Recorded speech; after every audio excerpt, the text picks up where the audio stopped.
But it seems to be that that's the measure the public perceives the player to be, is how many bracelets you've got.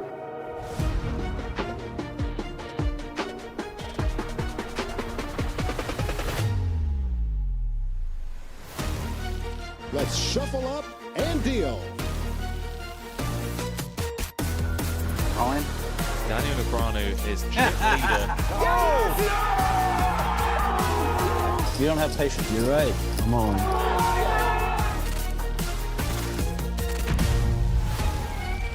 It's the one true measure of poker greatness.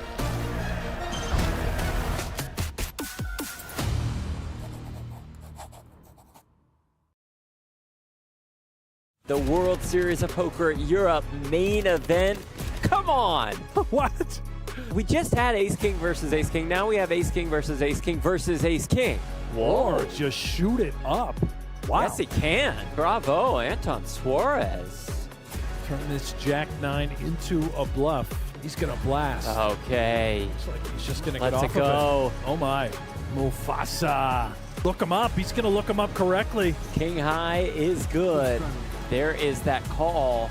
A massive pot, fresh off a third-place finish in the 50K high roller, now making his move in the main.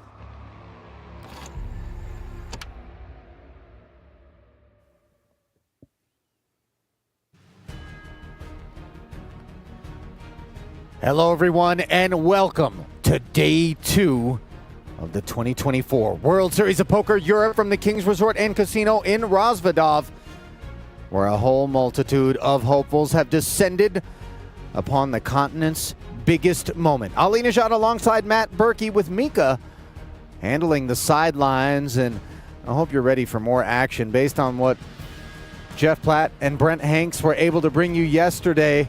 We should have plenty more in store. All the luminaries, all the faces that one would expect to see have booked their tickets, journeyed across the continent, done what they need to do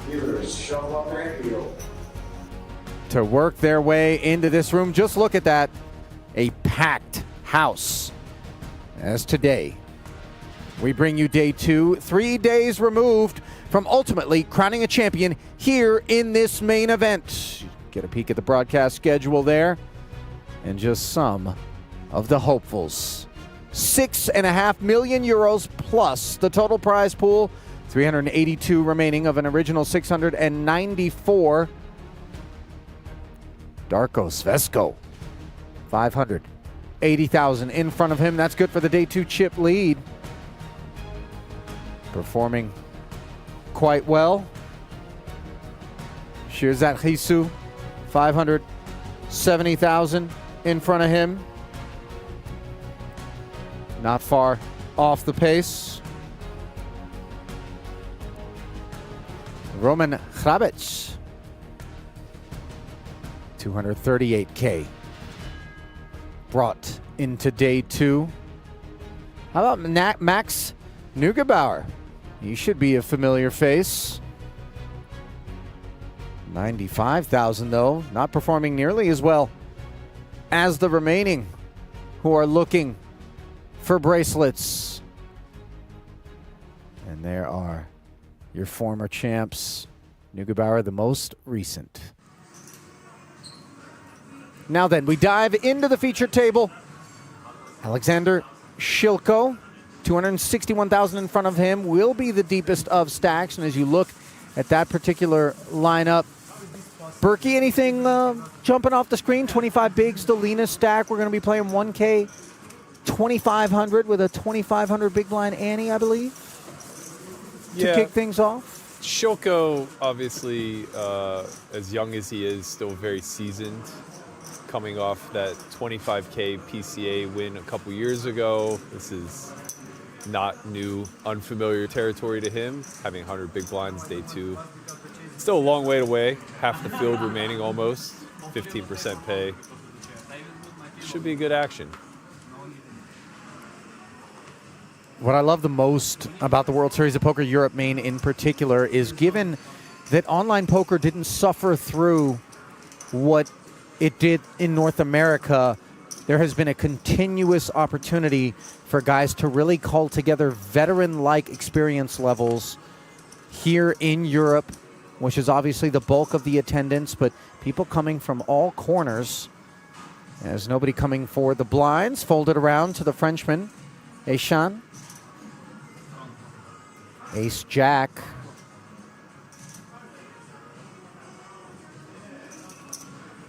Going to be speaking up. But in the form of a limp here, Matt.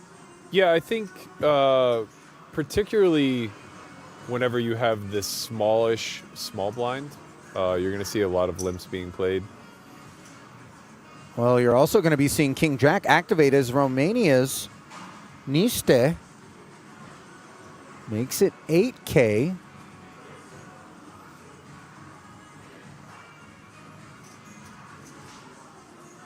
This is a pretty reasonable hand to open over a limp. Looks like he's roughly 35 blinds deep. Oh, is this a limp? I cannot pay all in. And a jam? Yes, it is. He cannot pay. I like that. Yeah. Big all in. And Thomas Aishan's going to like that as well. Pleasant way to start the day's coverage for him. 4-0.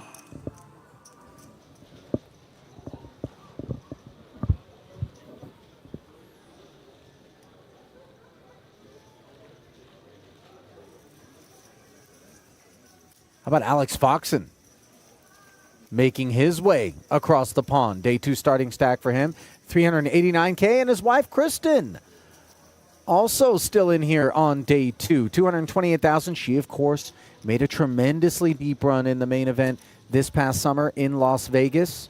We'll keep an eye on those two as we head back to the feature, where we find Israel's Ron Ilani. Ace-10 suited has made it 5K to go. Folded all the way around to the big. Shilko with King-8 suited. Doubt he'll be conceding.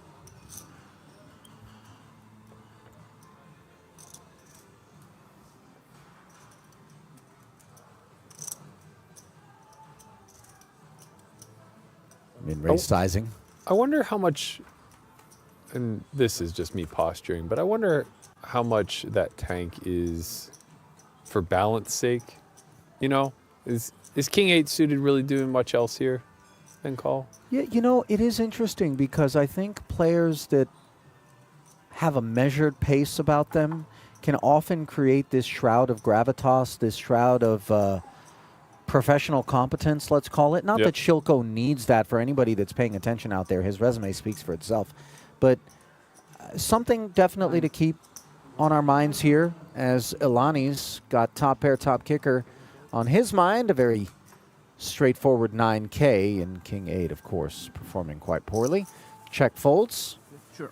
Even just the manner in which people handle themselves physically, their posture during a pot. You'll see a lot of guys of late will take their hands, completely place them beneath the table so as to prevent themselves from maybe doing anything subconsciously in the live tell realm. Yeah, I think the level of confidence at which a lot of this younger crowd plays the game as well as presents himself at the table, it really dispels the myth that there isn't an easy transition from online to live. I think when you know the game, you just kind of like know the game, and it kind of carries itself through the way that they take action at the table. Mm-hmm.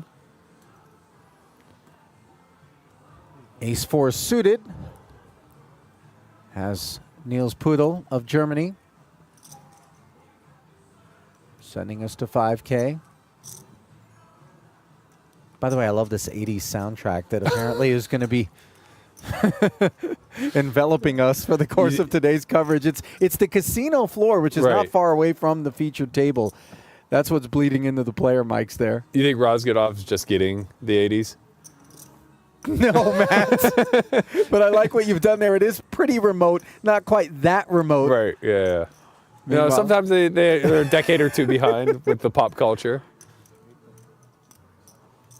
Well, just a click behind is the pre-flop raiser of this Ace-5, which turns into trips here on a 2-club 9-high board. Not really much to take pride in for Pudel.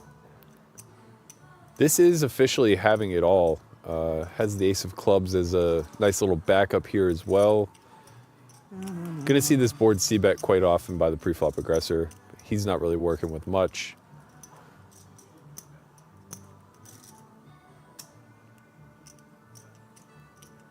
Nevertheless, paired textures do sort of invite c-bets. 2,500, the bare minimum. I know, I skipped a beat there as well. If it really was 25K, I was going to jump out of my skin. Boys in the graphics department there. Clean that up pretty quickly. And I would imagine Israel's Ophir Edmund Ciso will be cleaning this one up rather quickly as well as he chooses to check raise. And you do need to throw a little bit of this in here, Berkey, in spite of, as you pointed out, him having the world. Yeah. Can't slow play 100% of the time in that spot. No. This board will get check raised pretty aggressively out of the big blind. You're going to have a lot of concentration to the 5. I think with the ace of clubs, it's kind of a nice slow play if you're ever going to have one. Mm-hmm. But, you know, the 9-5-5 texture it lends itself to maybe some turns that might kill your action. You are against a 20 big blind stack, so it's important that when he has the overpairs, you get as much money in as possible now.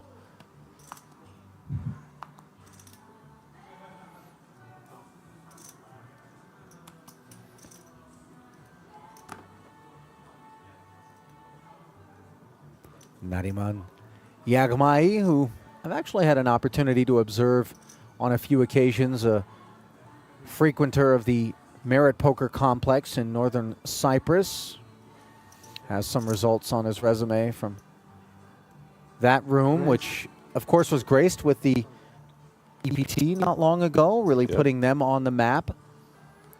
But of course, the crown jewel each and every year is the World Series of Poker Europe main event when it comes to this part of the blue marble. Meanwhile, 10s are going to run into queens here as Niste made it 5. Shilko a button 3-bet to 15,000, and that that button is going to help kind of range him away from something as dominant as this. Yeah, I mean, it's a little bit more polarizing. You know, he does have the option to play call away with only 2 people behind. This is a spot where Niste is just going to die. 2 10s versus a button 3-bet in late position formation. Yeah, not deep enough. He decides to really try to take this one post-flop, and his all-in declaration was always going to be met by a call for Shilko, who is in wonderful shape here, 86%. Good luck. 180K pot. Might day 2 be coming to an early close for Mihai Nista. Looking that way on a King 9-7 board, although some running straight possibilities. What do we got there? Board pairing 9. A whole lot of interesting card protecting trinkets there, but I don't know how much protection they were able to provide, as these 10s are really threatened at this point. A 2-outer that doesn't come in. Good luck, guys. Enjoy. Thank you. And that's a pretty sporting way to sign off from Mihai Nista. Hopefully he'll get some consolation from the Sonic the Hedgehog villain. Was Sonic in the building? Well, the villain seemed to be his card protector. I don't know if you remember the end boss. Oh, right. Yeah. Wasn't Sonic himself. No, but no. I don't, yeah. Yeah, the villain. Oh, there's the villain. If you're Niste, Shilko with queens. And by the way, that's not a man that you want to dress down with more chips if you're at this featured table. Dangerous at any stack depth, but a guy that understands how to operate from in front. It's got to feel good to be one of the top players in the field, too, and just kind of cruise through these early stages with a lot of chips. We saw the Foxens out in the field, both of them obviously both on piles. Why wouldn't they be? Kind of the nature of the beast with the with the Foxens. So much aptitude in that item. 346,000 deep, 5 of the newly acquired chips. 5,000, of course, being deployed as a min raise from the cutoff with the suited king. Hopefully this time. I don't need a lot of chips just to win. That's it. Shilko getting a little cheeky here. Bottom pair outflop by middle pair on a queen high board. 1 spade out there. Neil's defended and checks over. This is a board texture that may not always get bet, but I think Shilko's hand qualifies here. His bottom pair, backdoor, pretty strong holding versus a big blind defense who doesn't have to flop much of anything here. 3,500, the follow-through sizing.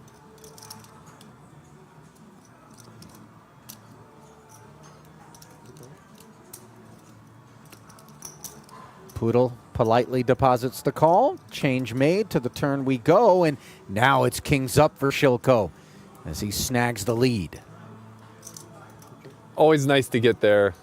Kind of unfortunate that there isn't going to be a lot to extract value from. Given the stack depth, you would expect a fair amount of the Queen X to be check raising on the flop. So he is a little bit more funneled into just having an 8. I wouldn't be surprised to see a smaller sizing used here. So much hand, no flush draw to worry about. And a worry-free turn barrel comes sailing in, slightly north of half pot. And obviously pre-flop raise ranges do interact with the king and the queen quite a bit from Poodle's perspective. Yeah, I would imagine Shilko would be double barreling this card with quite a large chunk of his range. That's going to force this 8 into a bit of indifference. No fault to Poodle here for continuing. Does unblock the Jack 10, the 9-10s. These are hands that now beat the 8. Is that what you were going to say, Berkey, as the 9 of diamonds rolls off? Really not a lot. I imagine Niels thinks that he's beating once this river barrel presumably comes in with 43 plus out there. Yeah, at this point, you'd have to find some pretty creative bluffs. Not sure how much the ace, jack, ace 10 are going to follow through on the turn. Maybe more of like the 10-7-ish, but you block that. I don't really think we have much decision here versus jam. Yeah, Nails agrees, as the 32,500 he was asked for, and he's not interested. And that was a little bit of an expensive exchange with Shilko, who is surging here in the first orbit of day 2.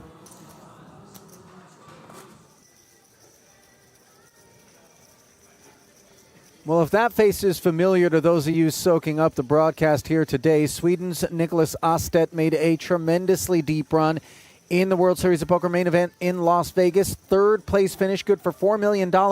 Did have a lot of people talking after he busted Matt with respect to whether or not the spot that he ended up taking was one that was compulsory, but that's a man with $48 million in career online cashes, the most all time as of July of this year, so hard-pressed to question his choices. Can't really fault him. I mean, it's a one-of-one spot, right? You may never be at the main event final table again, and I think that's why people want to be more conservative. They want to pass on these 1% edge spots, but, you know, that's not how Lena got here. That's what I'm saying. I think there's a lot of guys that go, my results weren't from not taking the spot. Right. They were from taking the spot. I'm not going to suddenly step away and start doing something different than what's been working for me and what brought me to this point. Yeah. So, you know, there's a diehard effect. Yeah, and for him, it's like, you know, if that's the final table of the Sunday Million and he dies, that's fine. There's 20 other events running, and we'll do it again next week. Yeah, good point. Meanwhile, we pick this one up. A rainbow 10 high board is what presents itself to Jagmai. These ones are fun to watch, where nobody has anything, you know. They're not exactly deep enough where there's going to be a lot of creativity here, but there's a real decision whether or not to bet or check here, in spite of the fact of it being quite a dry board. Well, apparently that dryness allowing Ishan to moisturize a bit. 2,500, and soak that in, sir. Simple check fold there from Jagmai. The French banner, by the way, is one that produces quite a bit of talent, Matt, both in the tournament and the cash game streets. Content creators, the likes of Yo Viral, Johan Guibert. Yo, for a long time, was kind of the face of French poker, I would say. It's changed a lot in the last handful of years. The French have really surged in creating a small group of talented pros that are kind of taking the tournaments by storm. Benjamin Pollock is a legend of the World Series of Poker Streets. He plays under the banner. Antoine Saoud, David Benjamin from the old school side of the spectrum, Julian Martini, Thomas Santern. Can't overlook Bertrand Gros-Pellier, Elke. He made his mark.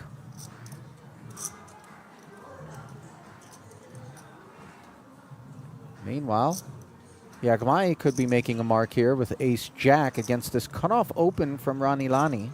Yeah, I think this one's just good enough. He's not really going to have a choice but to stick it in. That's exactly what he does. Uh-oh. Unlucky. First occasion on which Ukraine's Dmytro Stetsura is going to get involved, and it's going to be absolute top of range, which influences that involvement.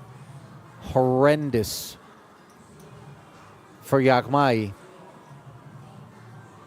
Now, even a cold call, which is the very least we can do with these aces if we're Stetsura, screams strength. Yeah.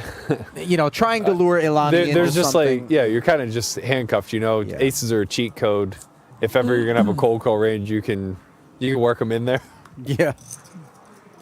Jagmai understandably on his feet here as his light begins to flicker. So many creative ways to... the stand-up D-Mike, grab your backpack. Yeah, we've seen it all. He's going to need a miracle here. And that isn't it, as he lacks a spade. And he lacks chips.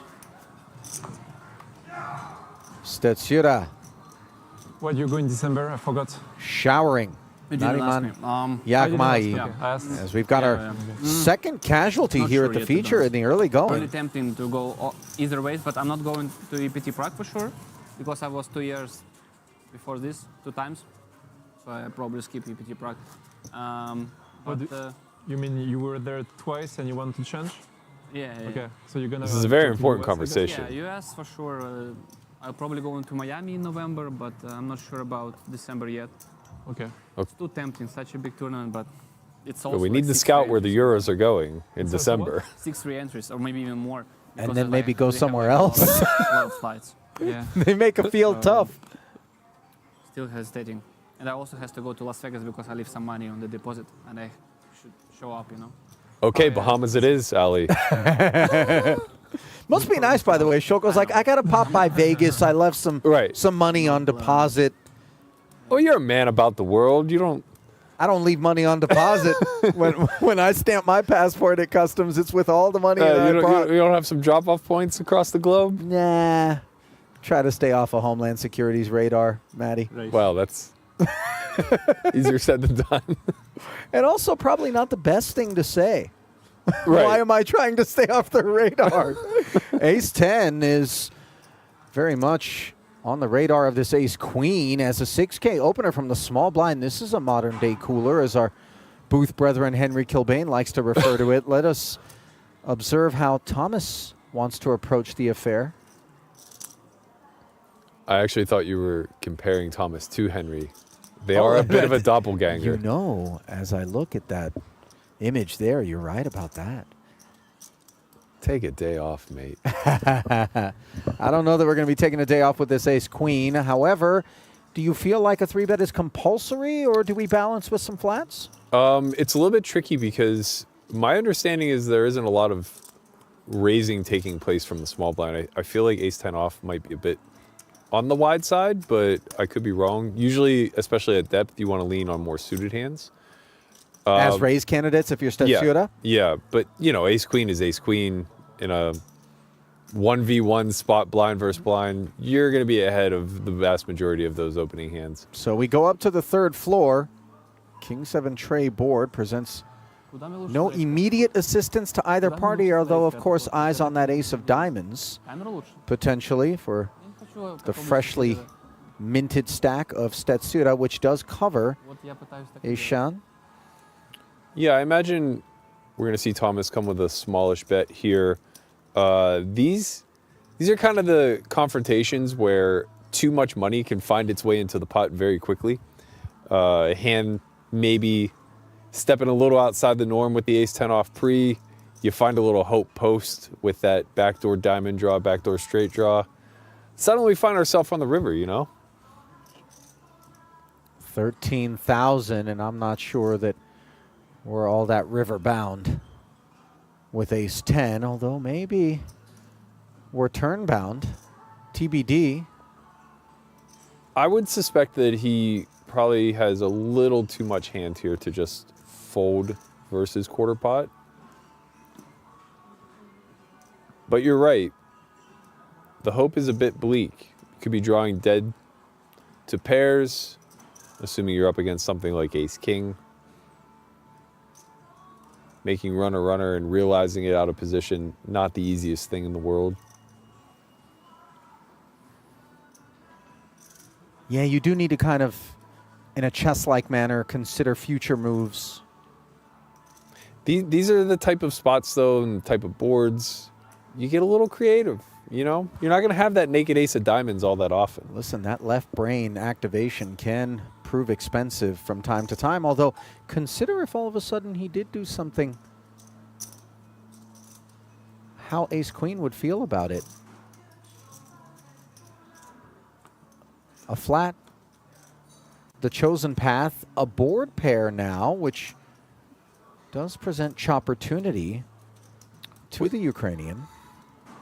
I wouldn't suspect very much 7x in either range. which is probably going to slow Thomas down here quite a bit, because it will funnel his opponent to so much king X and diamond draws, neither of which he's such a big favorite against that he needs to start funneling chips in the middle. So it goes check, and there is the path to the chop that I hadn't considered. Finding the ace in both camps. King kicker plays.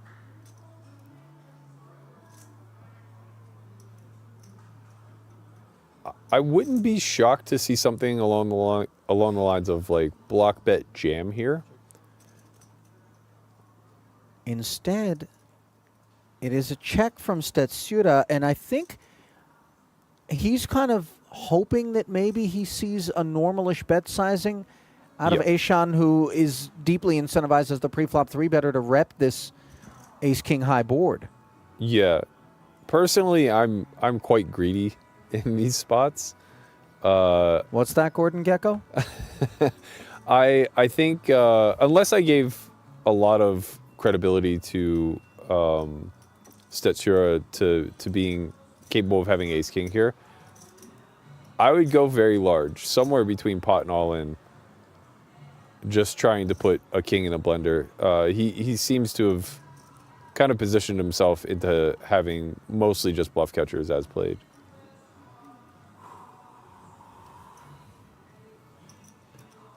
But yeah, wouldn't really fault anything from half pot to pot. Well, what have we here? Into 64-5 comes a full pot-size bet.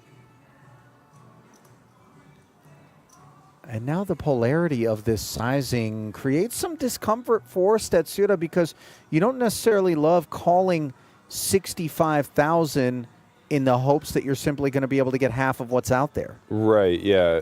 I think like most of the time you're expecting to chop. Some of the time you're expecting to lose the ace-king. But, you know, let's give Thomas some credit. He's not just going to triple off all of his bluffs. He may have some hands here that find themselves at bottom of range through the bet check line that are kind of forced to rep the ace. This is really the only size I think he's going to choose one check to on the end. I think the non-zero frequency with which we just scooped this one, if Aishan is ambitiously bluffing for half of his remaining stack, is part of what lathers forward the call. Yeah. And let's carve it up. And Thomas is, there's pain. the eyebrows. Yeah. That is okay, pain. buddy. Don't ever run bad. What he might be thinking. But it's a hand of poker. One of so many that these guys have played throughout the course of their respective journeys that have brought them to this point here in Razvedov, where we bring you continuing coverage of Day 2 of the World Series of Poker Europe main event. A Day 2 that may be journeying forward without... No, that was the entry of Sean Deeb, 6-time World Series of Poker bracelet holder. Nobody loves hunting bracelets and Player of the Year accolades more than that man right there. I think that's a very accurate statement. I'm always surprised at some of the venues that I see him show up to. He looks great, by the way. He does. He looks like he might have jogged to Razvedov from New York. That bet served him very well. For those not in the know, he beat Perkins out of, I think he... Phil Perkins, of course, the high-stakes recreational derivatives trader. I think he bought out for $800K. They had $1 million bet that Deeb would not get to 18% body fat. Deeb was at like 23, 24 with a few months to go. You know what I love most about that story is that he got paid basically to lengthen his life, increase the quality of it, and, you know, Perkins really just did him a big, huge favor in every single way, and didn't lament his decision one bit, nor did Sean, by the way. Meanwhile, Ilani has been fairly active here, this time Jack 10, the responsible kit, as Shoko digs in with the suited Dust Bunny, which isn't exactly a fan of Queen 7-5 with a couple of clubs, nor is 10 Jack clubless, but checked over, betting lead And in comes the C-bet, which will always be pleased to hear the word winner delivered by the opposition. Those pots matter. There's a lot of cobbling that goes down out here, and I think that's the same idea. Every little bit that you fight for does count. It adds up. I think it gets overlooked often. Tournaments, so much of it is a pre-flop game. It's high variance, so much all in. Those pots that you win without any contest, the non-showdown pots, they provide a lot of insurance. They give you the ability to kind of withstand a couple extra flips here and there. Yeah. And by the way, the more that you can bump your VPIP up, the peskier that you can be, especially as your stack deepens. Yeah. You really can work your way into spots that aren't the product of just group one type of holdings, and those can be the biggest pots, on your march. The great Dan Smith once told me, the only sure way to lose a tournament is to fold. He's not wrong. That's generally not the fortune I expect within the cookie, but here we are. I like it. Meanwhile, pocket nines being taken under consideration here out of the small blind by the covering stack of Shilko, who's already claimed a pelt on the day. Queens versus tens earlier. This is not a super easy 3-bet given the stack depths. I think we're like right in that middling portion where these hands can go either way. I imagine Shilko saw the ace-10 though. Probably expects these ranges maybe to be a bit wider than... And he does pick it up. Again, those pots are really nice, right? For sure. Fading the variance of being 40% there versus two hands. And also not having to navigate post-flop waters out of position in an inflated one. Right. Yeah, that's the scary part of squeezing with nines there. It's not the actual squeeze itself. Well, South Korea's Gab-Yong Kim nabbed the 25K Platinum High Roller runner-up honors back in 2022. Back in the saddle in the main here, a couple of years removed from that bankroll booster. The game really proliferating handsomely in South Korea, by the way. Tremendous amount of enthusiasm for poker.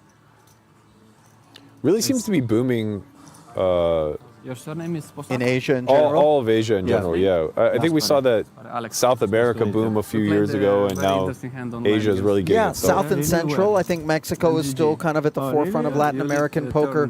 Brazil, maybe. Brazil was the biggest, for sure. I mean, just you lead, I raise, sheer population. You call, and then you lead Jam River.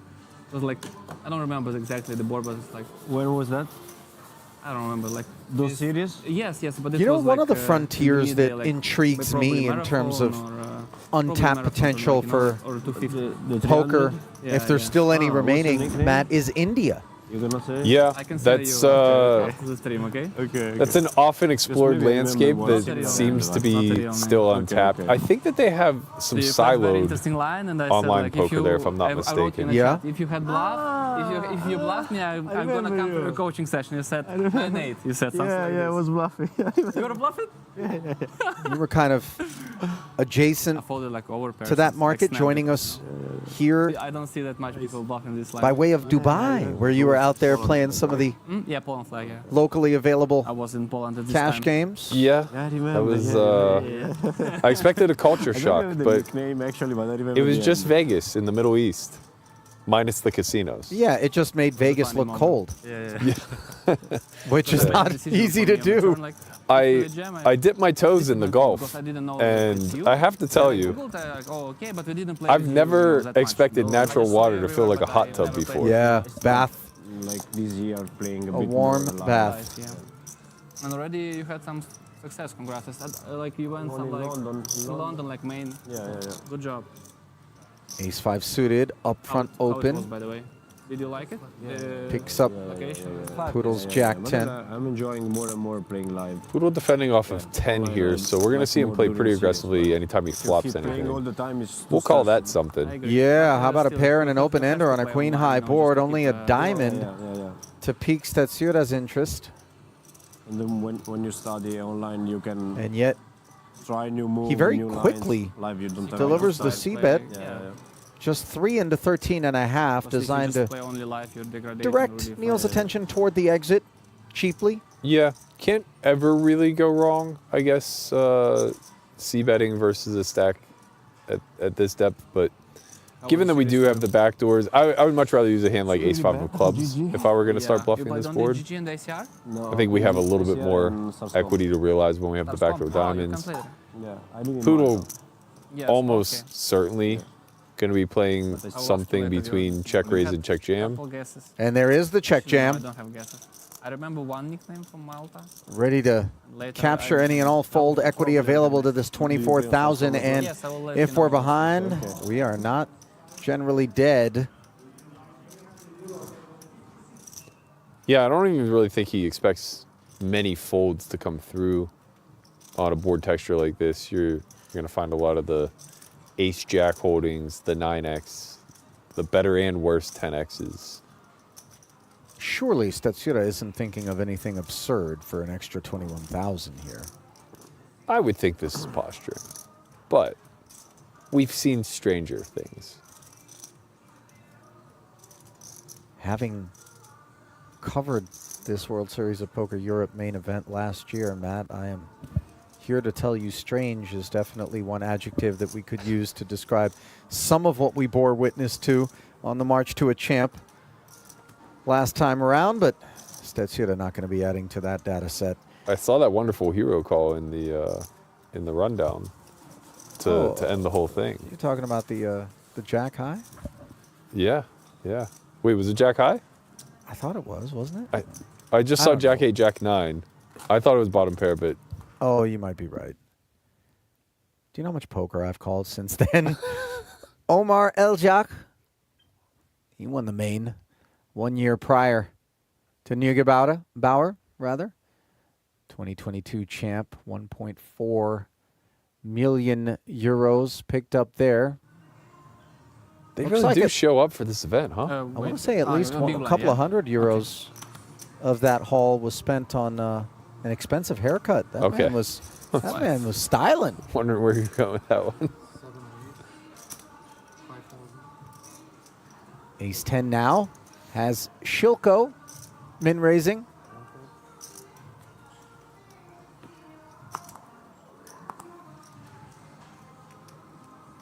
Poodle will sit this one out. K9 unit in the big for Dimitro. Let's see 3. King 7-6 is an all Stetsura affair. Top pair. Knuckles over with the flow of play. Now no diamond on board. Only backdoors to the 10 high straight, and yet questions will be asked by Shilko. 3.5K.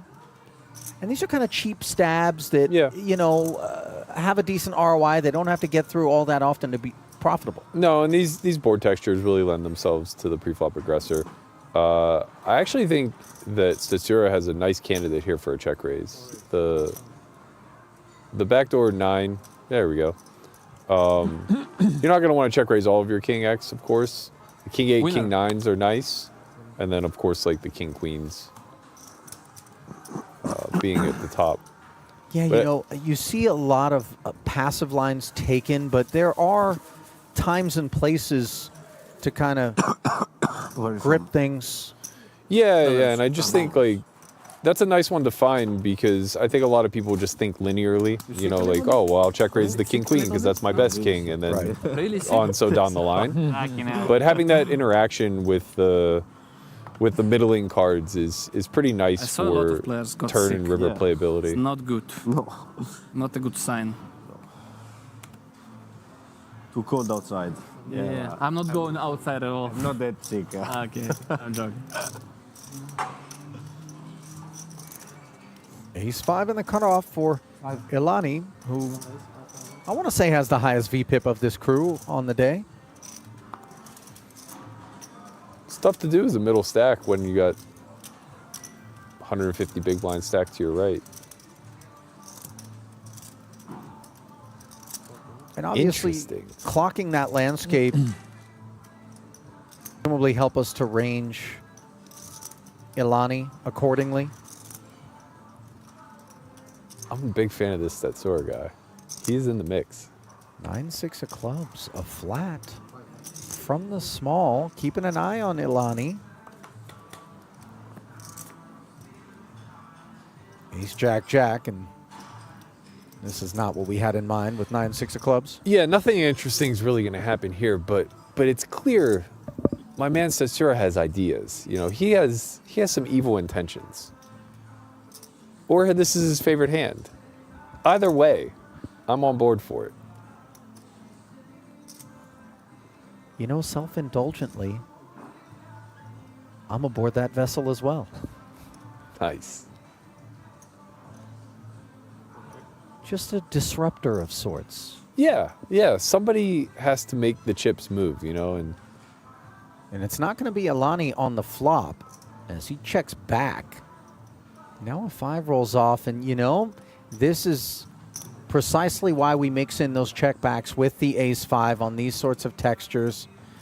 That 5 on the turn, not entirely irrelevant, but doesn't improve Ilani's hand with immediacy. Obviously a running 5 would be something.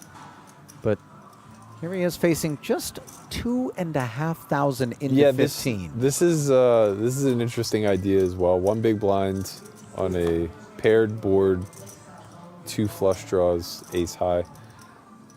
Very dry deuce of spades arriving after the Ilani call.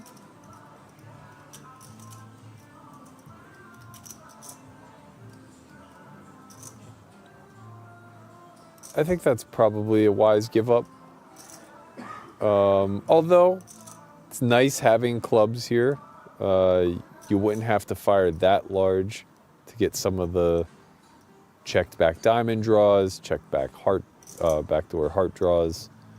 You know, you try to maybe get them to give up their king high, queen high type of holdings, but if he has the 9-6, he might have worse. So, you know, maybe we just reserve that bluff for the 6-4. Ilani decides, Keep dumping. I've seen enough. Checking back. Wish I defended. And you hear the big blind mentioning they wish they defended. Of course, it would have been trip jacks.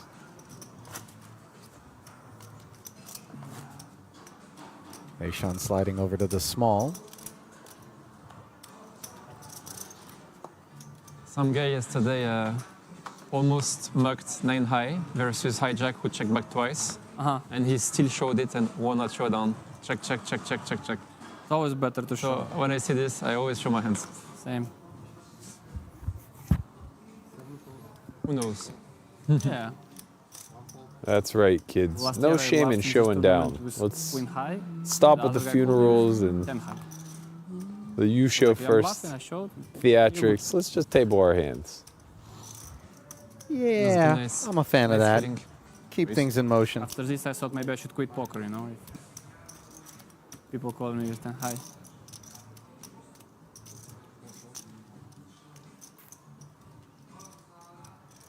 Cut off Ace-5. Neil's going to work. This open, by the way, is an 1/8 of his stack, 12.5% commitment.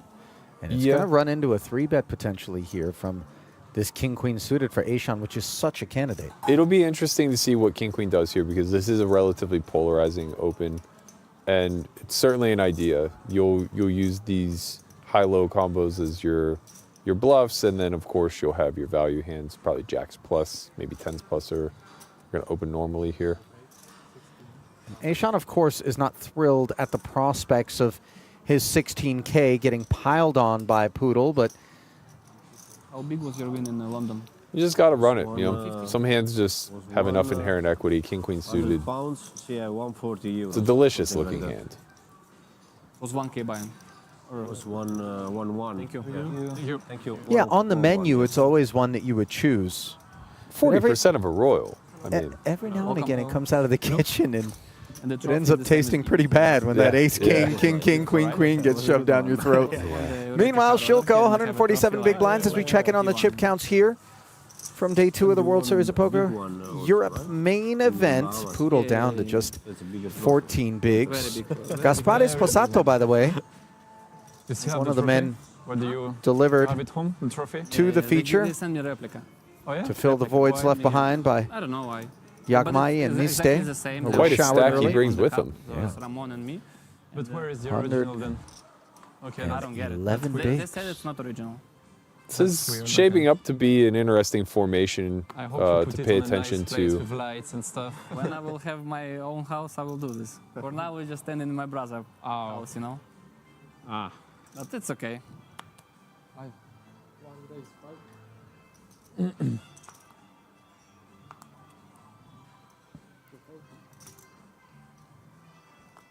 There's some really aggressive saxophone taking place. or even more aggressive clarinet, unclear. Angry Ten, Right, right. Yeah. We just caught it mid solo. It's just, it was That might have been a Grammy-winning effort there. The lungs on that guy.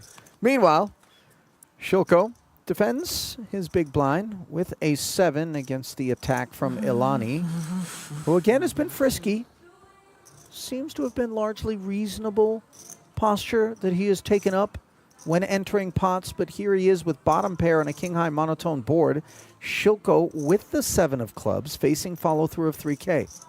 Yeah, he hasn't missed any fringe opens, and you know this is a dangerous game we play. You know, it can go either way. Obviously, people are quite aware that his VPIP is higher than most at the table. Welcome.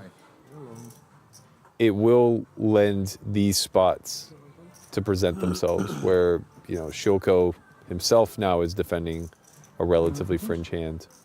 9 of spades on the turn after Alexander. Oh, I take that back. I didn't realize it was monotone. Yeah, the 7 of clubs with ace high. Obviously, Yeah, he's got the always flush gonna draw. continue. But he's still just got ace high here, checking a second time. Direct to the table. TV table. Direct to the TV table. Do we lean Nice more seats. toward the second barrel to kind of maybe earn free showdown if we're Ilani, even though our hand is dusty? He did pick up the gutter, of course. Or do we check back and then face the prospect of a deep stack Shilko getting after us on a multitude of rivers? I think the general idea here is to play a little bit more passively. It becomes a little unclear to me if we're betting for value, protection, or bluff at this point.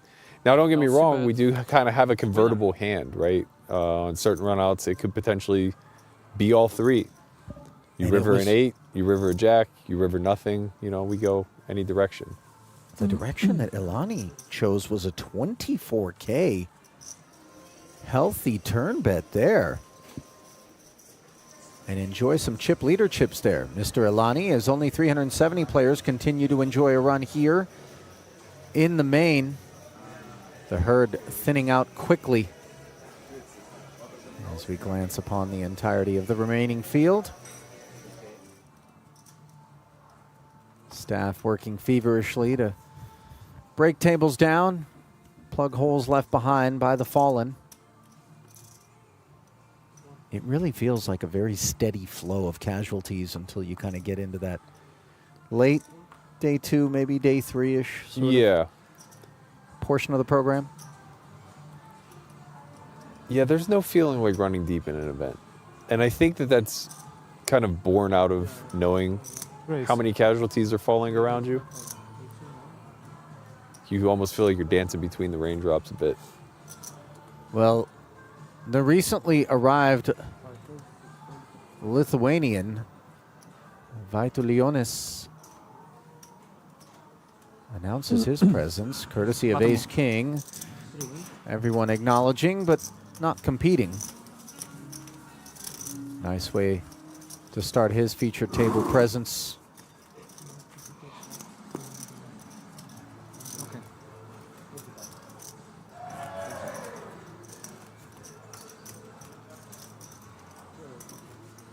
You didn't see my card last time? No?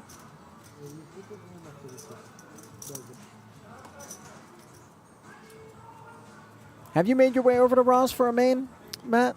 I'm embarrassed at how little I've traveled, Ali. I've never been to Europe. I've managed to make the longest trips, though. I've been to Australia and now Dubai. So Aussie Millions, I imagine that which drew you to Yeah, Down Under? really hopeful that comes. Maybe WSOP Europe becomes WSOP Australia. Well, listen, And I find myself back in the land down under. with the folks at GG Poker poised and ready to take on the brand. Announcement made earlier this year. I would imagine we're going to see some real expansion and some innovation upon us, as we don't require innovative thought with Ace King in the small blind here, as CISO against the Sposato open. Suited one gapper made it 5. And Big Slick makes it 17.5.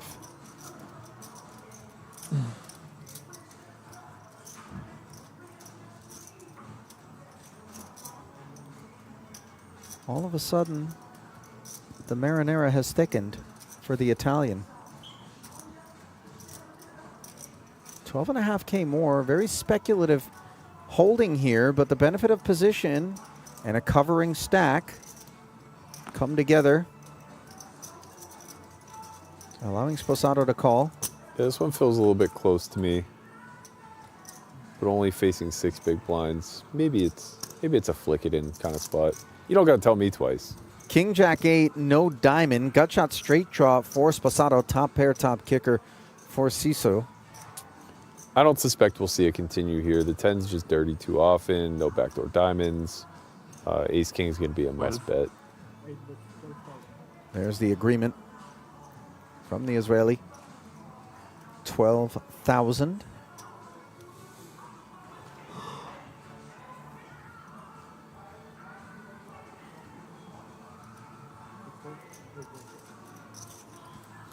Bottom of.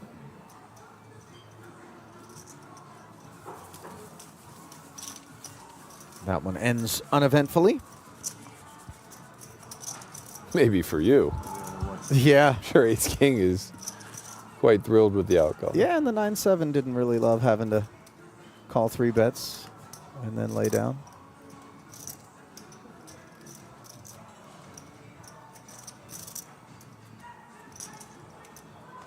That's just what it's become as a commentator, huh? You just want blood every hand. Like, they're here for your entertainment at this point. Have I become spoiled? Have I lost the initiative? I mean, you know, can't blame you.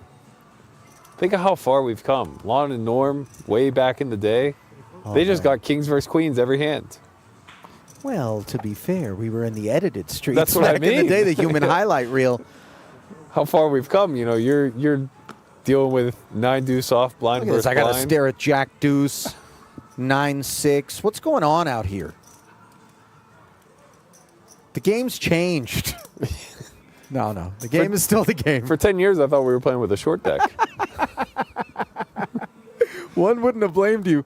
Like, the way, the frequency at which people got Jacks Plus, it was like, well, that's an easy hand to just fold, I think. Bahamas.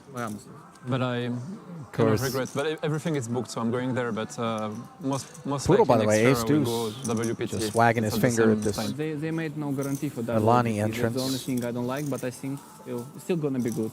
Yeah, Your the point, by field the is way, gonna Berkey, be- does I mean, last year apparently it was kind much of open nicer. up an opportunity to It's discuss gonna be even better because all the racks gonna how choose the Bahamas maybe top you would racks reflect because it's upon more that high era end. in which all of poker's coverage was edited and condensed into the highlight reels. Yeah. 25K, 50 million And guarantee. really sort of So rarely was such deceptive in that Yeah, way. but with all the re-entries. Yes, and the 6 bull. Contrasting They that call the to hotel packages inside the guarantee. today- I heard something like this, no? Oh, really? Even Yeah. though there are those Yeah. lulls, I heard the something like this. authenticity I with don't know. which we're able to track the progress in a poker tournament and come to appreciate But yeah, it's appealing, obviously. how many people punch their ticket deep without ever having As picked much up I'm hands talking such with as other this. players, as much Pocket you want to go kings, to WPT huge, probably. big Right. coolers, and just fight and get gritty Yeah. and then create their own fate. It's a window into all of the roads traveled. Yeah, that's very true, and I actually think this hand is going to take priority. But the quick thing I'll say is I think live poker has the edited streams to thank. We were protected for decades because people just thought the game was good hand versus good hand. Oh, right. You know, and patience was key. Well, to be fair, the game itself and the insights and the understandings, as we see Aishan just declining to get involved with Ace-Jack there versus the Stetsuda Open. That's a very interesting, very disciplined fold. Well, I don't know that we're going to be able to exercise that sort of discipline with Ace-Queen in the big if we're Vaitulionis. Almost the same day. This is almost always going to be a pure call versus under the gun. Especially he hasn't been here to see some of the showdowns from Stetsura, which may have inclined him to 3-bet a little bit more often. I wasn't thinking he was going to sail off, but we knew he wasn't going to fold, and he also isn't going to do poorly on an ace-8-8 board. Checking over to Stetsura, a snap flick of 5K. I love that bet. Did he just... Don't care about the size or anything, just the mannerisms of that bet is the best. But that's why I found the ace-jack to be a bit of an interesting fold. Of course, under the gun versus under the gun 1, it's pretty standard laydown, but you know, he had seen some of these showdowns, the ace-10, the 9-6. Perhaps you might want to consider getting in the mix there. Yeah, fair. WSOP? WSOP, yeah. No hesitation. I was surprised there is a 50K there. Out of the ace-queen to get into the mix, playing it as a check raise. Is this hazardous? No, this is very nice. Obviously his best ace. On paired boards such as this, again, big blind is kind of incentivized to play a little bit more aggressively. Now, of course, he does have to run the risk of being against ace-king, but that's just the nature of the game. You know, you're going to be up against that hand some of the time. Not an easy field. I hope they're not going to call it. Probably it's going to be a lot of Brazilian good racks. Or maybe all of them, which is not great. One of the best schools now in poker. No fun spot for Stetsura, but he should expect plenty of bluffs to come out of the big blind here. Hands that kind of wrap around the 8 with backdoors. When I was looking at the program, are I often didn't utilized. Tournaments in Miami. That's why Pretty clear continue for at least one more with kings. November, like there is nothing to play the second half in Vegas. I know, yeah. So I decided also just to go to Miami and then later. If I knew, I would have gone to Miami. Yeah. Either Las Vegas, either Bahamas. Extra 7K contemplated. This board texture, you know, I mean, trip 8s and ace X, what we're deeply concerned about. It seems like he's cutting out raising chips. Now, this is on the order of that strange stuff that I think you had mentioned earlier. The sorts of lines that we really don't expect. We might be a bit off the reservation here. I think, you know, he's basically saying I'm under the gun. I could have aces. How dare you? And by the way, you know, there's a lot of physical posturing going on here. Stetsura leaning back in his chair, staring down the opposition. Right. Rocking back and forth a little bit. I don't have a baseline, don't want to make a meal of these things, but worthy of pointing them out because it's exactly what's being observed by Vaitulionis. With the late arrival here. He's not going to go anywhere. I think that's a pretty astute observation too, because I would say that Stetsura looked like he was between call and fold and then found the click. And that's it's kind of a weird misalignment between body language and what actually took place. Well, it goes check, check rather quickly on the turn, and the second ace arrives on the river. All of a sudden, even though the action isn't on him, you see Stetsura lean back forward, put his arms on the rail, and start playing with chips. Yeah, I'm wondering if he, in his mind, thinks that ace is a very good card for him. Well, we don't anticipate that an 8 would come out swinging on the river, right? Unlikely. If it does, it would be for this small size, though. So I do like the sizing choice here. 10 into 61.5.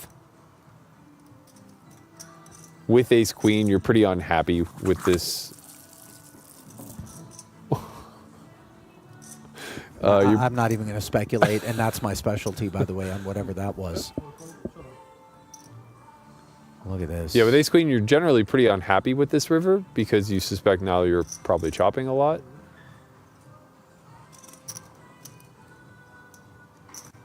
No chop at all.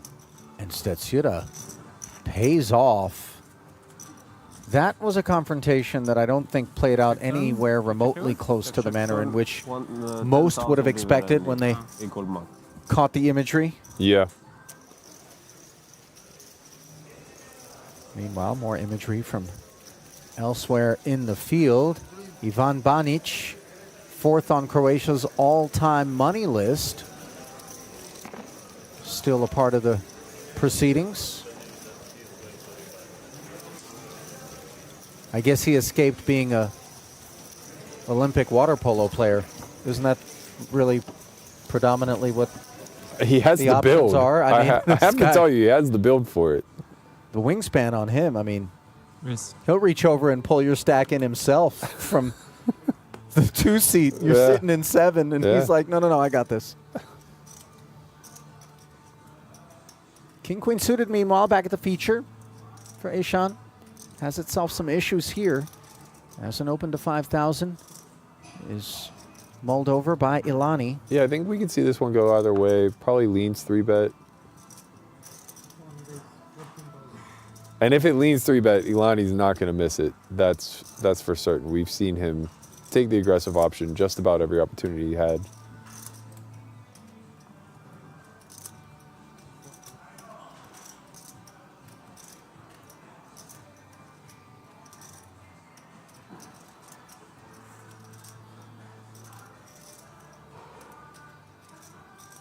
Spots are always very uncomfortable at this depth. 40-ish big blinds. I think King Queen suited just good enough. You're gonna have to get in the mix. Understanding that you're dominated some amount of the time. Yeah, it is so funny because we use blocker logic so often to be heroic with these King Queen suiteds, and now all of a sudden it's not going to take logic, but rather just a glimpse at this ace-10-3 with 2 diamonds to understand that more chips will be finding their way forward. Ilani, top pair in an inflated one pre, 34 in the middle. They play 103K effective. Yeah, I imagine we see a river here in some capacity. About 3 SPR. I imagine the small size will be utilized here by Ilani. We do see 11 into 34. There might be some ideas of a smallish check raise here, call off. King, queen, diamonds here, plenty strong enough with the gut shot flush draw.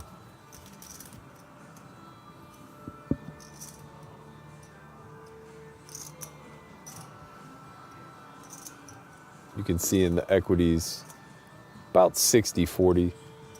These are spots that, when in doubt, you kind of just find a way to funnel the money in.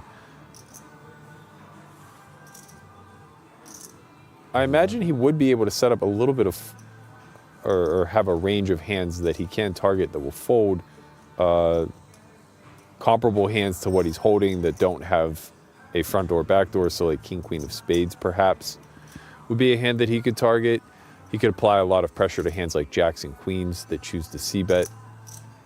So I do think he's going to come with the check raise here. There it is, 32,000 on the strength of the nut flush draw and the gut shot, as well as being able to leverage the presence of the ace to maybe send some pocket pairs packing.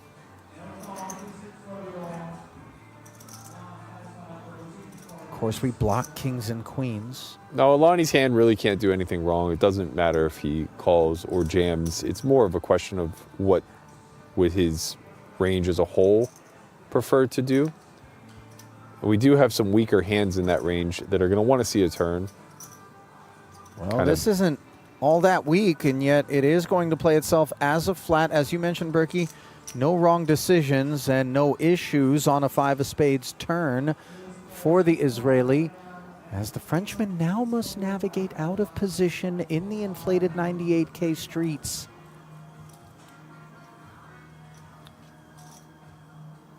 When he set this up for a jam, I suspect he'll follow through. Feels a little tough because we're not exactly sure what we're trying to get to fold, but, you know, kind of as mentioned, you'll see kings, queens, jacks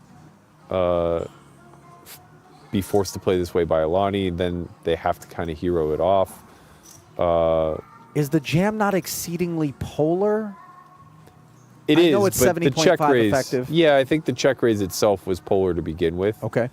So we're looking at like 2 pair plus and then maybe exactly this combo. All right, so all of it on request now, and Ilani isn't exactly thrilled, but maybe this will be regarded as simply a hand of poker. Yeah, I think he knows he doesn't beat value is the thing. He's losing to 10s, ace 10 and ace king that slow play pre, as well as I guess aces some of the time. He's now also losing to ace 5, but I don't believe that would be a part of the check raising strategy, so he can probably discount that. And then he's beating the combo draws, so the king queen of diamonds, king jack of diamonds, kind of exactly. Perhaps we see some 10-9, jack 10 of diamonds play this way. I think it's less often though.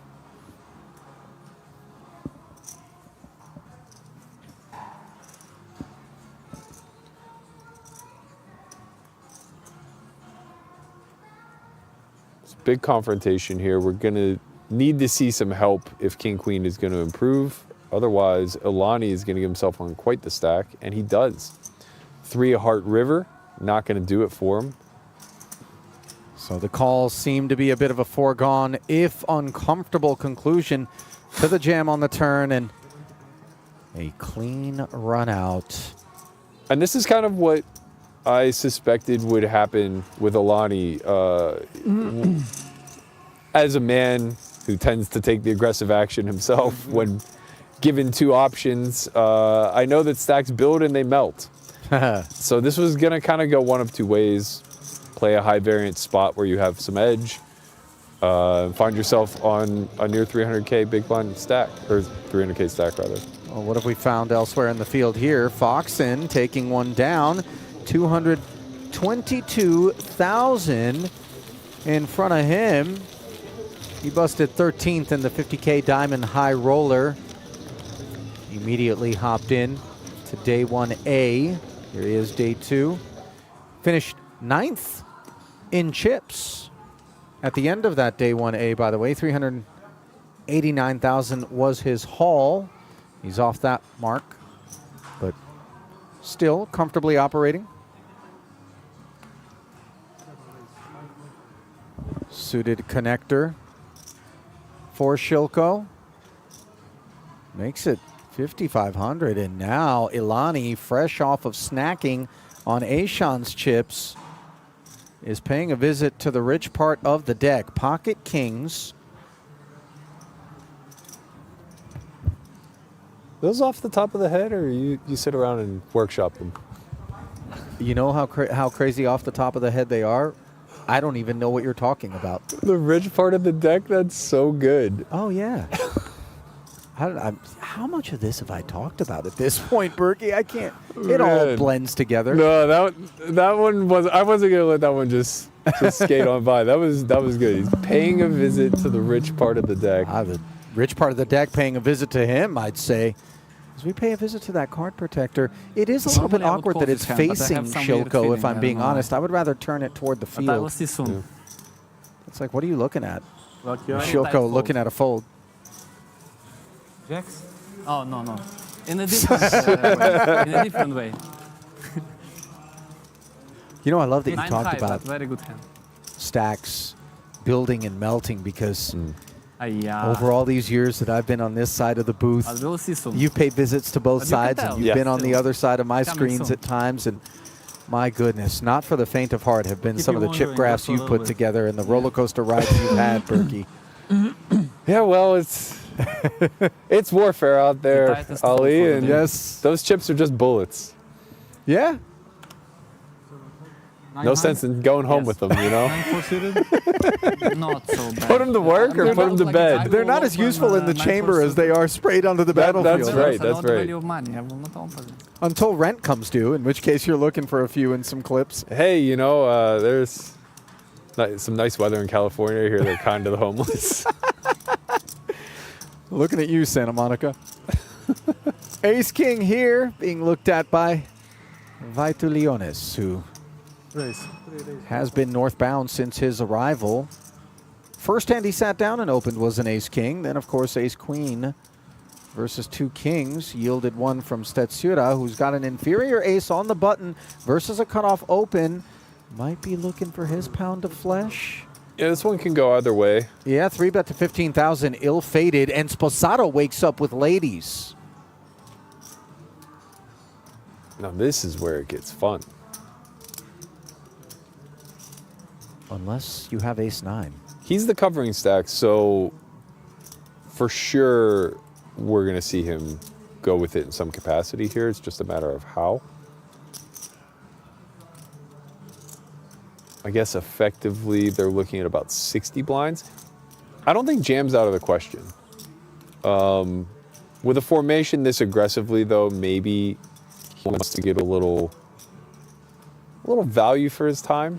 You know, the thing is, as a big stack, if he were to come with some normalish 4-bet sizing, does it not at times appear to the opposition like it's more situational? For sure. Cut off open, button, 3-bet. In context, those two played that little pot moments ago, and you could lure something less than ace-king into hazardous procedures. Yeah, Instead, we know that this one is a somewhat foregone conclusion. Right. I think that's facts. It's more you start to play with the line of protecting your hand versus maximizing the value. Mm-hmm. And it gets a little dicey, you know, like 2 10s in this spot, I'm pretty sure you're on the cusp between jamming and folding.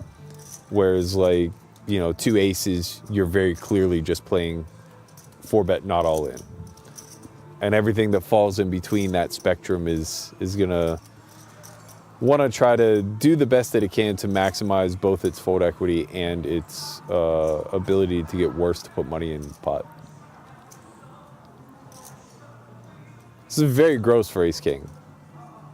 I mean, we didn't really have this spot in mind when we opened to 5K, and yet the hand is the hand. He's going to choose to jam it.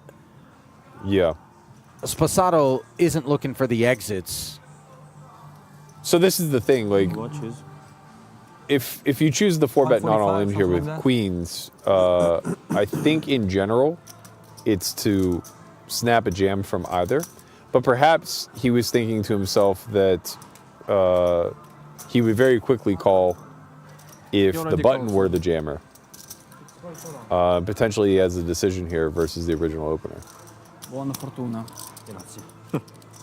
So we're off to the races in a classic. Maybe.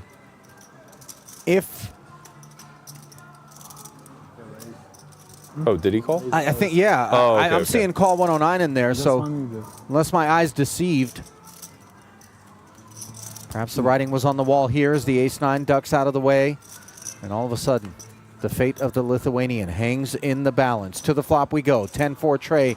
Not what was needed. 1 ace in the muck. That much we know. Can we find a king? Some running wheel hopes. And the latter of them present courtesy of the deuce of hearts. Any 5, any ace, any king. Or just a 7 of clubs. And no sooner does Vaitulionis Forza Italy. arrive at this feature table than he is dispatched by the late arriving Sposado, who will vault up the leaderboard here. No, that's the only thing I know. Very basics.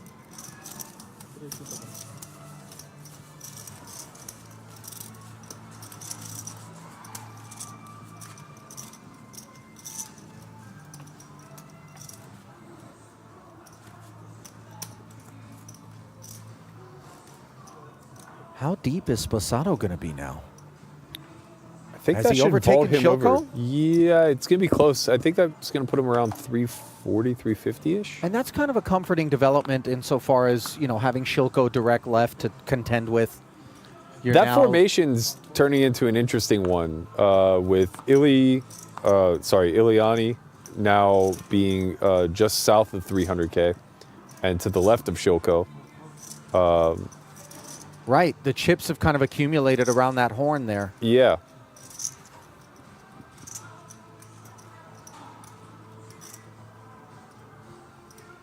Now the wounded Frenchman on the button. Gonna play this as an open limp. Queen 8 offsuit. Interesting. It's definitely a thing on the button. To limp or? To limp specifically with these stack depths. I'm not quite brushed up enough on my button limping ranges to know where Queen 8 falls with the incentives. Always a relief when all that depth to our left is willing to just allow us to see 3. These are not the ones that we had in mind if we're Aishan. However, very interesting is a 2-diamond board texture between Sposato and Shilko, both of whom have flush draws. Just look at the advantage for Dimitro, not just courtesy of the better flush draw, but that pair as well. They're both checking. Really nothing working here for Ishan. 7.5. And yet he's been lured into a 7.5K position bet. The big bet to me is a very interesting choice multi-way. I guess it's kind of saying like I'm trapping here a fair amount. Like, you know, I have really good hands in this limp range and I want to charge you guys as much as possible. I would have expected to see one big blind here though, being the more common choice. Could also be a byproduct of him having a hand that's kind of just one and done, unless it improves.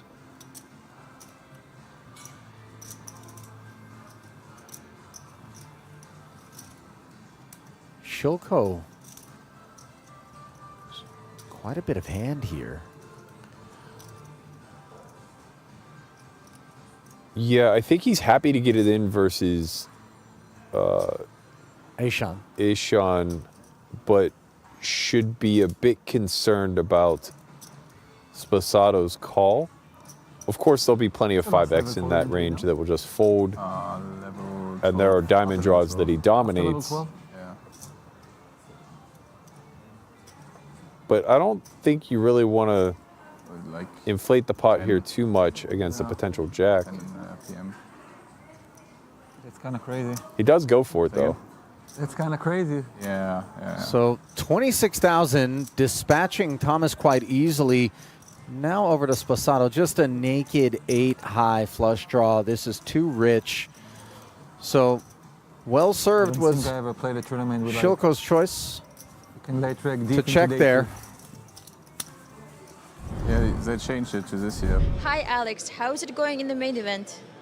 So far it was a smooth ride. Let it be continue the same way. But yeah, it's been quite nice so far. How big is your stack right now?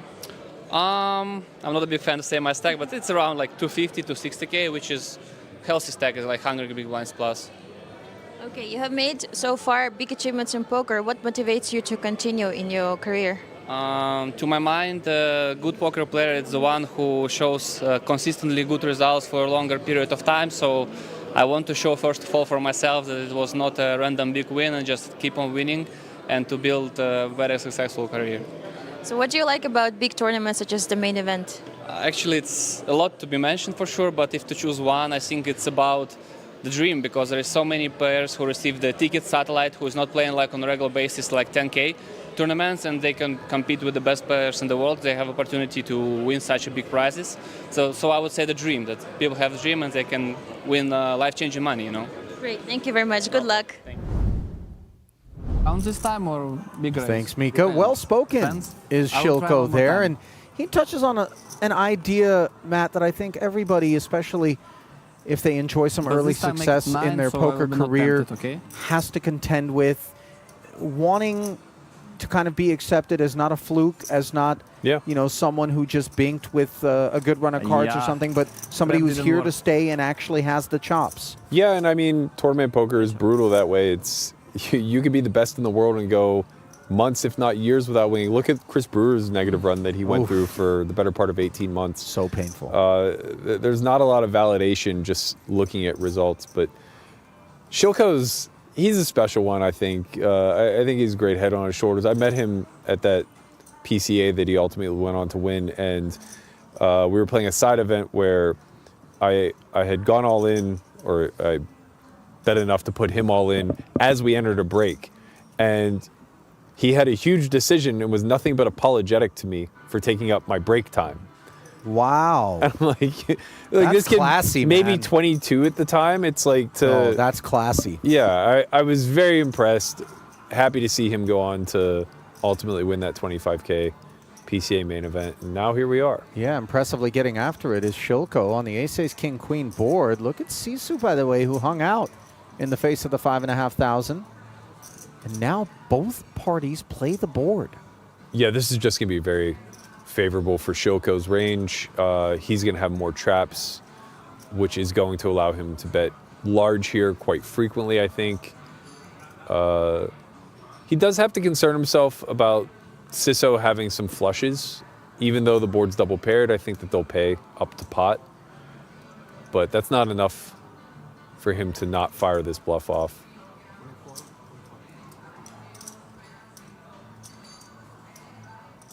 $24,500. And this is just brute force. Yeah, you just want to make it unattractive to the imposition range to call for a chop. Something around north of pot there gets the job done. I mean, listen, even diamonds and kings full start to maybe, just maybe have some concerns. You're not concerns. happy. You put it in, but you're not happy.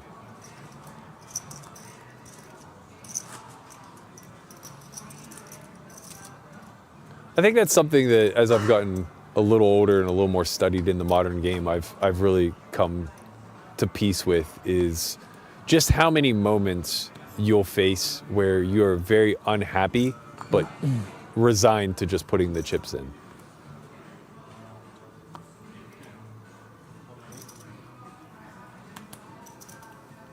Pocket jacks and He'll be chips in happy. will be very much something that Nishan is prepared to offer to anybody asking him to do so. And I'm not sure we've got candidates for that, but Ilani with Queen 8 offsuit here and plenty of chips. Yeah, if you recall earlier, I can't recall who it was, but somebody opened Ace 5 off of like 14. Was it 40 blinds? No. Oh, Blindish, 40K. yeah, 40K, and Yeah, it was yeah. like 12.5% of their stack, 1/8. Yeah, and this is the other side of that, right? You open that sort of hand so that you can still open jacks and not be forced to just jam it and pick up the blinds so often. So defense from Ilani, but no improvement on the 1-over card board to these jacks. He'll want to start going both for protection and value here. We'll probably see something in the neighborhood of 1 to 1.5 big blinds.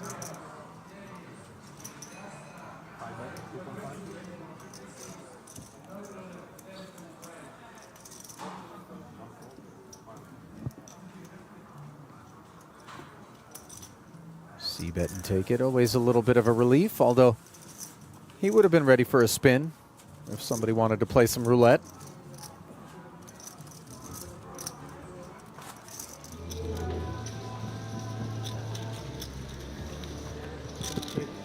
Well, that face there is one that was a big mystery to the online poker world for a very long time.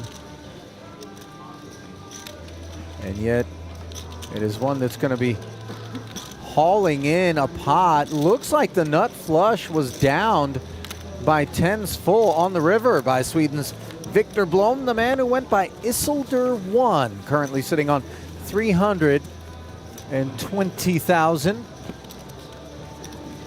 Really great to see him back in action, back in the spotlight, playing these big events. Did you look your cards? Made some deep runs this summer in a couple of the high roller events, I recall. Deep run in the Diamond High Roller a few days ago, 5th place finish. And it was queens and aces, and It's better not to see. I agree with you.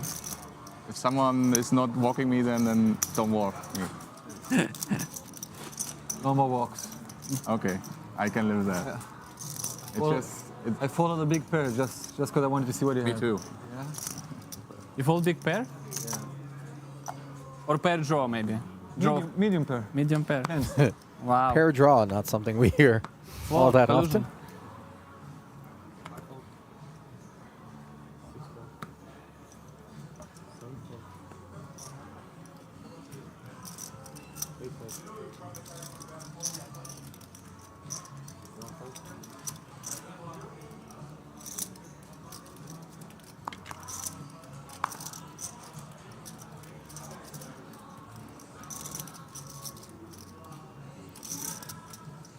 Just 36,000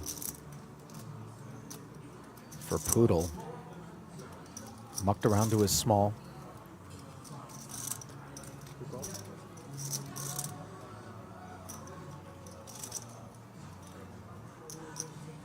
Chooses to play it as a limp. Dust Bunny in the big for Statsuda, who could check back in C3, but every now and again, down in our range, we try to do ambitious things against a stack such as Poodle's, I suppose. Yeah. We are inclined not to pursue that path, and maybe well served not to do so, although unclear how Niels would have reacted with 9-6. Here he is, top two, checking over, looking to induce. Hello. Check back from Stetsuda, and now top pair for him. So now if Chips you're available. Yeah, if you're Poodle now, you need to try to figure out a way to get all of the money. The board has opened itself up enough to where Stetsura can now have a 10. He can also have plenty of draws. Don't know that Stetsura is checking back hands like Queen Jack. In theory, I believe he probably should be, since Poodle's either limping a hand such as he has or traps. Queen Jack not doing so hot against the traps and just gets worse to fold. So he does come with pot here, which is going to set up about a pot and a quarter jam on the end. The 7 of spades, though, might prevent that from happening. Now any 8's going to make a straight. The flush has come in. Could be losing to a better 2 pair as well. I imagine he just tends to use his hand as a bluff catcher. Still does beat some busted draws.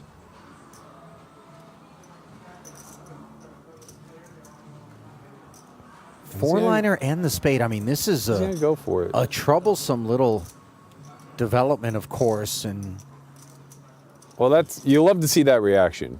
You know you're not getting raised immediately. yeah, you're right about that. Which feels really nice. How do you feel about leading 4K off of 27 into 22.5? Block is an interesting choice here. I guess with the 9 of spades, you're just resigned to calling a jam. Maybe you assume that he won't shove an 8, or you may presume that he's not going to fold hands versus 4K that he would have otherwise bluffed versus check.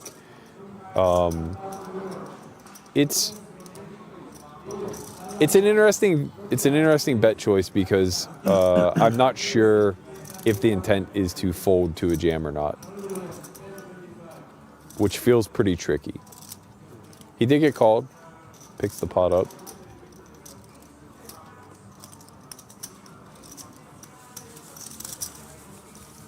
Well, that was a excellent decision, not only to limp pre in retrospect, but to check the flop with those 2 pair by Poodle, for whom every little bit counts right now. Stetsura trending in the wrong direction. So we've got just about 15 minutes left in this level. Make that 11. Oh, these are different events. Time travel? What's going on? No, that was the turbo. They were showing all the events. Okay. So there was a turbo freeze out, and now this 1100 looks like second chance event. 5 or 10 euros, something like this. I will give you after the break. 5. Maybe not. I'm not sure. Oh yeah. Oh, nice. Perfect. 10 euros I owe you.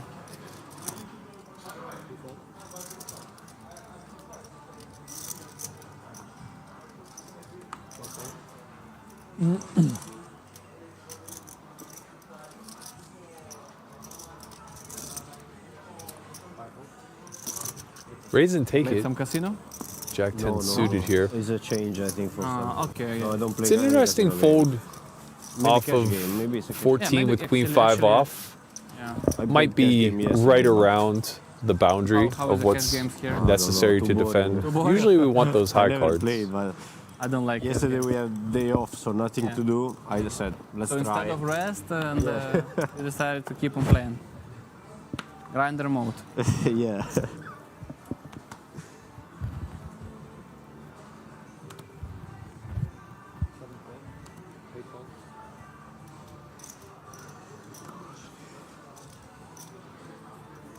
Alani's staying on- living right.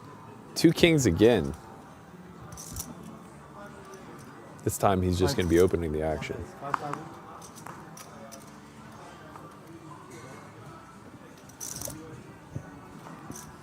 Nothing brewing. Hello. Check that. Goodbye. Yeah, it sure feels like that, unless, of course, improvements can be found for Thomas Aishan. His full clip emptied. Granted, low caliber ammunition. Sitting 37K deep coming in. Sposato's Jack 10 folding. I thought I heard call, even though I saw the cards go in. I think it was Alani. I see. 4, 5, 6, 7. So we saw the fold and heard the call all at the same time, but it Right. wasn't passing Going very Sposato's nice. lips, rather predictably Ilani's, as Little ace sweat king with you, a and little 2 bit. kings collide. But it's not a sweat, I don't know. And the ace high board, along with the spade, is an all That's boring Aishan for TV. affair. Tremendous resilience. Nearly flopped him dead. King. Just got to fade a single king of hearts.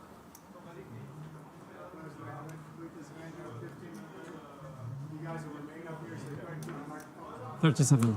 Oh, my God. I jinxed myself. An absolute stone one outer, Matt. Wow. It's nice for TV, come on. It's nice for us, I have to tell you. I got to tell you, man, bravo, I saw you Thomas Aishan, for taking it on the chin like that. Good luck. It's nice for TV is not the kind of thing that you tend to hear from someone on the receiving end of that. Right. Same table, right? Huh? Yeah, that's Gaspare, okay. a brutal way to head out. Okay, good luck. Heading out indeed. It looks like that's going to carry us into the break. Yeah, that it is.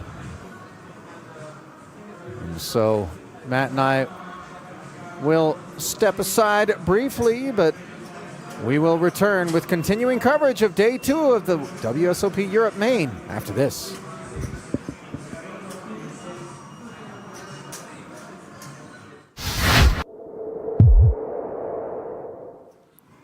And a nice guy.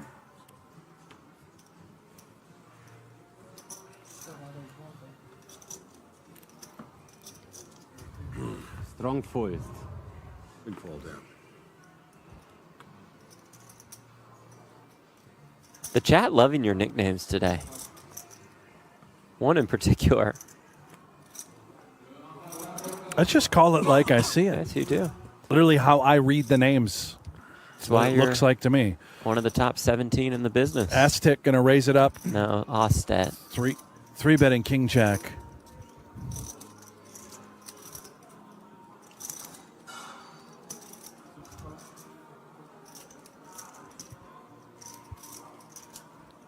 Look at Nines, these hands. 10s, 7s.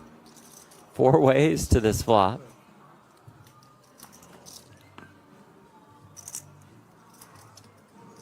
Queen, Jack, Deuce. Ostet outflops them all. Now becomes a huge favorite.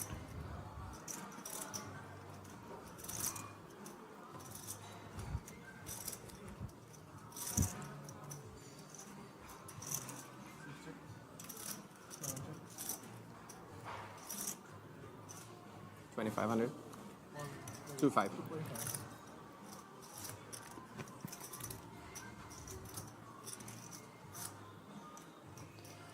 Oh, the icon. Wow, the icon getting sticky with it. Just a couple of I'm not nines. done with the nines. It's a tough hand to want to continue with, even when you hit, let's say, the 9 of diamonds. Are you really that happy? Especially when at that point you had 2 other players left to act. I think he's a feel guy. You know, you I just love it. won that big pot. You're trying to ride the heater, the momentum. Oh, How wow. about a 9 on the river? He finds it. I believe in the power of momentum. That's why we said you have to call there with He's nines. made me a believer, Jeff. And it's the 9 of diamonds, exactly. Undeterred now. How much?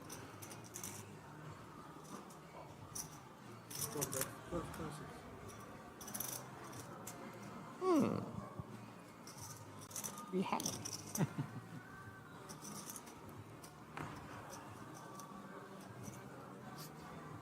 You see, Nicholas, I got very the king of curious. diamonds. Yeah, I had the king of diamonds in my hand. You don't have king 10 with the king of diamonds. Or you can call. Oh. And I will get you a new ginger tea. Says, I'll show you if you pulled.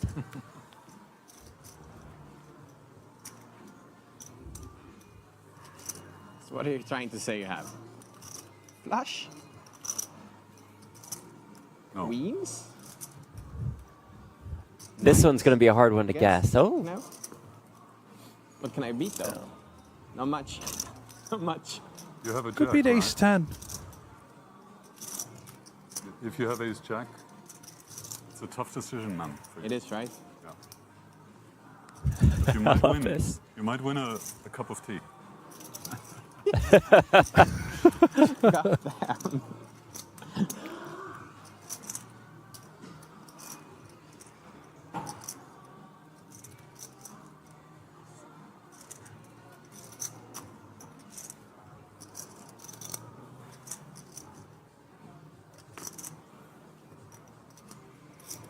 Oh, this is incredible. The speech play. Is it going to work for the icon? I'm going to talk him into this call.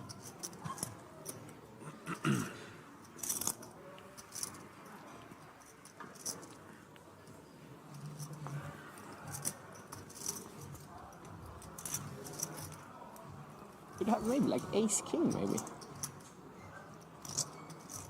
I beat that. Yeah, you can beat that, yeah.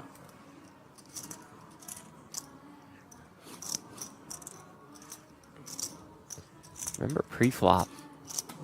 The icon called the 3-bet from Osted.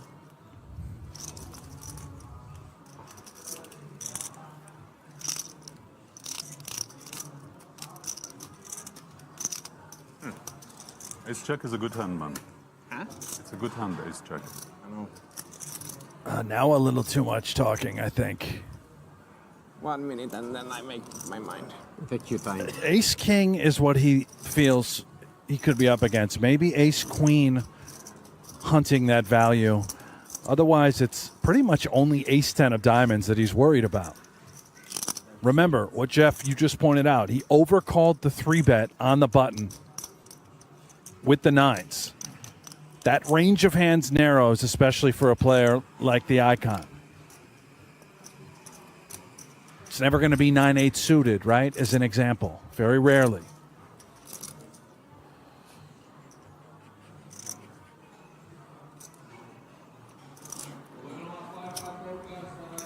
King, queen. Does fling in the chips. The icon gets paid off. Mm-hmm. Pattern reminds me of like a race.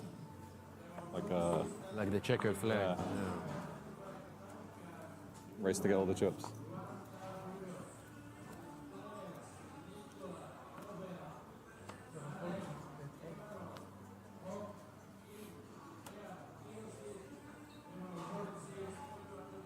Well, we're going to get action if everybody keeps getting dealt ace king. That's true.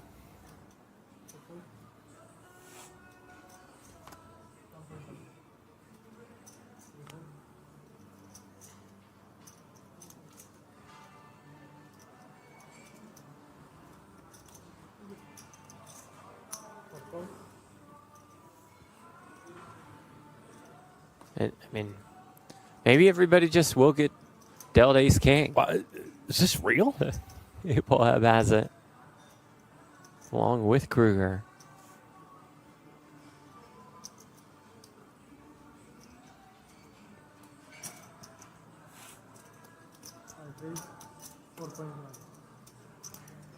Apocalypse says, just a shame our regular commentator Dan had to miss this. Thankfully, Dan will be back on comms next week for the IPS main event. That's must see, the IPS.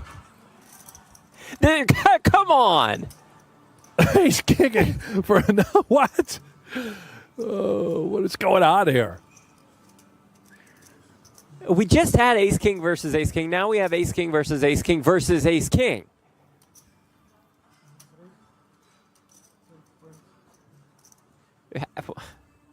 How?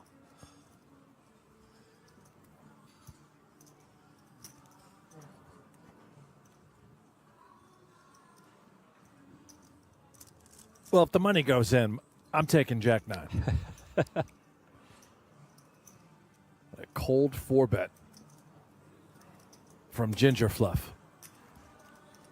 Ginger Fluff.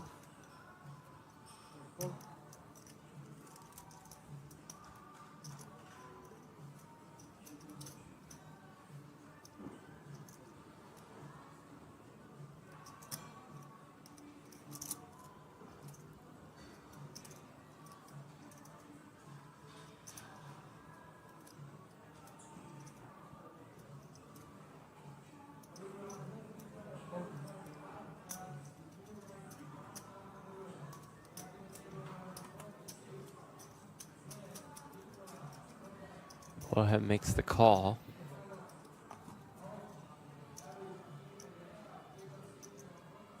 Weird. Nobody flops a pair. How? Ace king, just a drawing hand. Proof here.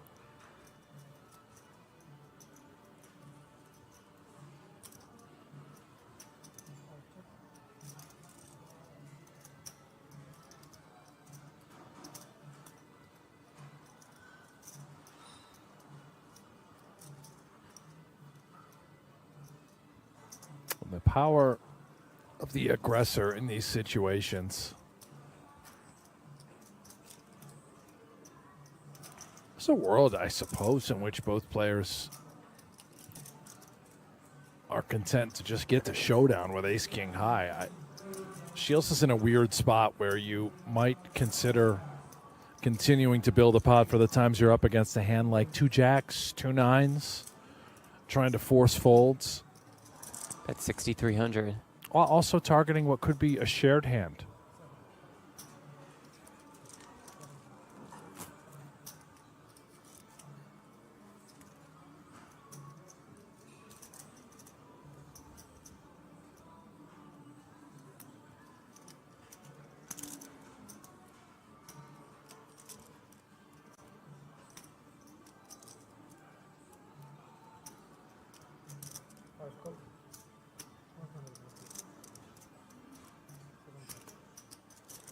$7,300.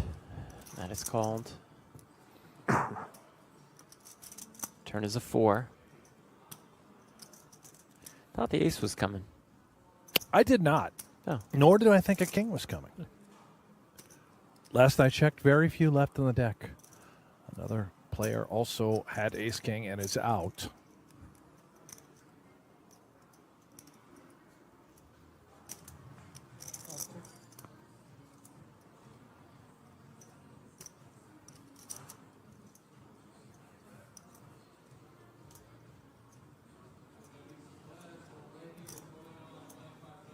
And it remains an interesting scenario for Shields. If we bet again, we are absolutely trying to target those middling pairs. The nines, the jacks. This time I'm going to just sort of shut it down. River 10.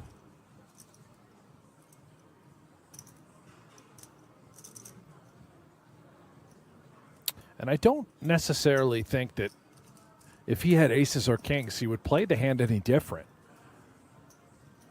you start to be a little concerned about pocket 10s being present. Of course, now the 10 on the river, much less concerned, only fearful of quads.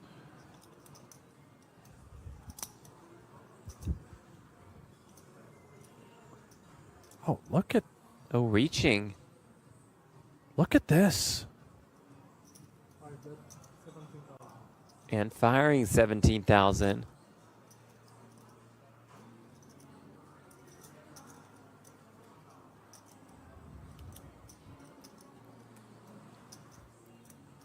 Maybe some recognition from Ibrahim saying, I think we could have the same hand. I'm going to try and force him out.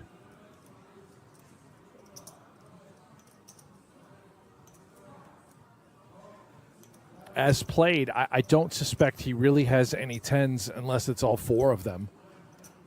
We haven't seen much out of him yet. Maybe he could have a hand like Jack 10 suited, 9-10 suited, where he was 3-betting out of the small and then calling the cold 4-bet from Ginger Fluff.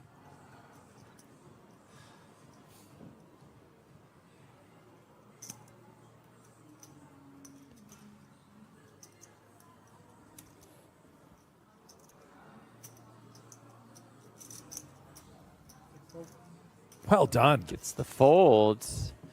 Nice pickup. Pocket 9s. Ace queen, ace king.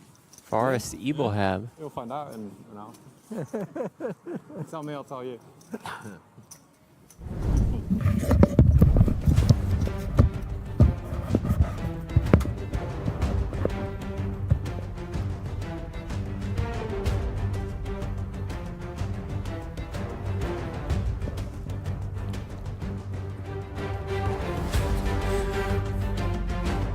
All right, we are back at King's Casino out in Rosgadov.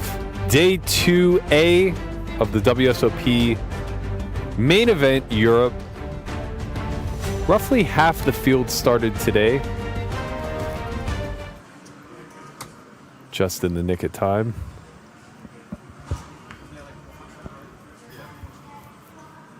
Diving right back into our feature table, Ali Najad alongside Matt Berkey, continuing coverage of Day 2 of the World Series of Poker Europe main event here.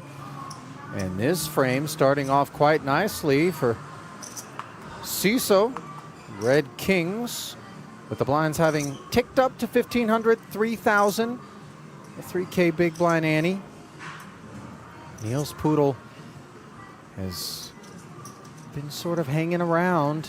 Ace-8 suited in the hijack. He's going to hop aboard.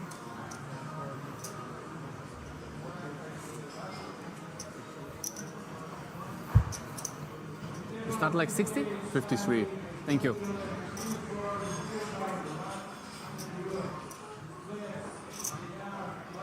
Pocket deuces for Shilko's big blind. Feels like a nice time to mine a set here. Yeah, I think you're pretty happy that you're actually going to get to see a flop here versus Sisso's who's a bit deeper. Extra 3K plunked in again with that always thoughtful, deliberate sort of manner that Shilko carries. Queen 7-5, no issues whatsoever for these kings, as we can see. King of Hearts working, as well as the overpair. I think particularly when you have a heart, and with Poodle's range being so condensed, check might be an idea here. He's just going to play it pretty straightforwardly, though.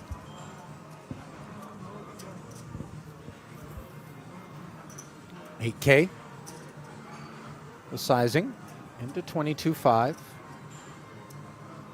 Nothing Poodle can really do here, in spite how enticing it may be with backdoor straight draw, backdoor flush draw. Probably just going to be resigned to fold here. Multi-way. Oh, what do I know?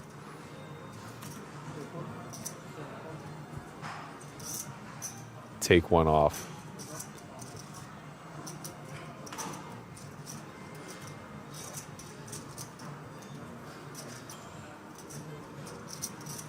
9 of diamonds on the turn. Not the spade or the ace that we might have preferred, but it is a gut shot straight draw for Poodle. This is kind of what I was concerned with the float here by Poodle. You set yourself at an SPR 1. Yeah, this isn't a spade or an ace, but you do pick up the gut shot. And you do pick up a check in front of you, which could tempt you. Yeah. Yeah, I imagine we're pretty close to the bottom of our range. This has to be damn near the worst hand we have. I guess maybe we have a little bit of Jack 10. Unlikely, though.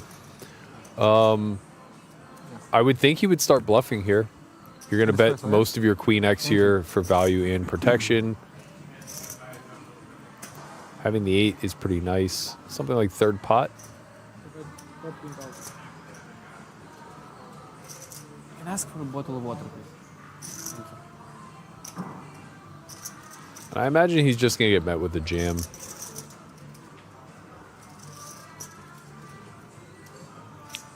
$13K lured off of Poodle's already lean stack. Credit CISO with taking a line that has provided him this opportunity. And Neil's not going to posture whatsoever. The check raise leaves him understanding it's time to step aside. You know, these are the fines, right? I don't want to, like, make it seem like it was something extraordinary. Sure. But it is the difference between, let's call it good and great, is being able to recognize that opportunity there to pick up chips that you might not have otherwise. Yeah, finding that turn check is worth something for sure. And there is your reigning World Series of Poker Europe main event champion, looking like he's got himself involved in a tussle for all of his chips. He's got himself King, Queen, 4, 5, 7, 8 Queen board, and he's up against Queen 6. Oh my goodness. What a filthy way to dispense with the bid to defend Neugebauer's crown. The running 8 high straight by the outkick top pair. And that'll do it for Max. Ouch. I don't know that that's as filthy as that King of Hearts. No, that rolled King off of right Hearts before was, the break. Yeah, that was something. I don't know if we're on any fault lines here in Rozvadov, but seismic things were associated with that river. Stone Richter scale registration.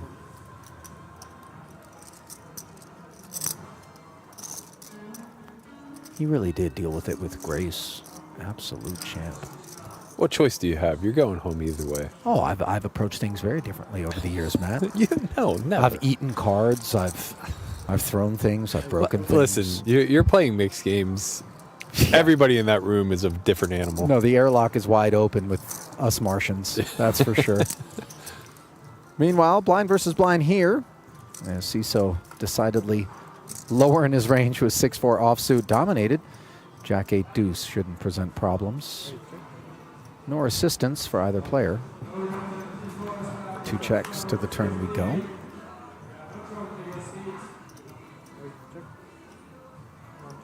King high, happy to pursue showdown. Pretty tempting to fire a bet here with 6 high. Not going to have very many worse hands here in range. Not that it's super important, but you do block 4-3. It's worth something. It's not worth nothing.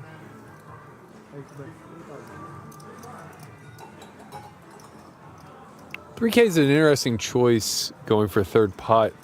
You're not putting that much pressure on the king high, queen high type holdings, which I imagine is what our target is here. So what would you Through a prefer? Something more toward the half pot range? Yeah, Wow, it does get through, however, Matt. I stand corrected, sir. I was with you, though. I felt like as played, it became somewhat more incumbent upon king high to take a peek there, but... Yeah, I suppose that bet does service 6 high pretty well. You're certainly getting 8 high to fold. And if you're Vivian Saliba, you're getting a chance to chat with Jessica Tussel. winner of the 2022 World Series of Poker Ladies No Limit Championship. That was good for her first bracelet. Saliba also won her first bracelet right here at Kings this year. Took down the 2K PLO event. 4-card streets. Knifed her way through a field of 229 players. So a couple of pieces of well-earned jewelry adorning those wrists as we come back to the feature where Poodle's 10-3 suited has defended. Sposano leaning over and going, hey, listen, it's such a small stack. I'm sorry, I can't really. How much do you have? Queen, queen, 5 here. Ace high doesn't find any improvement. Does have the action checked over.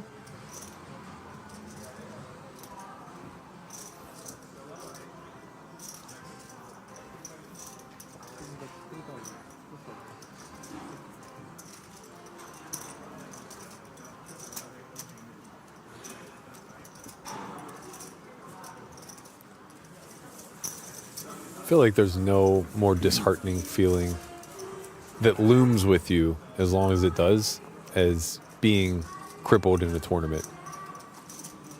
You know, you lose like a massive pot in a specific way, you're generally ejected from the event.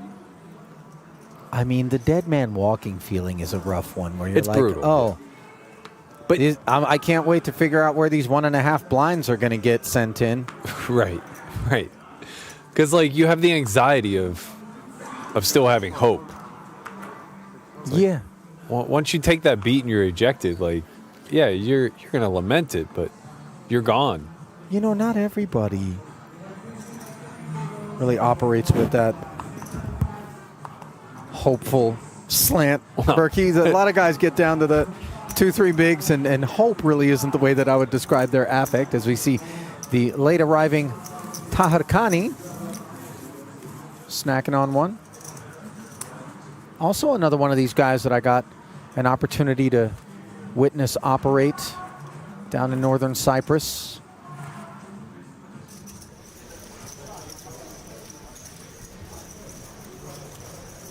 And what have we here? Zed Omar with 6s. Wrapping the felt. And showers for the Swede, Eljak.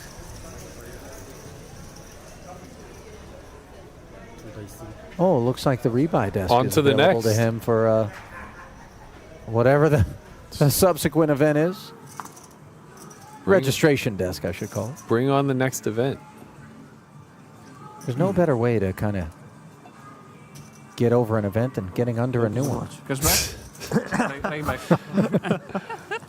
Never miss a Sunday, as Pads would say.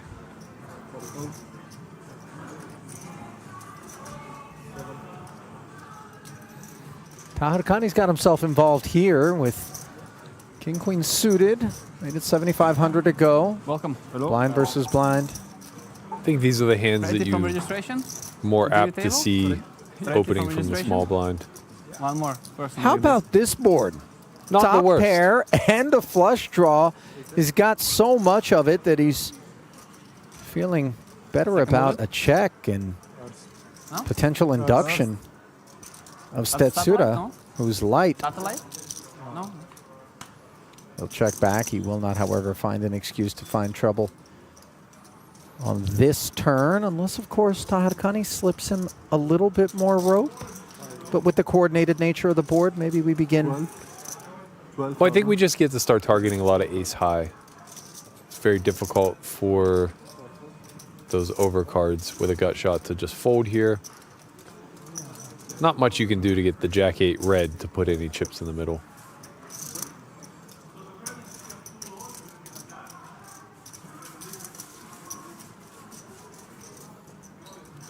So that one ends uneventfully. By the way, Taharkani has been lobbying really hard for the addition of some new events here in Rosvadov that are kind of mixed and include arm wrestling. Oh. Reasons are obvious. Right.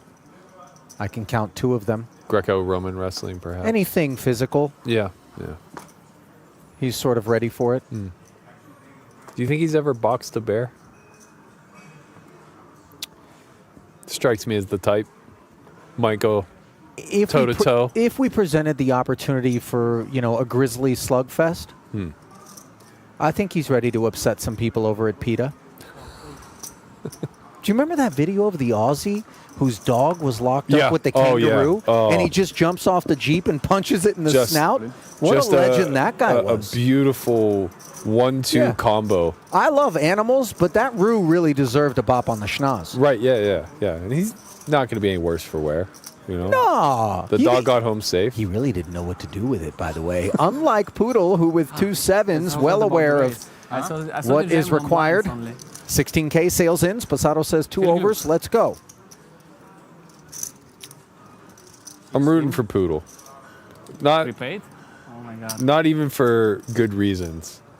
Because just busting here alleviates the pain. No, Ali. Oh, you're brutal. I'm rooting for the 9 big blind stack. Wow. Let's keep him in the mix. See what he can do. There you go. Let's go. Oh, hang on. Threats, even though Poodle has flopped himself a cozy set to remove 1 pair issues, now he must fade a 9. Clean. Okay, clean. Professional. Yeah. Board pairs. Rivers irrelevant. Oh, my goodness. Well, it's sort of relevant. That deuce was necessary as the gutter did come in. And you know what? I stand corrected. Poodle now has 12 big blinds, so we're going to get to see a real display of short stack ninja. But full house. Yeah, straight wins. Full house. I mean, 12 is like cup runneth over territory for the likes of Sean Winter. This is very fair. He may have found a limp fold with those 7s. Depending on if he had the deck read or not. Oh, he really is one of the most entertaining of the top caliber professionals. There's Vladimir Troyanovsky. 4th on Russia's all-time money list. 8.4 million in career earnings. If you don't know your way around poker's elite, that's an unassuming little seat right there. I was going to say, does he play high rollers?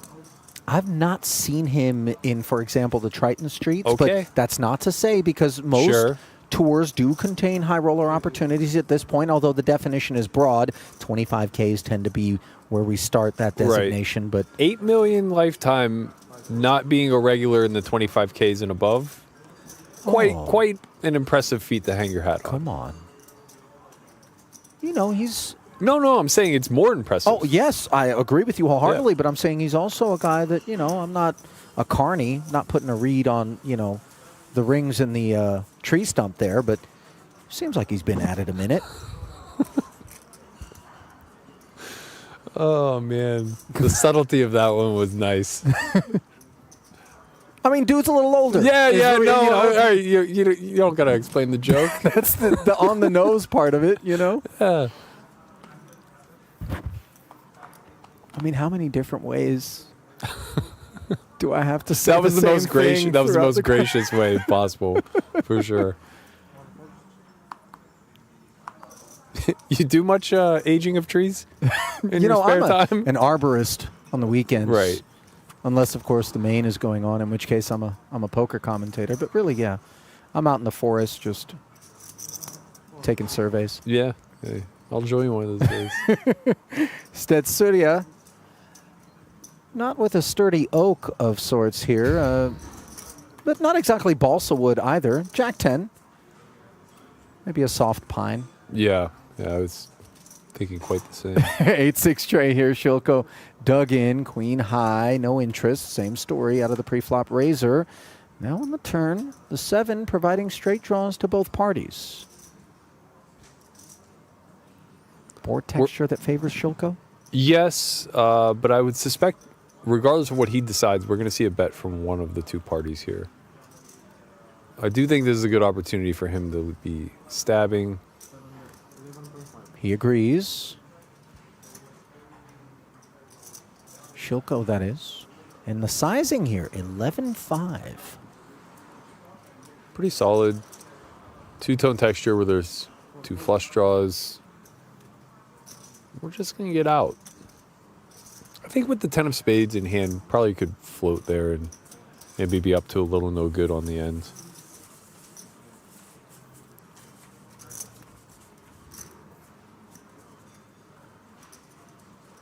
And things have been going well for Sean Deeb. Rumor has it he's enjoying himself a double, and there is the imagery. And let's check in with Sean from earlier. Hi, Sean. How would you rate this year's main event field? It's always really soft here with, year-round qualifiers from all the smaller circuit events here. It's great. There's a lot of amateurs. We're playing one bullet, so, me with a lot of bullets, I put a lot of pressure on them. I'm going to be in for a lot of rebuys often, but I'm going to end up with a lot of chips hopefully by the end of registration. Do you have any side bets for this tournament? Nope. I don't think anyone's willing to bet me. If they are, they're the best no limit players, but in these softer fields I usually take myself versus them. But yeah, no side bets, just here for the bracelet, and Kings is always good to me, so I enjoy this stop a lot. Thank you. How is your poker year going so far? Not as good as I would hope. Obviously my goal every year is to win a bracelet, and I didn't win one this year, or player of the year, so I was still happy. I'm playing very good, had a lot of deep runs, big stacks, and I just got to close out like I know I can. And what is your strategy for this main event? To get all the chips before anyone else does. Yeah.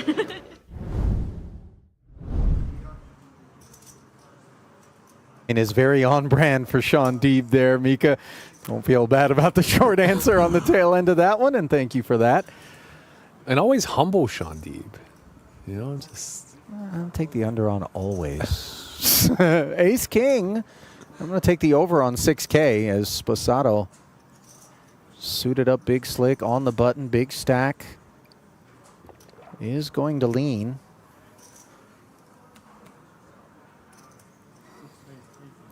Just how hard? 3X. Did get a glimpse of an ace finding the bin elsewhere in the field, and now we're going to get a glimpse at Ilani's response here. These ace kings tend to like to get chips towards the middle. Yeah, nearly 100 big blinds effective, though. If there's spots to slow play pre, this is going to be one of them. And this is probably the first time we've seen Ilani let off the gas a bit when he had a more aggressive option available. And a more pleasant board texture for the pre-flop 3-better, as they both have the same hand, but one of them likes it a lot more. Nut flush draw.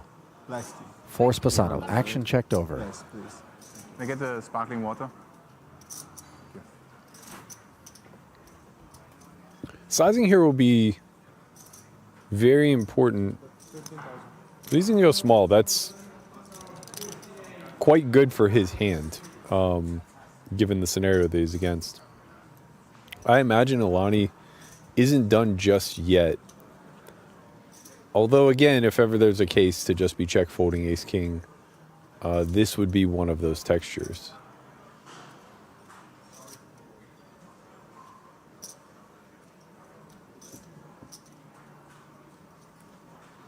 $15K.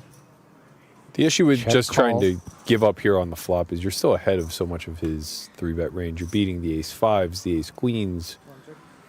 Yeah, but you're not finding any improvements or draws of any sort on this 8 of clubs turn.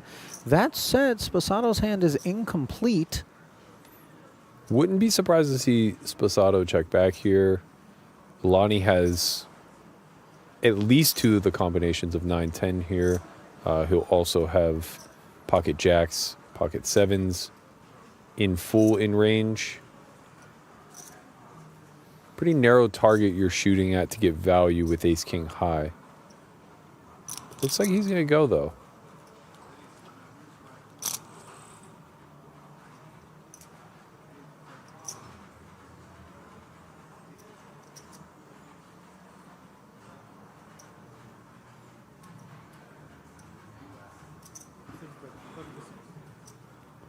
About half pot. Into 73,500. Comes 36. It's a curious bet because I don't know that we get better to fold, and I don't know that there's too much worse that can call. Yeah, these are obviously dissuasive realities if Sposato shares them, but he does manage to get the other ace-king into the bin without having to improve upon that nut flush draw, which was always free rolling. Kind of the first occasion, unless something eludes me, that I can recall Elani kind of ticking in the wrong direction. I mean, it's been a fairly glassy surface upon which he has sailed. Yeah, and kudos to him. I mean, really just demonstrates a solid strategy of not getting a little drunk with the momentum, overplaying perhaps the ace-king offsuit there. I love that term because it really is apropos. It's a narcotic, intoxicating feeling when all of a sudden you feel this false sense of invincibility. Yeah. Every single time I'm bluffing, it gets through. Every 3-bet is perfectly sized to get the best hand in the muck, and then it just takes one misstep. Yeah, and it's easy to misstep with a hand like ace-king. Like, you're very, very, very high up in your range. It's not like you can do much wrong. Well, 7-8 of clubs in the big blind. Nothing wrong with entering the fray once more, and yet again against one of these deeper stacks. Shilko's King 10, a legitimate opening candidate. 6.5K a man to peak at 4, 5, 6, and I don't need to explain whose hand you want in this spot. The nuts for Elani. Unfortunately for him, not really anything on the stovetop for Shilko.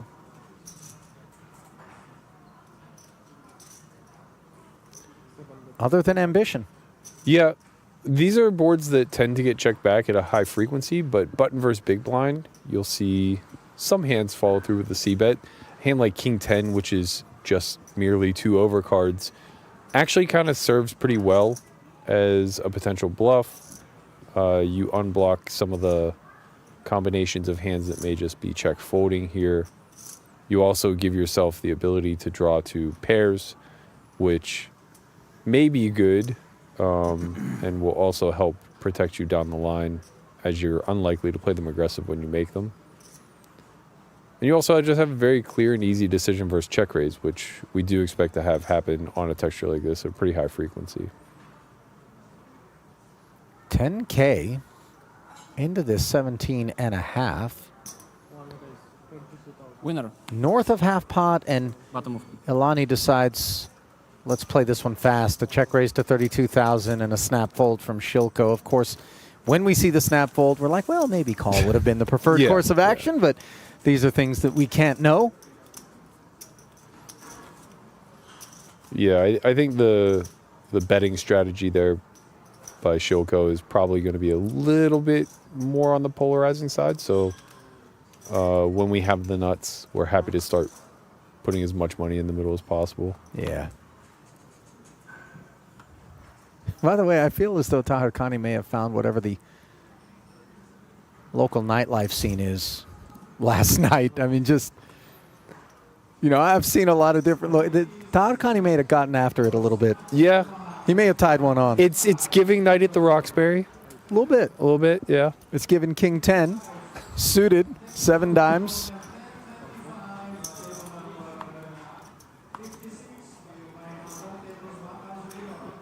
Let the masterclass commence. Ace 5 for Poodle, 33.5 back. He will defend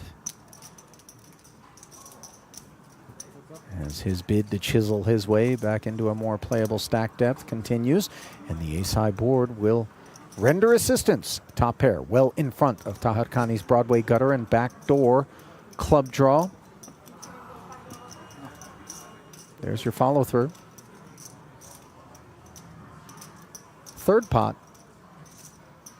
Third pot, but setting up an SPR sub 1. No, I didn't. Niels is here for it.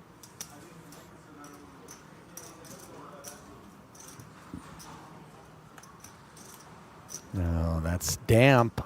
A board pairing 6 of clubs, offering up that flush draw. We might just see a jam here. by Tarakani. Oh, pumps the check back. brakes.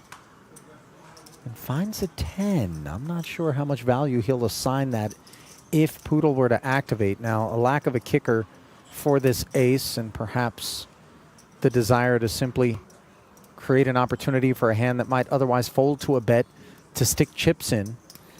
Yeah, I think Poodle potentially could have had a lead on the turn. Now with a hand like ace-5, maybe you don't want to because your kicker is just dead. Perhaps if you have a hand like ace-7 or ace-8 where you're still drawing to a better 2 pair, it might make a little more sense.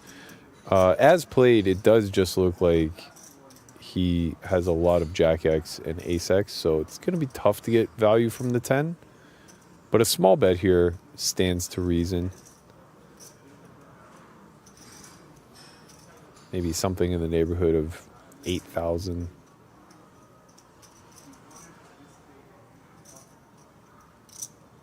He might just want to go for it all. Polarize. The issue becomes like along the lines of what are your bluffs? But you know, sometimes you just don't care. It's like, yeah, maybe I don't have bluffs here. Let him make a mistake. Let him call with a 10. You know, one thing about the intensity of that seat there is we see Taharkani glancing over a couple of times before correctly finding the bin is, I don't get a lot of I don't care out of that guy. You know what I mean? This is a man who's studied. Yeah. And here for it at all stack depths. And you can see him continuing to bring up the rear of the chip counts. Diego Zeider, by the way, of Switzerland, has also parked his bones on a lean stack, bringing us to 8-handed action.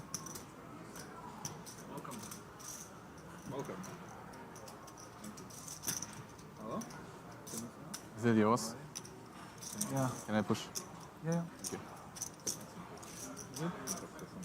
Now, Matt, I ask you, as we're here on day 2, and, oh, hang on. Poker's resident villain, Martin Cabral, #1 on the Czech Republic's all-time money list with $12.8 million in earnings. Getting himself familiarized with this table. What a character. I mean, you want to talk about a man who is as unbothered as it gets with regards to what you think about him? Yeah, yeah. There's your candidate right there. Meanwhile, ace-10 offsuit on the ballot for Stetsura. Under the gun open. Quite a bit of pressure to get through, which it does all the way around to solver bait, as I like to call it. The baby-suited wheel ace. These will play call in this formation some of the time, but I suspect Ilani's going to be bumping this one up. He's a bit of a non-believer. By the way, footnote on Cabral, who we saw a moment ago there. He's the man that took down the 50K Diamond High Roller a few days ago for 529,000 euros. And his resume, when it comes to events on home soil, staggering performances being turned in.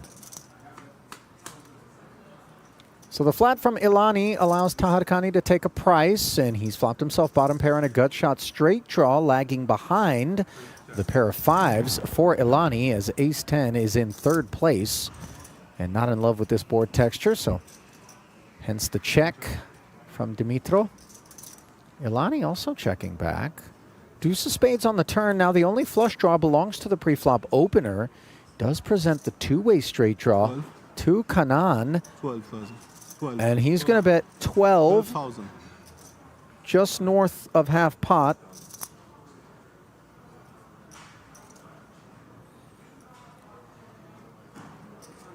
One of the more obscure double gut shots that you'll see. By the way, not to be overlooked, the fact that Stetsura has a wheel plus that spade, and yet... Wow, really didn't think he would fold there. That's he interesting. decides not enough. Lays it down, and now Ilani, with a wheel and a pair of 5s, which happens to be the best hand, must consider his options. First half pot, potentially a dirty gut shot, only second pair. He's going to let it go. So a nice choice there from Kanan to barrel as he hauls one in. Do you think if he flexed hard enough, he could just pop the watch right off his wrist? I'd like to believe so. Even if not true. Think about how many cans of spinach are associated with forearms such as those. Because that's the road, right? I mean, Yeah, oh yeah. I watch Popeye. Yeah, for sure. Kanan actually really cool to hang out with. It did a dinner with him and Hossein Ensan, World Series of Poker main event champion. Former champ. In the States. Both of Iranian descent, like yours truly. I had the pleasure of playing Poker After Dark with him right after he won the main. He's a sweetheart of a human being. Yeah, he's great. Super nice guy. As is Kanan, by the way. Both really good-natured. And the nature of a suited connector being explored by the cutoff here in the face of what might be deemed a wider than average range from the depth of Sposato. Chip leading here. Elani, credit him for not being bashful about taking on the bullies on this schoolyard. Yeah, I mean, I thought we were going to see it last hand for sure. Button is good. Versus the Under the Gun Open. There was no shot he was flatting the 6-5 suited there in the cutoff. No. That one was getting bumped up. That's for sure. not his speed. Yeah. Sposato does concede, by the way. So a timely decision there. Is this Neugebauer? Looked like Max there. Yeah, okay. He's back in there. So it is still open registration right now. I am looking up there, level 11 of 14. I think you can register through 12, if I'm not mistaken. 311 players. And then again on 2B, I would assume? There is no 2B. Oh, well then disregard. Tomorrow's day 3 then. Yes, sir. Okay, we move on. I mean, the fields in Vegas obviously require such things, but I'm extrapolating. Yeah. Not the 10,000 runner field. No, we see here. No, I mean, it would. Could you imagine though? I mean, people would be playing on the roof of this facility if we had that many. What a in party! The parking lot. What a party Rozgadov could be. Oh yeah. Well, listen, Rozgadov. You know, you can create your own party for the right price. Sure. 9s for the late arriving Zaiter. Facing the open from King 6. By the way, this is button versus big blind. Yeah, we might just see it all get in there. Wouldn't fault him for it. Well, not from Tahir Khani, but from right, Zaiter yes, potentially. Right. Well, some gets in there. Interesting choice here. 3-bet not all in. Putting in a 30-year stack. Yeah, okay. Gets it done. Crispy muck there from Kanan, by the way. Yeah. Oh, he's going to do everything with a little flair. You know, I like that guy. Correct me if I'm wrong, but he has a striking resemblance to the villain from Inglourious Bastards. Didn't see the film. Really? I know. It's on Wow. the list. A cultured man as yourself. I was probably doing commentary, if I'm being honest, while it was in the box. More important things. You know what? Understand. Here's the deal, though. As much traveling as I'm doing for the gig these days, so much time in the air, all it's going to take is one flight where it's available on the entertainment system, and we'll get that one checked You watch off. movies on flights? I tend to, yeah. I mean, especially if I'm trying to calibrate, to make sure that I'm awake long enough to not get jet lag. That's the one of easiest ways. way to do that is to just sleep the entire flight. Well, what if you land in the evening? Well, And then you wake up and there then you you're are. off. Well, yeah. You just embrace the jet lag. As Pocket 8s have been embraced, understandably, by CISO. It's not a bear hug, but, a gentle embrace. 6K. Flatted. by the button of Stetsura and could potentially have witnessed others come along out of the blinds. He'll be quite pleased to just be heads up and in position. His stack been trending in the wrong direction. I was just about to say, he's been on a pretty steady bleed here. Dating all the way back to those kings. Дякую. Будем надеяться. Yeah. What happened to that player? We lost him? Got showered. King, Queen, Deuce, Broadway Gutter, 2 over staring down the Snowmen.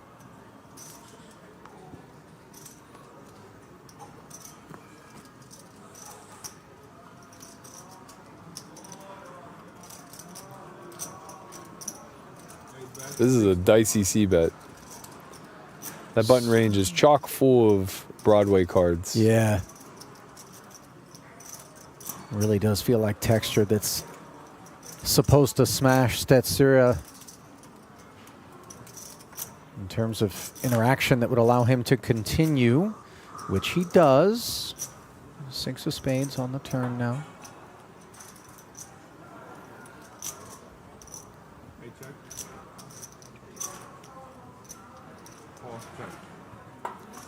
Round of knuckles. And a beautiful jack of hearts for Stetsura, provided he's allowed to get to showdown, which one would expect he will.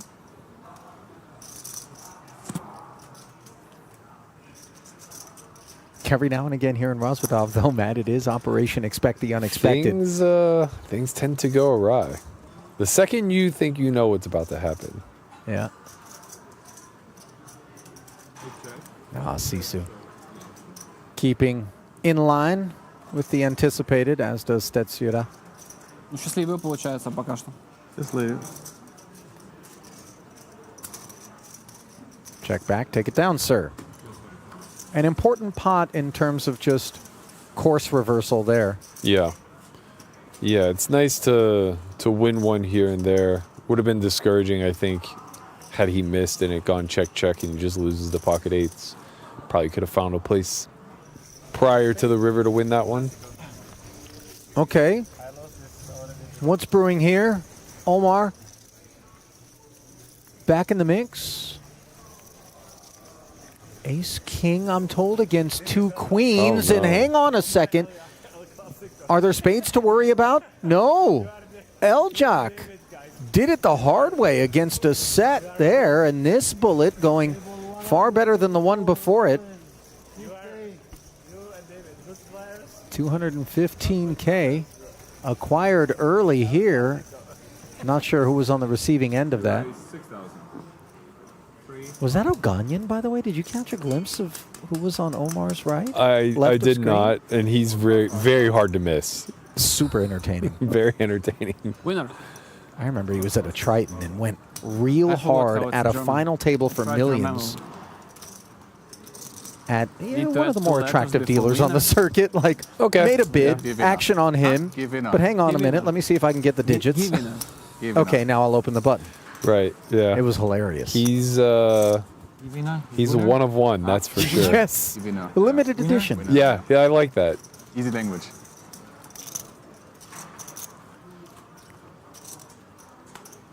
Well, time running out, by the way, for re-registration means I would think, Berkey, not that we scoff at 10,000 euros, but for those that are deeply rolled, maybe we press matters a little bit, seeking a spin, and if the spin doesn't happen, we make sure that we park our bones with a fresh stack going into level 12? Well, that's how I would think, Ali. And, that's generally fish logic. So take that for what it's worth. But as a gambling man myself... Flogic?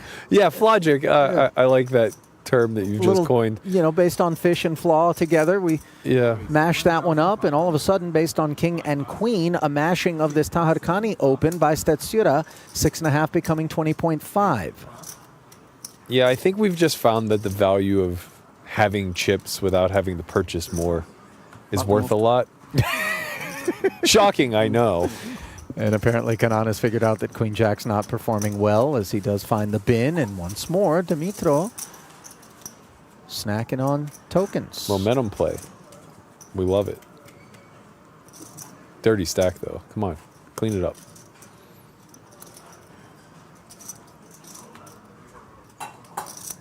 There's nothing worse than the dirty stack in the wrong direction. Yeah, it hurts. They're like, oh, okay. Well, I'll tell you what's worse is the person who points it out to you and tells you that you just lost X amount of dollars. Oh, yeah, thanks. Thanks, Oaken. Appreciate that. Thanks, Oaken. Is that Brian Oaken, a local Vegas cash game player, who also a limited edition creature. Very much so. They just don't make them like that. I love it, by the way. I mean, poker without the dying breed that is those types is a less fun endeavor. Yeah, we get less insight into the character that is behind these calculated assassins at the table. You know? That's true. There's some real sickos in this group. I promise you that. I'm here for the sickos, man. I want the degenerates. I want the scumbags. Yeah. You know, they balance things out. We need a little yin and yang. That's right. Yeah, I want to know the guy who's going to slow roll in the biggest pot of another person's life. Like, I need that pointed out to me prior. Well, 7-4, pointing toward 10,000 here, as Ciso limps and is here for it. Dominating, by the way, as they both share the 4. Not the sort of hands that one might have presumed would work their way into a 23K pot pre-flop. Jack 10-5. No pair anywhere. Ciso checking. Clubless board, not his favorite. Alani's got a little bit working for him here. I think he's going to follow through.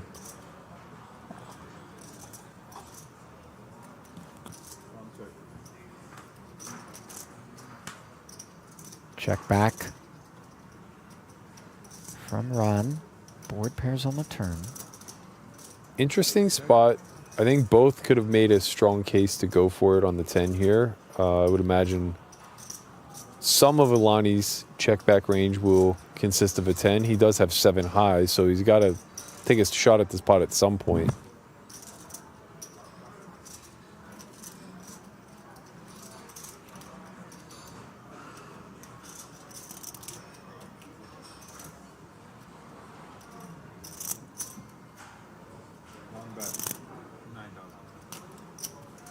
Just shy of half pot, about 40%. It's going to get the job done.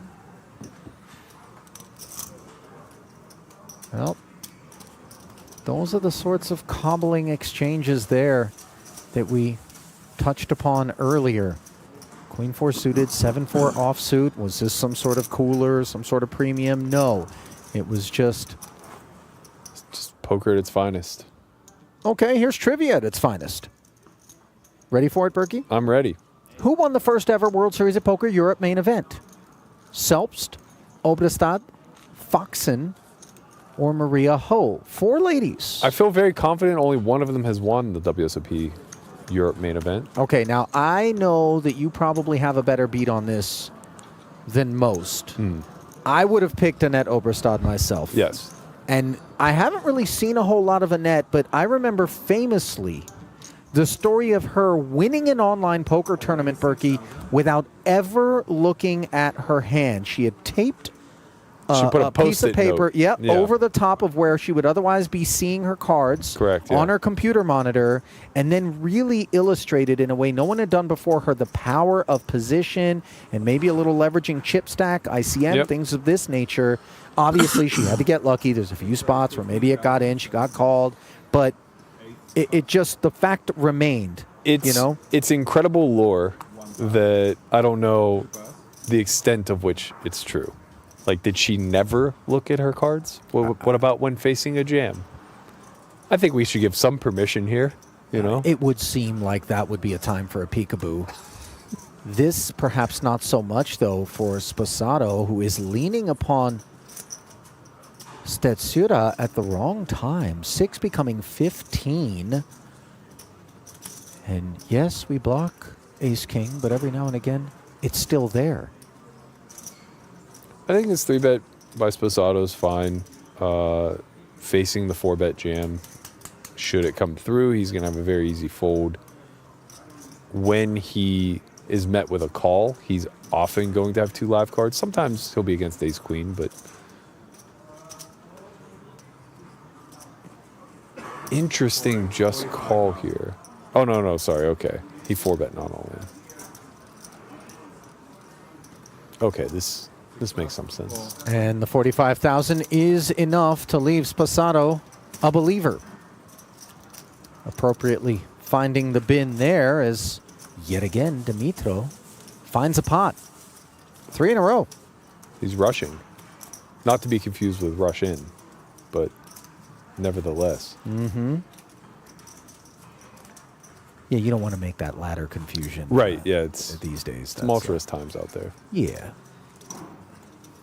Hope, by the way, that one wraps up sooner than later. Not from a humanitarian standpoint, but the volatility in the markets has been tough to navigate. I'm sorry, was that calloused? I'm kidding, of course. Mostly.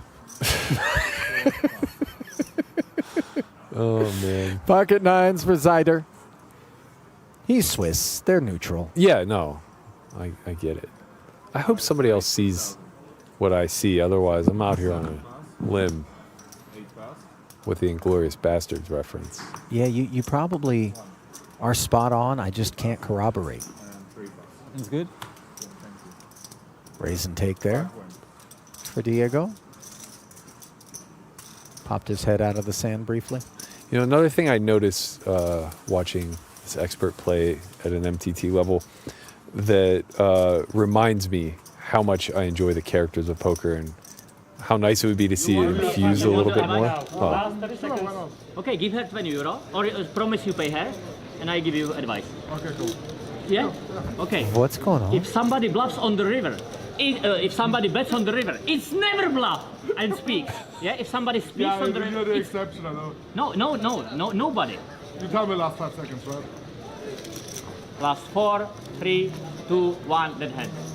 Dead hand? 10 seconds. Can I take my money? I owe her anyways $20 now, great. Yeah, you already lost in the yeah. Can I take my money? Yeah, fold. I have the nuts. You wanna see? For spectators? Tomorrow. I never play. Never play. Here's the thing about Martin Cabral. He makes our job easy. Just let it roll. Yep. That was an accidental perfect setup. Yeah, it was. By the way, I did It not. really was. I did not know that was happening. Fewer, more colorful than that box of Crayolas right there. Danny too. He's something. Oh, else. Daniel Razai is wonderful. Always a pleasure to play with. But what I was gonna say is, you know, the level of sickness just isn't quite there with this talent pool. Like, they're just too good. They're not wired a certain way. But if you watch when the dealer puts the flop down, he just holds on the door card and then spreads it. Oh, yeah. Now, I play with some people That would lose their minds. would murder the dealer. Yeah.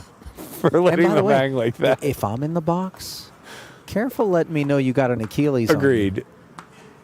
I'm only getting a few bucks an hour, man. I'm going to get my jollies one way or another. You know what? By the way, I'm going to do it and then look right at you. Yes. And then extra slowly peel. Now, perhaps you're going to pounce across the felt and murder me. But yeah, and hey, you know what? That's the choice you've made. I'm getting my money's worth. Right. In terms of lawsuits, I mean, personal injury attorneys aplenty out here in the Valley. Yeah, you find a billboard somewhere. The back of a bus. Pocket Kings. The rush continues. By the small blind of Stetsuda, he really is surging up to 150,000 plus. 50 big blinds effective here. He's going to start off with a raise. Well, AK is quite small. This is a bad one to have if you're Zeider. A suited king will defend. I feel like Zeider and Stetsura are cut from the same cloth. The one finger chip slide, you know, the literal flick it in of a chip. Oh, that was fantastic earlier from Stetsuda. It was as though there was an insect of winged nature somewhere on his chips, and he just bink. 5K barrel. Meanwhile, Queen 4 deuce, 1 diamond on board. In comes the C-bet. It's a nice board to go for 3. Zyder's going to have to continue with overcard, backdoor flush draw. 8 could be live. A lot going on for him. Raising might even be an idea here.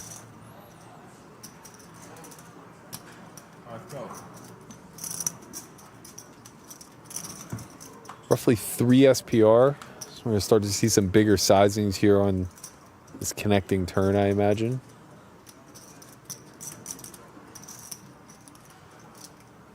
Zyder just hunting perhaps a window of opportunity to lay claim to the pot, should Stetsura have not chosen to barrel as he has, and for good reason. 20K is nice here. 2/3 territory. Yep. Set up about a pot-sized river scenario. And it's all over for King 8 of diamonds.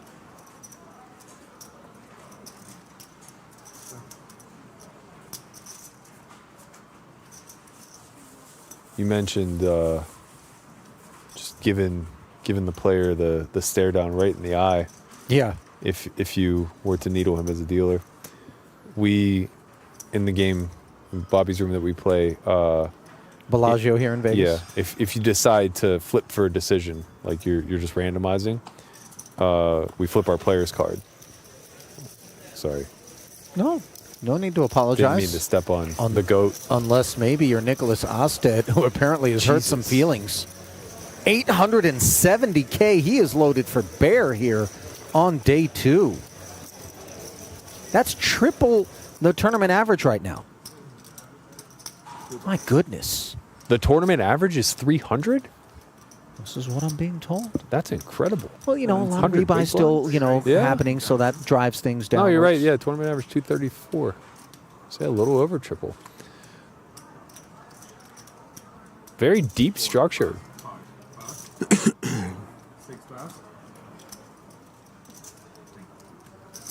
Listen. Imagine final tabling Vegas and then final tabling the European main back-to-back. It's not as though people were questioning Osted's. Who deserves it more? But really? He's been deserve is a tricky one. Well, but I hear where you're coming from. The man's grinding the hot 55 on a Tuesday. Dues have been paid. Yeah, I think we would all take a bow if he managed to put this one away. Well, he's going to have a lot of roadblocks, some of which are parked right here at our feature table. Sorry. Oh my God. You got it. It's fine. It's close. Really close.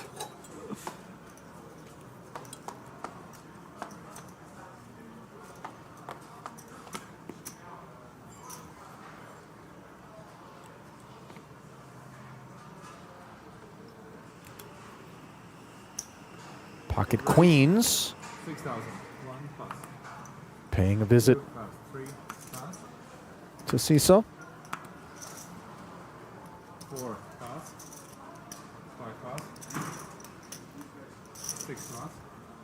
Alfier doesn't get any action until it gets around to Shilko's big, and he will make the investment.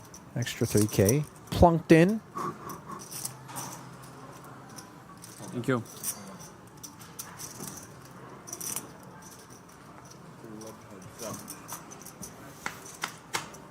$16.5 in the middle. Heart in the window, and another one behind it, coupled with a gut shot straight draw. This flush draw presenting some potential threats to these queens. See, Shalenko is actually a small favorite here. Pretty incredible to think about with no overcard to the queen, and he is choosing to lead out, and you can really put cuffs on even the upper crust of range on textures such as this as a covering stack and a big blind defender for such a lean open size. Yeah, this is a really nice find here.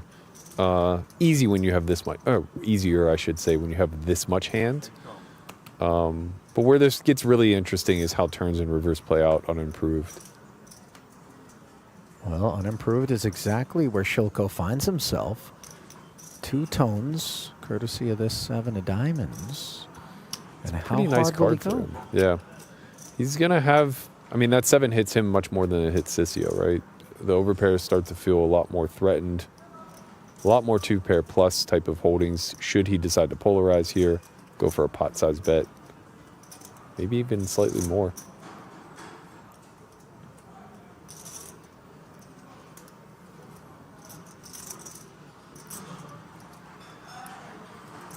Not sure Cecil's going to be getting much off of that view. He is going big. 20,500. Yeah. 20.5.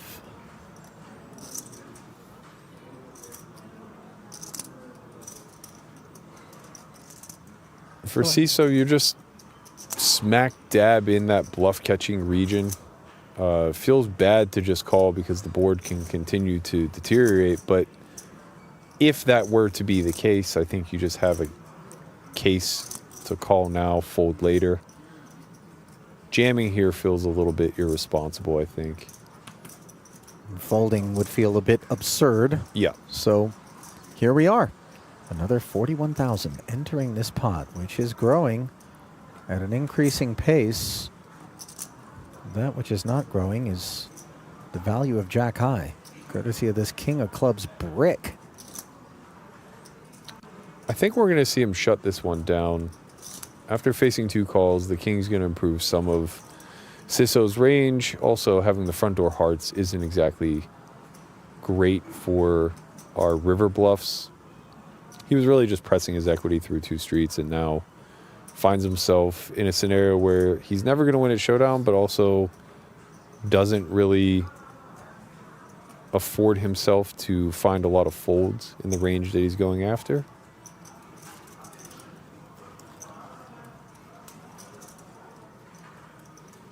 Will he step away, or will he make things uncomfortable? If he goes for it, I think it's going to be all of it. 115 back. That would be a massive overbet. 17,000. Oh, if I stand corrected, he's just basically targeting the ace high heart draws. Yeah, 17,000 was never the figure that was going to send queens into the bin. No, And I'm not entirely certain that CISO wasn't going to be max sticky here, but as deep as they are, 115 would have been... Jam would have... 1.7? Jam would have made him... pucker? Shrink. Yeah, there you go. That was trying to find the gracious way of saying it. Appreciate you filling in. You leave it to me for the less than gracious operations around here. Trust me, that was better than my first instinct. Sposato, 132 bigs deep. Shilko taking a hit there. And CISO works his way up the leaderboard. Taking a peek at the current chip counts here at the featured table as registration period winds down to a close from the King's Casino here in Rozvadov in the Czech Republic. Ali Najad alongside Matt Berkey. Glad to have you with us for this coverage, of which there is today and 3 more days before we work our way down to the eventual champion.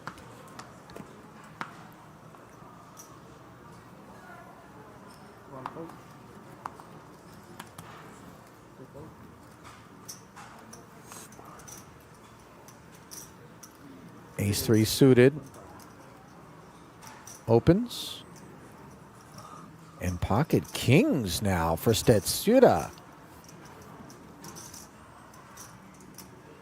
Again.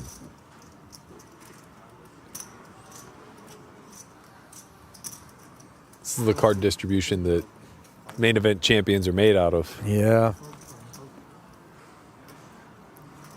Until they aren't. Right. Yeah. Right? Sometimes it's just getting hit with the deck and being forced to play so many pots that eventually, you know, you don't end up holding. That's true. Punches your ticket right out of here, but we would all take it, that's for sure, as 20K. Thank you. The request. Roughly 3x territory.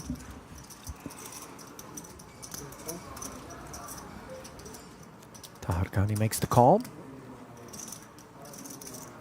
You prefer pushing back with that ace-3 suited? No. This is one that if it has two decisions, it's between calling and folding, I think. Relatively early formation. You're not super thrilled to go post-flop with these weak hands.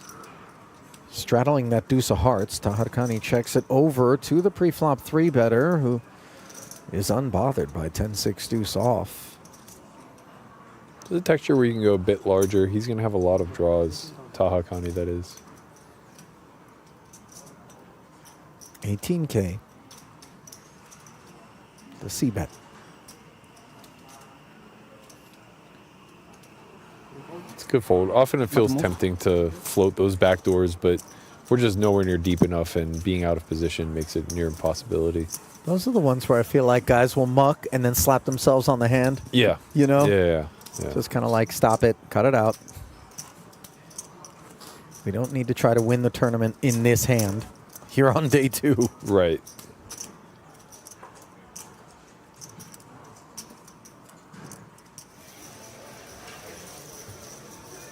Well, who else do we spy out there in the field? There he is, Sirzat Chisu, the German. Got himself 620,000 in chips and yum. Some gift shop swag. He's playing for the home team. Also one of these super high rollers who plays against the literal world's best with some frequency. Played some cash with him when we were on the cruise ship. Very pleasant to be around. The cruise ship, Matt? To what are you referring? Well, I didn't want to mention a competitor, but... Oh, right. We don't have to. Yeah. I get it. Some events held at sea. Right, yes, that's a great way of framing it. Very pleasant, though. You know, oftentimes you get into these bigger cash games and the emotions run high. Man just wins and loses very graciously. I wish we could bottle up whatever allows him to be that way, and then it's probably money, Ollie. It's probably money. Oh, well, we could bottle some money up. Yeah. I mean, didn't have to be plasma, but whatever.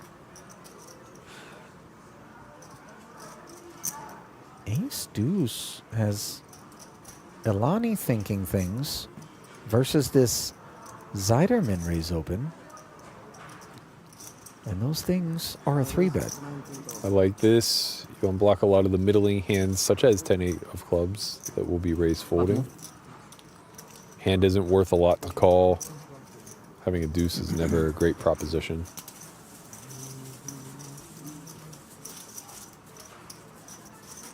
He doesn't miss the aggressive option, you know? Well timed. And again, you know, Elani strikes me as the guy that is going to make the most of the spots that he finds himself in. He's not going to lament the idea that, oh, the best hand I had all day was Queen Jack. You know, he's just like, okay, well, whatever it is, ace deuce off. If I think there's chips to be earned, I'm going to get after them. Yeah, I think this newer, younger generation, they kind of see it as just a logic problem where you're just, every hand is a new question that's being afforded to you. It's if this, then that. Yeah. What do you do? And shockingly enough, when you're good and you're studied, you choose the right answer a lot. Well, let's see what the answer to this cutoff open from Shilko will be. Different proposition, obviously, than squaring off against Zeider. Yeah, I imagine this will work its way into the calling range. Though if anyone's going to find a 3-bet with it, I can assure you it'll be Elani.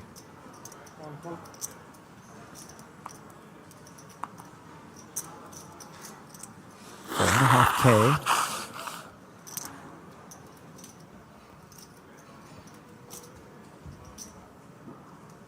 Invested. That allows Poodle You play like to 300? take a price. 300? I think a bit less. Less? You know what I'd love there is if Niels was like, I have I have 43 and a half back, just high. I called 2.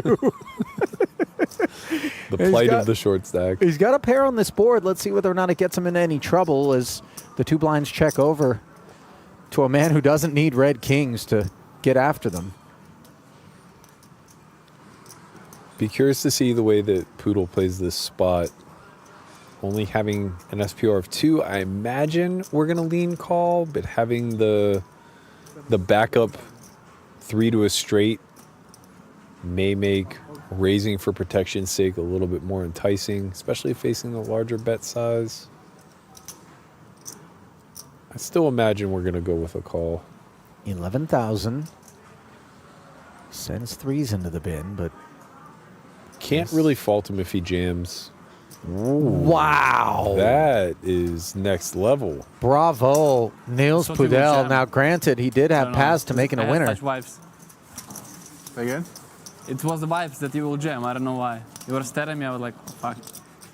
Probably is this guy gonna pull the trigger on me. Yeah, and you would have been all right with it. Yeah. Of course, he's not ready. Pretty to cop to decent that. read, too. Probably did have thoughts of potential. Those multi-way dynamics change things a bit, I think. Let me ask you something. You ever been in that spot where maybe you did have that thought, but then as you observed the brewing reaction from your opponent to that prospect, you pulled up lane? Yeah, probably in my younger days when I didn't have much else to go off of other than my ability to read the room and, try to guess correctly. Now I think I would just fight the urge, even if my instincts told me something was awry. Yeah. And we're going to have a fight on our hands here as yet again Cowboys have mounted up, this time for the surging Stetsura. And Sposato with ace-king of diamonds. We know what direction he's headed. 4th or 5th time Stetsato's had kings. Wow. Who the hell is Stetsado? What did I say? Stetsado? I'm like, is that the love child of... Yes, exactly. That's precisely what happened is Sposato and Stetsura. Well, by the way, something else has happened as we're giggling through the surnames. Pocket Queens is a not funny development for a rather deep-stacked Ilani. This is hell. And honestly, as good as he's been and as aggressive as he's been able to pick up chips, there may be an argument here for just like getting out of harm's way, but it's still queens. And I imagine we're going to 4-bet here. It's just a matter of how much.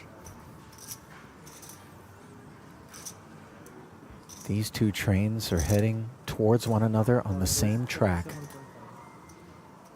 I think ultimately it just comes down to not a matter of who gets stacked, but like who gets out of the way.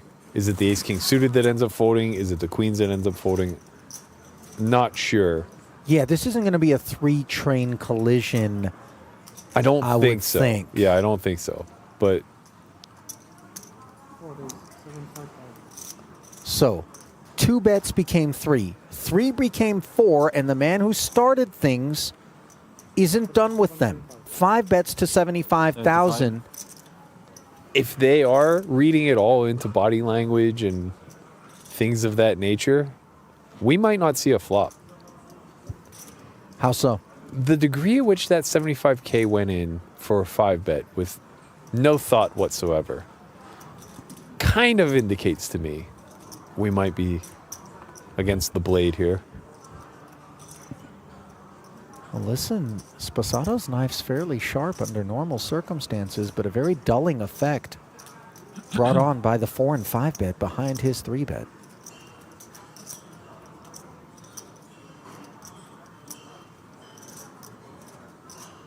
I wouldn't want to be that drawstring right about now.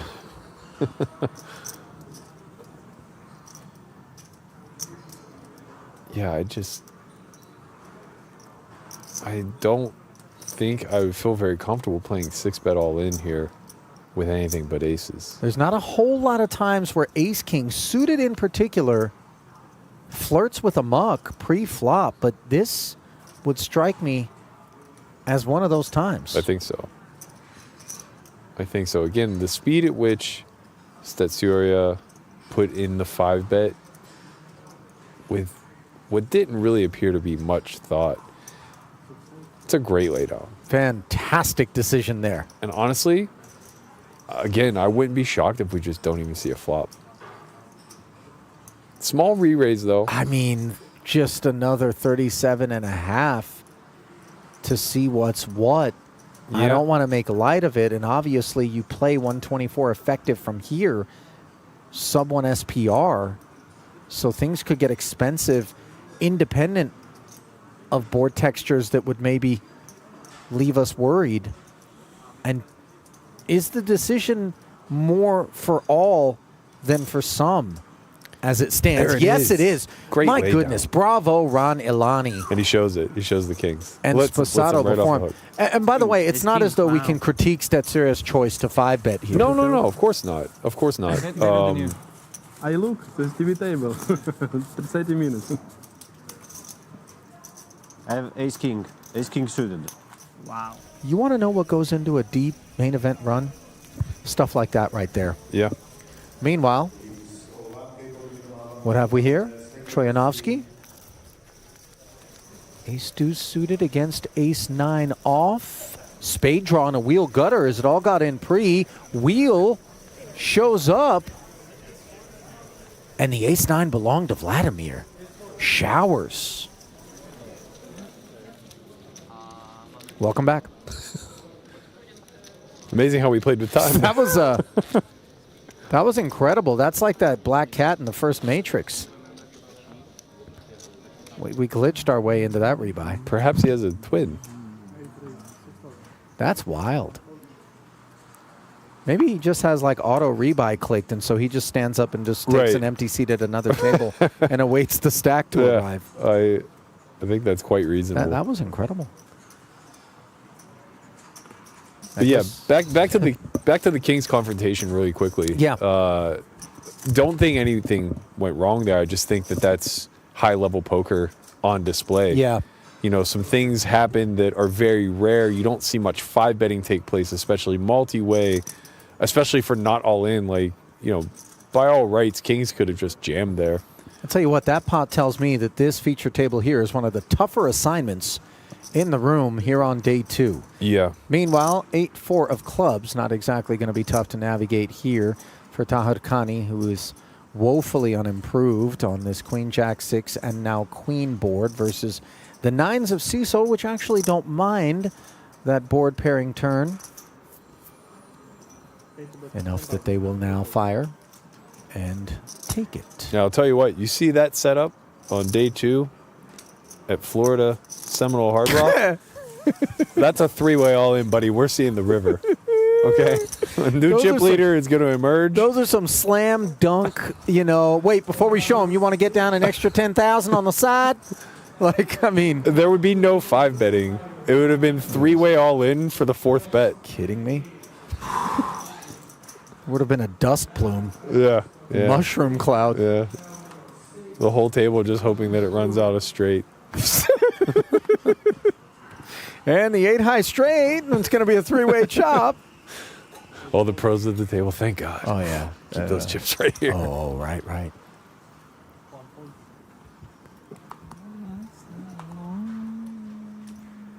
Not that my Floridians, don't know how to play the game. No, but there's a lot of non-native Floridians, snowbirds, high net worth types of individuals that park their bones in and around that area that play the thing recreationally. Not so for Poodle. Not playing games with King Jack. Will he find company? No, sir. He's here for the long haul, baby. This is my pick to click. You want to talk about a main event run that makes champions.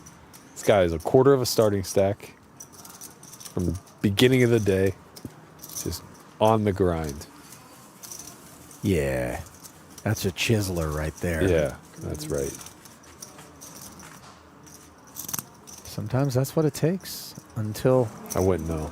Thank you. Glory pays you a visit.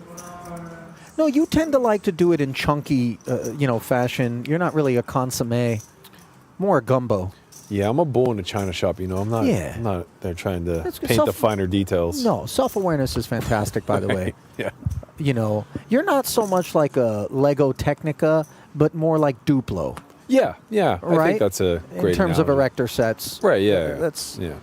Somebody's got to be Wreck-It Ralph out there. Hey, I grew up in a blue-collar town. We're going to take a hammer to the nail, and we're just going to do it over and over again until a house is built. or lost. I mean, you might just end up with a crooked wall and a demolition to start over. But wait a minute, you mean I need a carpenter's level to get this thing going? Ace King gets it going for Ilani here on the heels of a fantastic pre-flop fold of 2 queens. He goes to work. Stetsura, the beneficiary of that, what we thought was going to be a violent collision, a train wreck as I described it, certainly oversold it, but eights now selling. I'd kind of mentioned 16K. earlier how Ilani wasn't getting swept up in all the positive momentum. I think this might be a little indication of like Stetsura falling victim to that a bit, right? Not that eights doesn't 3-bet this spot. Of course it does. It did shed an ace-jack behind, by the way. Not that that's where the issue lies. Right. You think he's speedy a little bit? Yeah, there's nothing wrong with this 3-bet, of course. It's just, I would imagine an hour and a half ago we would have saw a call. Things to keep an eye on. Jack 4 deuce. And the eviction of that ace-jack proving quite fruitful for these 2 eights, which are maintaining the lead in front of this ace-king.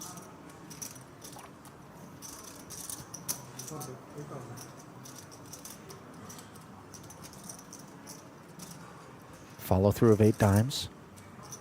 Very bashful sizing post-flop.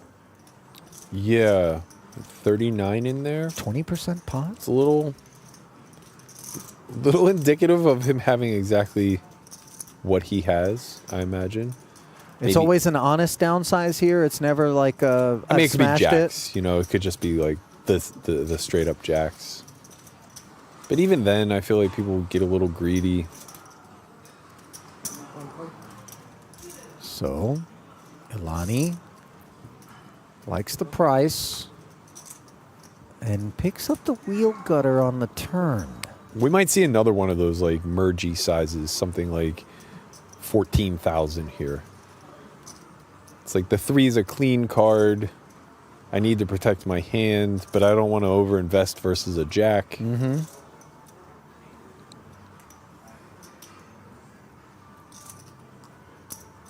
Yeah, there it is. Well, Ilani's got himself caught on the wrong end of a dairy farm operation. Yeah, it's not to overlook the fact either that he chose not to 4-bet the ace-king pre. I imagine the previous hand with Stetsura showing the king's pre may have influenced that decision a bit. Well, Ilani does get to showdown without further investment as Stetsura takes the safe option and checks back the 8s. All things considered, pretty well played by Stetsura. I don't think Ilani put a foot wrong either, though, right? No, especially not with the price that he was being laid Right. on each street. That was kind of where I was going to go with that, is that he kind of hand played there. He played like exactly like he had 8s. Right. Whereas if he was playing more of what his range was, I think we would have saw a similar line, but maybe slightly larger sizings on each street. Sure. You know, and even though he didn't win either of those 2 confrontations with Stetsura, consider how well Ilani managed to perform. Yeah. All things considered. Laid down queens to kings. Yeah. And then didn't cost himself a whole lot with the ace-king. Not a given, of course, that had he 4-bet to some sort of meaningful sizing, the 8s would have been all that proud and seeking confrontation, but nevertheless. Yeah. Hand probably could have went either way, depending on how aggressively ace-king played after the flop. Aggression on this occasion coming courtesy of a king 10 offsuit in the hijack from Taharkani. Ace 9 suited now being mulled over as Stetsura really has been presented with a high frequency of opportunities to get involved. In what fashion? A flat? Yeah, it's interesting. It may be like a bit of a feeling of playing with fire, because earlier we saw a very similar formation, button versus cutoff, where he 3-bet the ace-9 off. I suppose the stack depth has a lot to do with it here, as Taharkani only has 30 blinds to begin. Ace 6-5 board, the one that Taharkani could find himself trying to rep. Unfortunately, that representation is the real deal across the way. Top pair for Dimitro. Yeah, this might be one of those spots where just based off of like game flow and my opponent, I might have forewent the c-bet here, even though I suppose in theory it works at a pretty reasonable frequency. How do you feel about the click and take it from Stetsura with ace-9? Don't love it, obviously, because I think you only get worse to fold and better to call type of scenario. Or raise, by the way. Yeah, I think He it's... said, is it lucky or not? I think it's probably coming from a mentality of I'll get to see more streets for cheaper, which is definitely a thing and not a poor framework to operate off of necessarily. But it almost felt like he was making up for not 3-betting pre. Да. А так не против.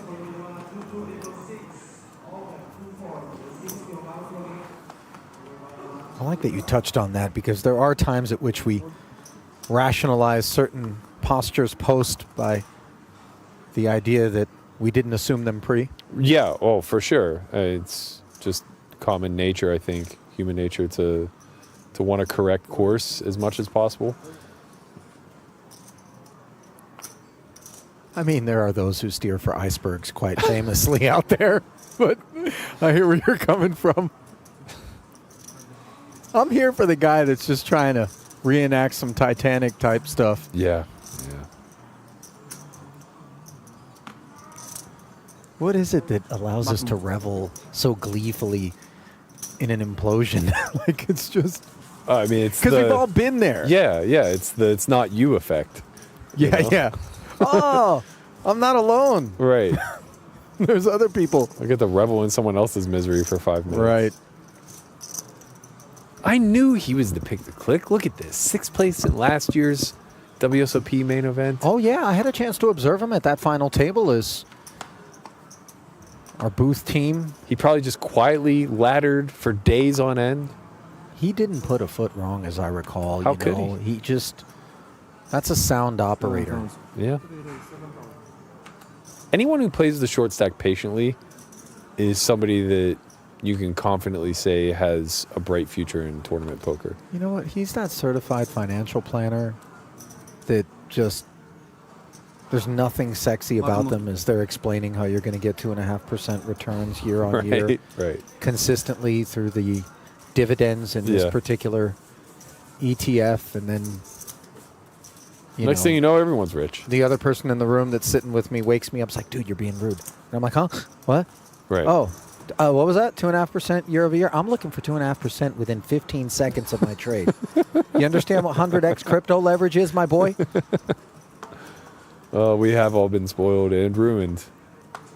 Oh, yeah. There's nothing more dangerous than getting into the trader streets as a person who's got the risk tolerance of a poker player, man. I mean, it is. Yeah, that crossover seems less than optimal. Yeah, right? And yet, famously, some really top-level pros have hung up the cleats in poker to go out into the financial streets. Earlier, we had that quiz. Vanessa Selbst was an option. She, of course, is among those who've gone that route. And then the inverse is also a thing. Andy Frankenberger, of course. Yep. And then... Dan Shack. Yes, Dan Shack. And then David Einhorn, who is in the financial streets, is actually a guy who doesn't mind playing some super high roller stuff as well. So, but yeah, I guess I don't know the order of Shack. I assume poker came after the finance. Well, 15K came after the 6 as ace 10s. Square off, and Diego just concedes. Hungry big blinds, 25 big blinds, 2.5. Yeah. But so far so good, 2 of 3. And folded ace king. Like, maybe I should start also this 2.5x. Shilko just copping to the degree to which he's clocking what's going on to his right. I don't know if I love that. I'm telling you, man, these young kids, they're so dialed in that they don't even care that they're revealing their secrets. Yeah. They're like, here's the sauce. Do with it as you will. Listen, bud, I know, you know, I know. We be beasts, so... Really? I folded like a neat over pair, like snap. I'm going to say something. I wish that there was something... I think it's tough because, my line is very strong. Against field, I think it's a good fold. I think so. But if I should have seen like Italian player, I should just call and Oh, wow. close my eyes, you know? He's right. Ethno reads. He's right. I remember 8 to 9, but I don't remember exactly the board. You see that Italian flag? You just got to call a little bit 8 lighter. to 9. I had the one pair. Yeah, you said it was something connection with the board. Sometimes it's buona no fortuna, and sometimes leaves it's at the arrivederci, Yeah. right? So Hey, like, okay, you know, I'm easy really bad 25% for him, But I Italian. thought like, okay, but if he lead jam, It all comes right out in my river bluffs. seems too strong. 6K coming right out from this ace-8. Poodle suited connector gets curious. The point that I was going to make prior to those two capturing our attention was that I wish that there was something when I was in my 20s that I had endeavored to do that I had arrived with that much confidence Oh my in. goodness. Could you imagine? Oh, I can't. No, it doesn't mean it's bad. The world was such a scary place. You're right. Maybe there is something hidden 10-4 value in deuce. playing like this. If people Not fold in exactly over pairs, scary, but Yeah, I think that's where there is not helpful either. Yeah. Trying to use different line. People is not used to face. Yeah. Both players check. 7 on the turn But I and a think also a club. lot So of people while will not fold Poodle over pair. So you hops choose in the lead, the right type of opponent. Elani does pick up the Yeah. club draw.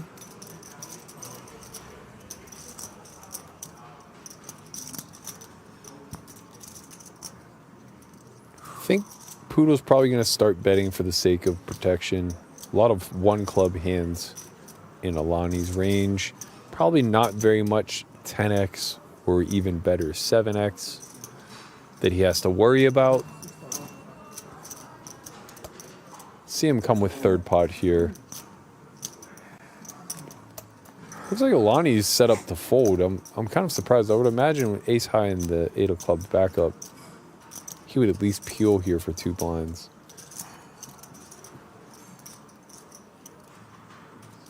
And he does.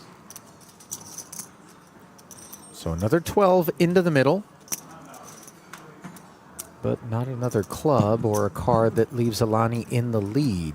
It is a second over to the 7s. I imagine Poodle's best line of attack here is to check and potentially bluff catch. Blocking 8-9 here is pretty nice. And the Jack-8 combo. Yeah, they could have potentially rivered you. Also, depending on the sizing here, if Alani goes for it large, I don't think you really have to worry about Jack-8 specifically. Fair.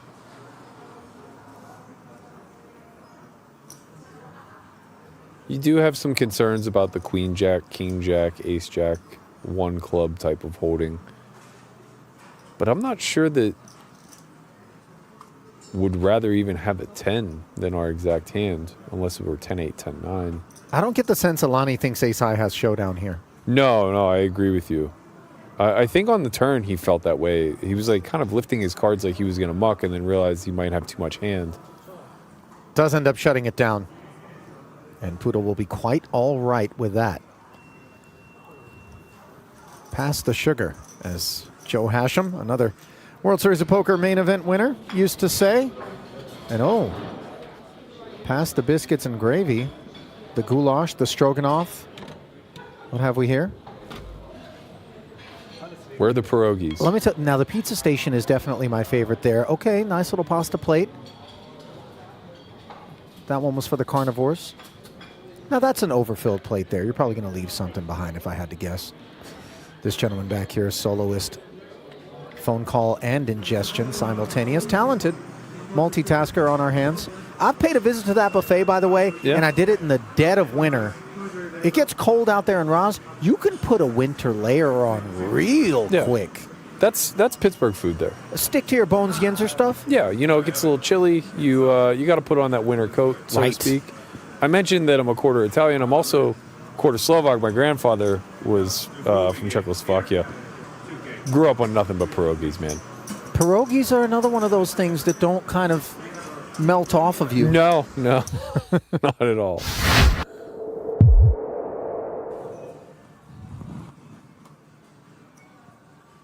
I love that the little graphic lights up on the bottom right. Yeah. Somebody's turn to act. I didn't notice that. Yeah. Outstanding observation, Jeff. Thank you. Kruger, 2 queens. Ladies.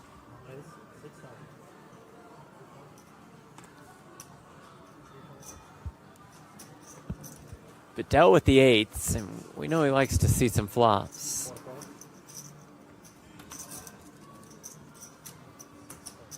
I wanted revenge. Why? Oh. Sees a flop of 7-5-4. This is a problem for the jacket man. 4,000.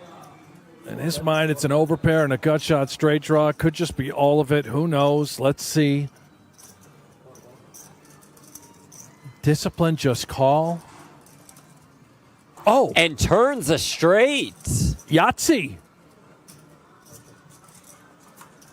Kruger checks back quickly. More than 22K in the pot. How much here?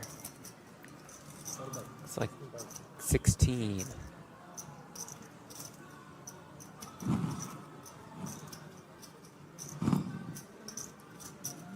Oh, it's such a gross spot for Kruger.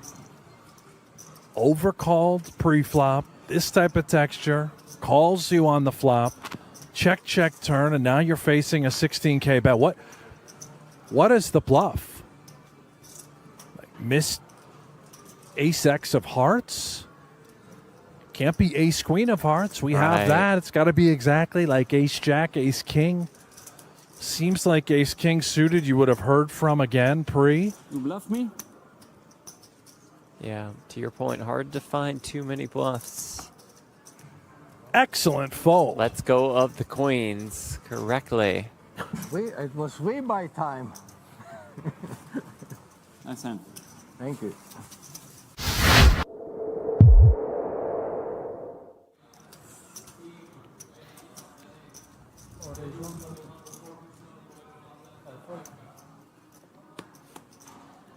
Sounds like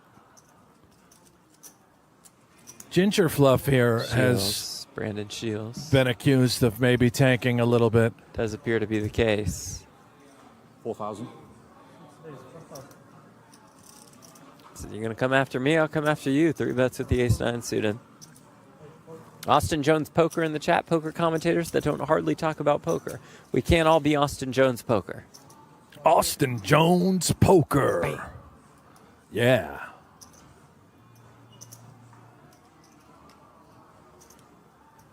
Sure, he's a great player.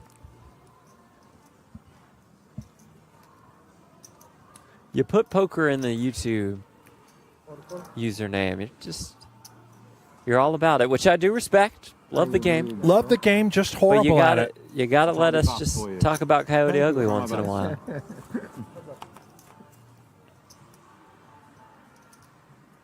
Oh, ace 8-7 with 2 diamonds. My.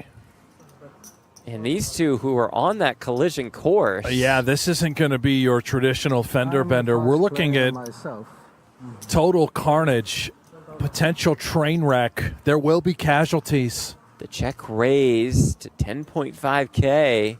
Do you have any diamonds? Yeah, has a few of them. Getting nervous. There's another. Oh, boy. The 4 of diamonds on the turn. But Dell's still firing the dream spot for Brandon. Small bet, 5K into 30. Probing. And now with the nuts.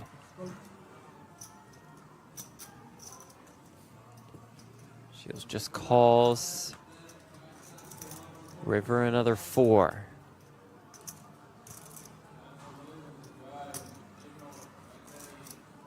I don't blame Bedell for betting here, right? You're targeting the ace-jack, ace-queen, ace-king types of hands. Many of which would have 3-bet pre.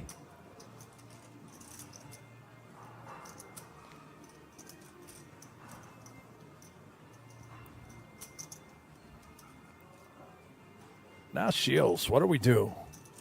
Got the ace-high flush, paired board. This guy's bet every single street. Are you at all concerned about being up against a house? This is very player dependent. I would hate to leave any value on the table. It almost feels like you have to raise.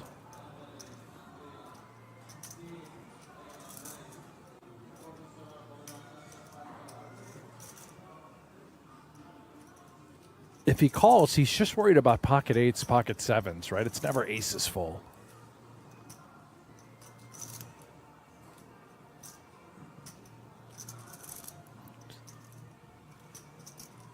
And just notoriously tanking the reputation that we heard from Bedell. Call. Just call. Wow. Bedell's going to be confident after that until he sees this. About a 74K pot goes in Brandon Shields' direction. I was sure I was ahead.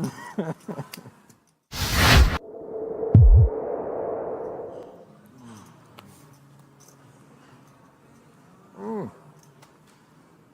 1200.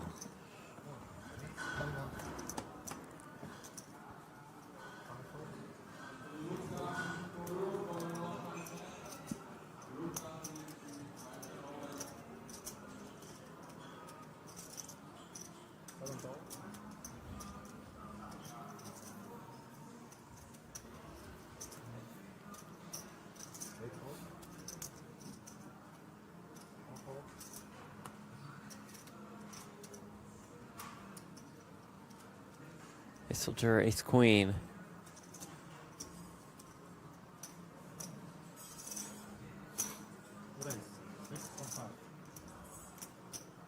Up to 6,500.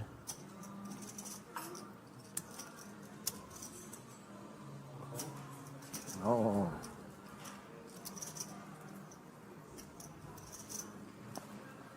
Dell calls with the ace-8 suited.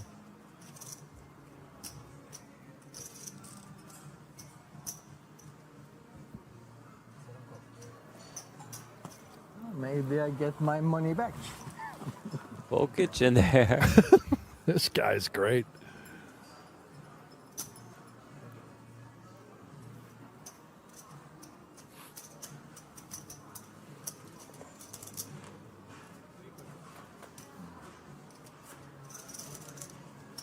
King, queen, 6.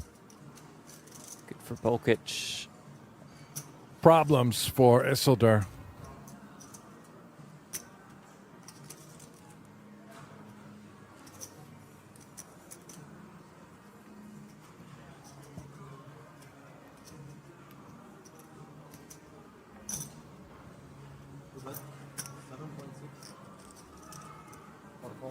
How much you playing?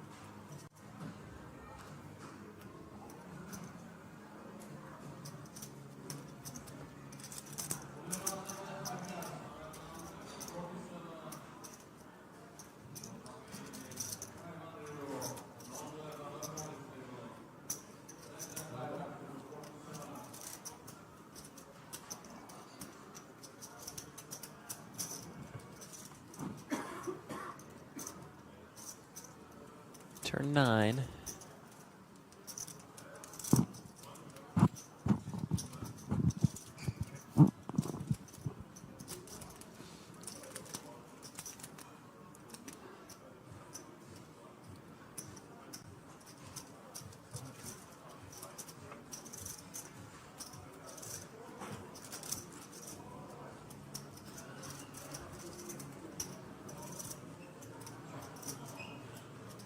Victor just hoping this goes check. I'm curious if Bulket's just going to try and get a little value for that king. He does. And it is so small. 600.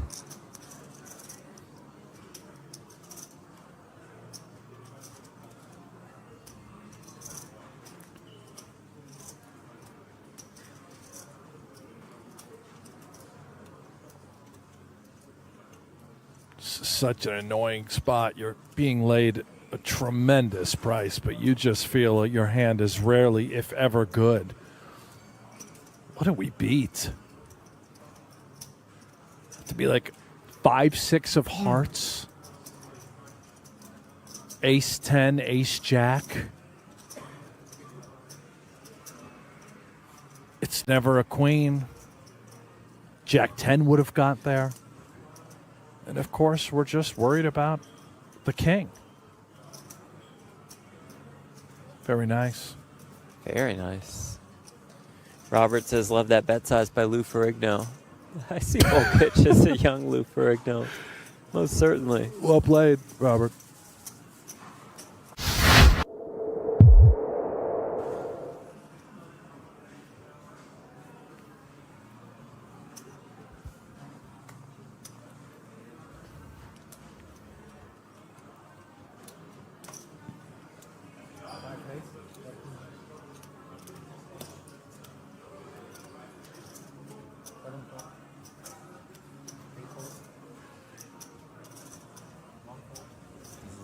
Very aggressive.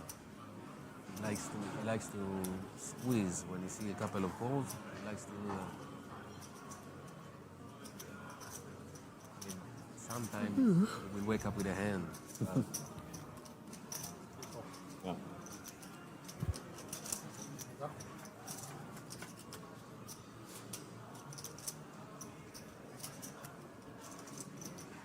This direction, not in that direction.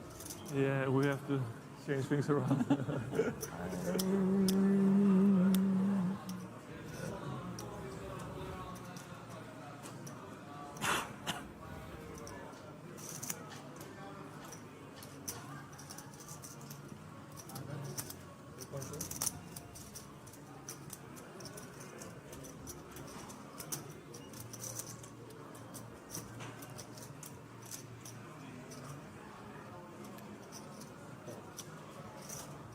I think I might have to go back to my old strategy.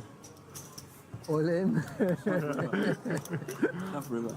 I saw you. Set of in nines for the German. 5-6 now. Yeah, 10 Germany years ago. versus Germany All here in, as all in, Wintersberger all has the in. flush draw. Like on nine. It works, as long as it Well, works. easier. Good table. Yeah. Tournament. Click, click. Second bullet, third bullet. Hands bullets. 100 key each. The overbet here, 11,600.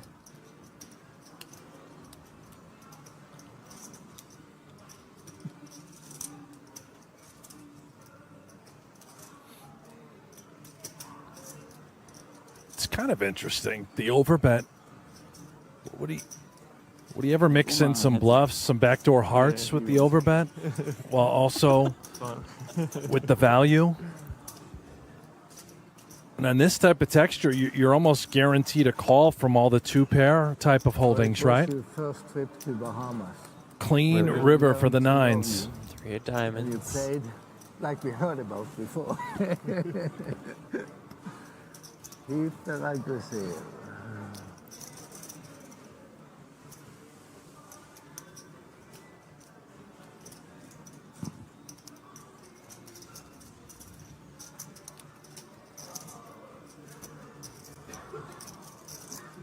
How much now?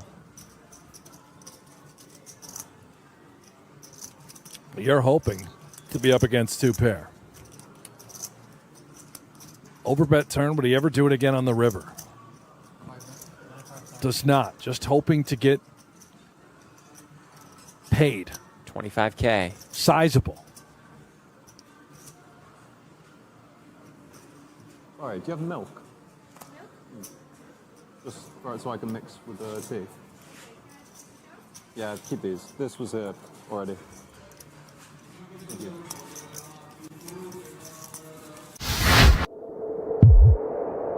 Put up as many graphics for us as he wants. Vidal finished fifth here at the 25K GG Millions. It'd be great if he went back to another graphic momentarily that just says, Jeff Platt is an asshole.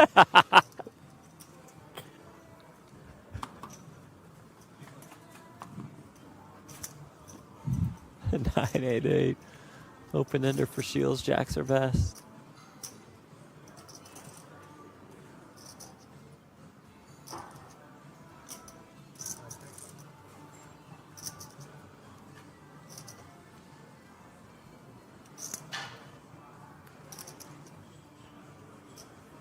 Nice to see Apocalypse still with us in the chat, by the way. Oh, yeah. What's he have to say? He's just letting everyone, a lot of qualifiers from Kings. Also informing Nice. Thank folks you. that there's Thank another you. Twitch stream. There is. Yes. But it's the exact same stream. Same one. But yeah, watch us wherever you want. Doesn't matter to us. But if you are here with us on YouTube, on the World Series of Poker YouTube channel, click that thumbs up. Yeah. The like. Do the same on all the Kings channels too.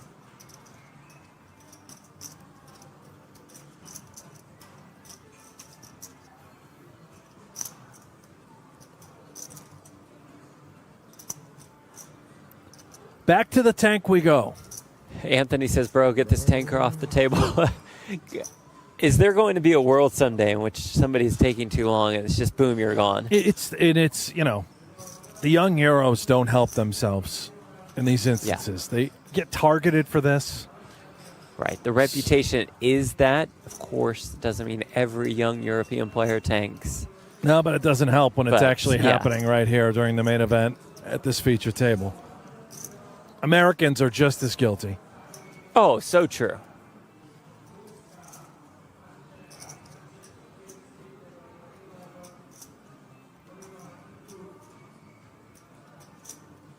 I don't really think Shields has been that bad. Anyway. He really hasn't been that bad. Yeah. Going for a big bluff, stepping into it, though. Kruger cannot fold this hand. I don't think. It's an under-the-gun open. You've got two jacks. If you've got an 8, bless you. If you've got queens plus, pay him the money.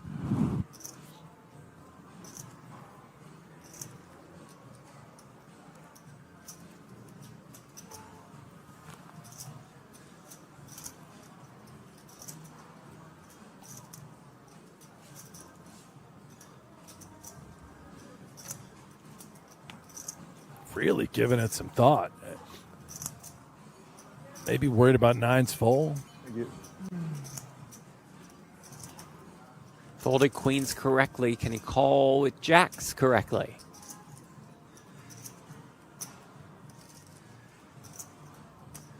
To your point, just not many 8s exist. There is that call. Kruger will show down the winner to drag a pot of 63K. Glad I didn't have 10s. Nothing. What you want? You have pocket kings. No, 6-4-3. He was almost calling for a chop. That guy. I don't care. There's no. He has to call. I find it hard to believe. I find it hard to believe he had an 8. He didn't have an 8. Never can. He Never has he an was 8. such a bitch. There's no way he's folding an 8. Only he have 8. The first guy. But if you have it, you have it. The first guy didn't have an 8. That guy with the 10K? What? With the 10K. Look at Madani. Under the gun open to 1600, and he's just calling with queen 5 suited. The man does not like to fold. You pointed this out like in the second hand. I could just tell some players are like this, man.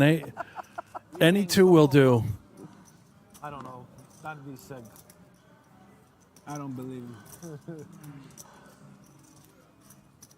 I'm thinking in my head, I'm like, you think there's I no, can have 8? No, in my head, I'm thinking, no way. You have 8. No, in my head, I'm thinking, there's no way this guy had floated 9-8 suited, right? I'm like, I thought it was 6-4 deuce with 2 spades. No, it wasn't. It was rainbow. No, I for can sure. pocket kings. And you got mad that it was a straight on the board, so you went all in? Yeah. These fucking fish.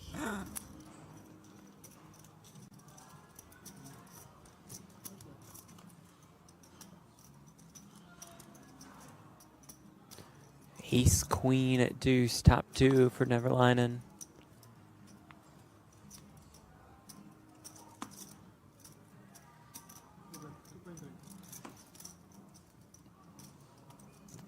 I can't fathom Madani going anywhere. He's got middle pair, backdoor spades, little potential with the wheel, and he never folds, so he's in. It does turn a flush draw. this 19K behind. Could be a dirty one. This guy is something else. I don't know what made me think. You see his time? You ever see the movie with Justin Timberlake? Where, like, the society, they get paid with time? You know what I'm talking about or no? No. So they work and there's no money. Their money is time. So they go, like, they work their job, and at the end of the week, like, they get, like, time added on. It was a sick movie with Justin Timberlake. You know who Justin Timberlake is or no? Yeah, it was crazy. Yeah, but movie, this actually. is old movie, yeah? Yeah. Yeah, and if you finish the time, Yeah, you're dead. Yeah, I know the movie. And then he's like he played a poker game, remember, with one of the people and for like a lot of time and he won? Yeah. I remember. Yeah, in one scene he's playing poker with a fish. Is he thinking about just ripping it? I think so, and he does. Nevalainen happy to snap it off, and here we go. Second left, Justin Timberlake, and he wins the huge hand at the end. Sick. Don't mean to disrupt the runner talk from Palma. Great film, Timberlake, Affleck. Madani looks to get up to almost 50K. Needs some help, though. 6 of spades. Come on. Yeah. 07. Cooler. River is a queen. The case queen means it's queen's full. For Nevalainen means it's good game to Madani. Hey, the effort was there. I played them all. Oh, seat open. Martin's coming for sure. He made the phone call. He's like, seat open, boss. No. Cabral's gonna get the I'm open relaxing now. I'm happy. He's for sure getting the open seat. He didn't reg yet. He waited for the seat to come open for the table. They go, Martin, seat open. He goes, okay, I go register right now. Okay, boss. I gotta stop joking like this. They're gonna kidnap me over here. You can see we are now up to 100 entrants, Jeff. Leon, if you're listening, I'm joking. I believe we are aware of who that 100th entry is. We'll keep that a secret until we see it. It's a big celebration. How about the chat? Any guesses for who the 100th entrant is in the main event Entry for today? 100, day 1B. In the movie, he's like going to like meet his mother, and his mother like runs out of time like 30 seconds before he gets to her, and she just dies.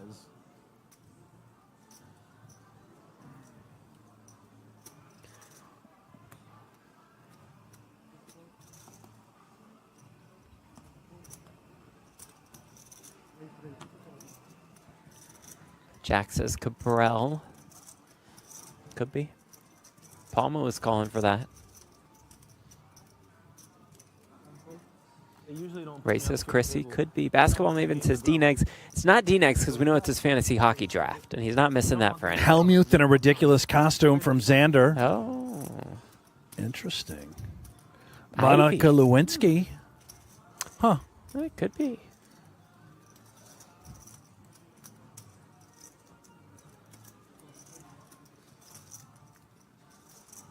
Oh, 2 queens for Runcan. Would imagine he's going to find a customer What's sick with all of us? Like we just sit here like, along the way. just shuffling chips. Very strong fingers. At the moment, What else can you do? I would expect Osafa to be the last to act and have that decision. Plenty of chips. Flicks in the call. Yep. There we are. How about Zimmerer? King 10 suited. Out. Heads up to this flop, about 25K in the pot.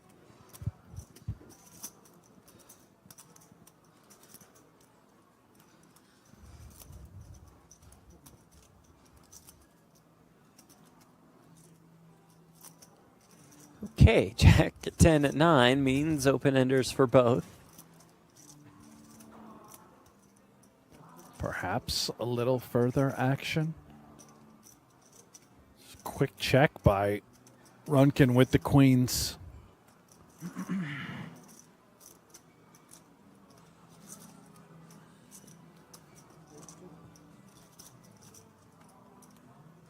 Turn 6. More guesses. Kristen, Kevin Hart. Watch it be Tony G, says Robert. And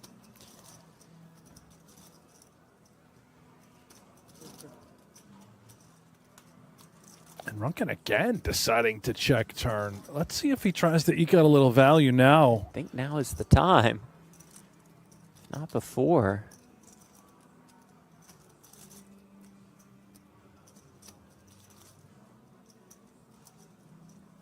Maybe very concerned about being up against a set like 9s, 10s, jacks Sure. would even make sense as played. But after it goes check, check on flop and again on turn, you just must bet.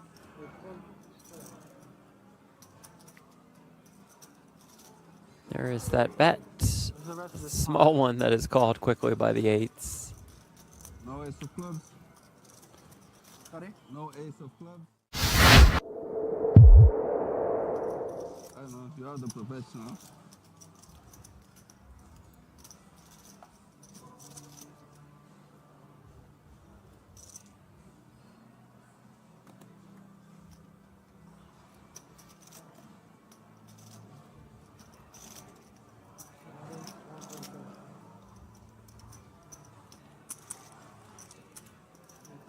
Ooh, 2 kings. And just quickly calling does not put in the 3-bet.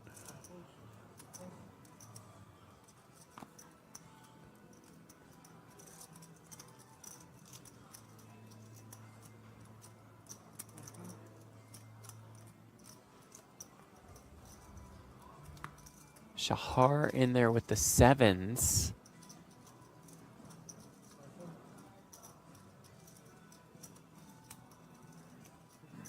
No respect. Unbelievable. American under the Suarez gun. calls No, 8-5. American under the gun. Well, you have these other two, I don't know, but you have a little something. Ace 5-3. Palm out, flops Mufasa.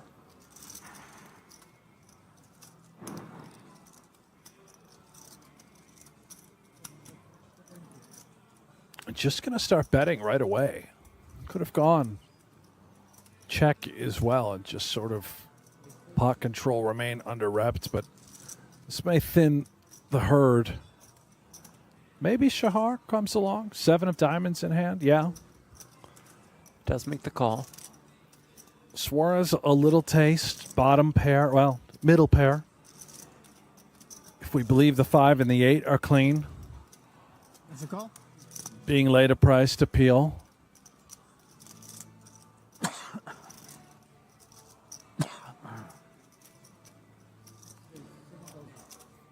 Oh, Whoa. or just shoot it up to 7K.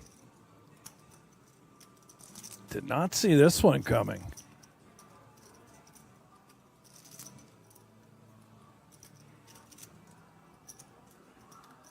This is quite fascinating. Perhaps having the 5 of diamonds in his hand feels he can get a bit creative. Able to represent a hand like 5x of diamonds later on down the road. If a diamond were to present itself and gets the best hand to fold at the moment, now can he get 7s out?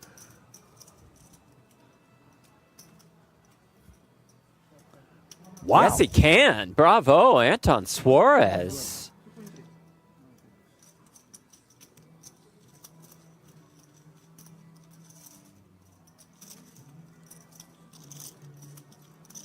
Going to work with the 8-5, getting a good one through.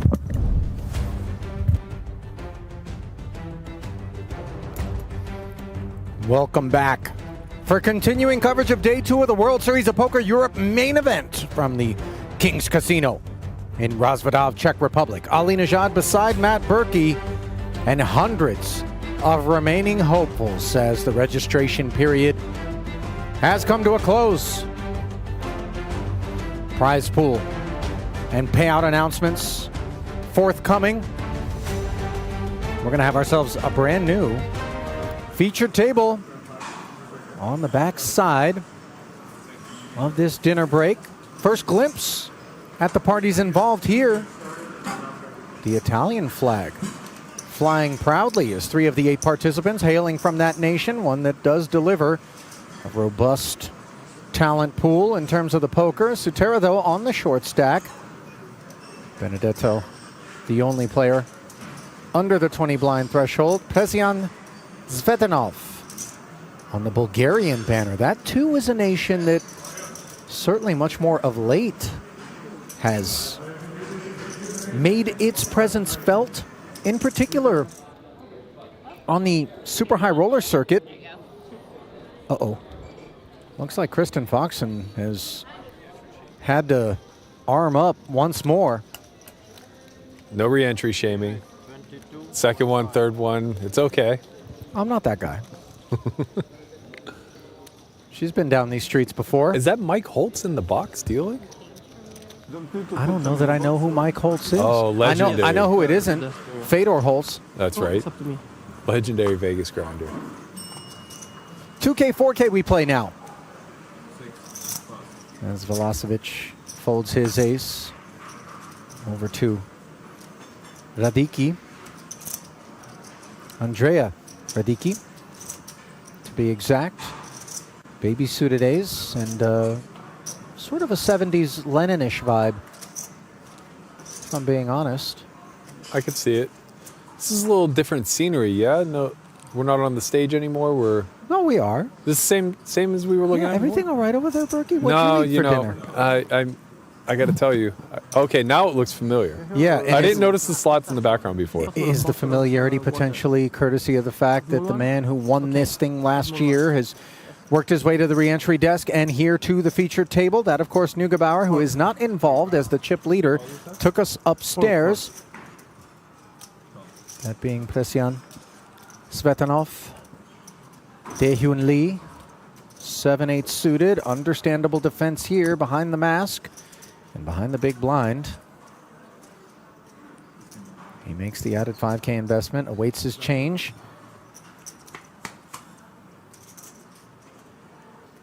Hard in the window is always nice, but that black queen and deuce, a far nicer development for the pre-flop opener, who has it checked over.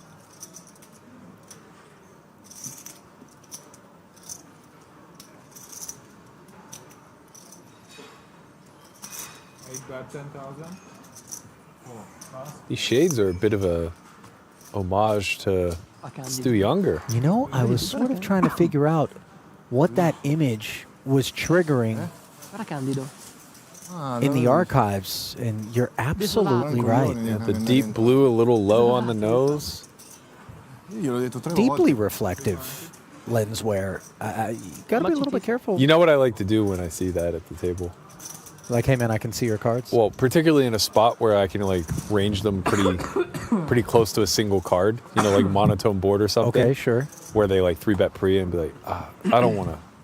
You know, maybe my eyes were a little off, but I'm pretty sure I saw the ace of spades. Oh, that's funny.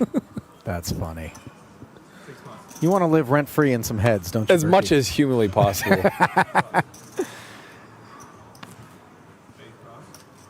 Well, Svetanov won't be charging rent this hand. Steps aside.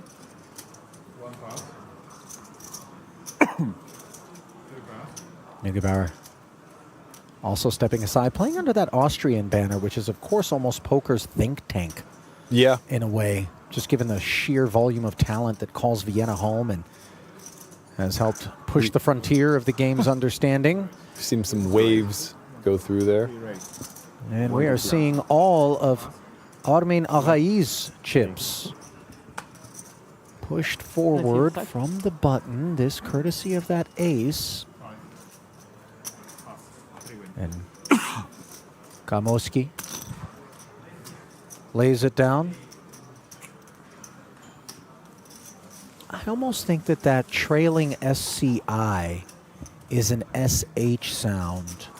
I don't speak Italian, but I know like pesci, P-E-S-C-I, on the menus, you know, out here in Vegas at the little Italian spots. So perhaps per that same logic, we go with Kamoshi. I think that's very astute. I'm and gambling. I'm in no position to. I'm only at 25% Italian, you know, so I'm in no position to correct here. That means I'm 75% ignorant. Yeah. Okay. You're gonna lean on that part, huh? I'm 0% Italian, Matt. Why am I the one guessing? Well, you're a man about the world, Ali. You know, and luckily for me, you're in the position to have to say all these names. So what are you going to start coming up with alternate descriptions like Brent Hanks before you? I don't know that I'm quite as crafty as Hanks at navigating this. He's a seasoned vet. I'm learning the ropes. Well, it is folded around to Kamoski. See, I orphaned it there. I don't know what's going on. I'm still in the lab on this one. He has limped, however. And Doc Sands Danilo checks the big. A little bit of a Doc Sands look there for Danilo. I'm trying my best to just throw poker back to 2013 as much as possible. Dirty Diaper, the check back. 2 spades, 2 tens, and a queen here. Neither party interacting.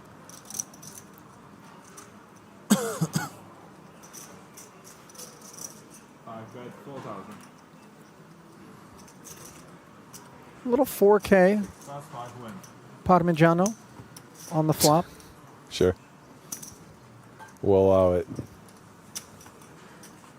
I love, by the way, when you're like, these are all the things I know about Italy. Now let me find a way to inject them into calling any of this man's action. Do you suppose this is what happens, like in other lands when they're calling American action? I don't. Maybe a little bit. Like they're just speaking French and they're just like cowboy. Possibly. Bang, by the bang. way, Enrico Kamoshi has a bracelet. It came online in 2020 in a $2,100 no-limit event. Did finish 4th in the 50K Diamond High Roller the other day right here in Rozvadov. And, these are things not lost on people that have to park their bones amongst these jackals. You know, it's like, okay, I've got myself a guy that's playing 50Ks. I have to imagine this is stiff competition. Yeah, little tip of the cap to them and a head nod when you pass them in the halls. Recognized game. And maybe a little... How much is the raise? Gratuitous deference when we're out here on the felt as well. TBD, not exactly the most passive collection of participants here. We see Svetanov doesn't need king-queen suited to get after the boys, but under the gun, that's what he has. 10K to go. Deuces on the duck hunt from the button, and Radicki will close the action with inferior spades, unbeknownst. Speculative little suited connector.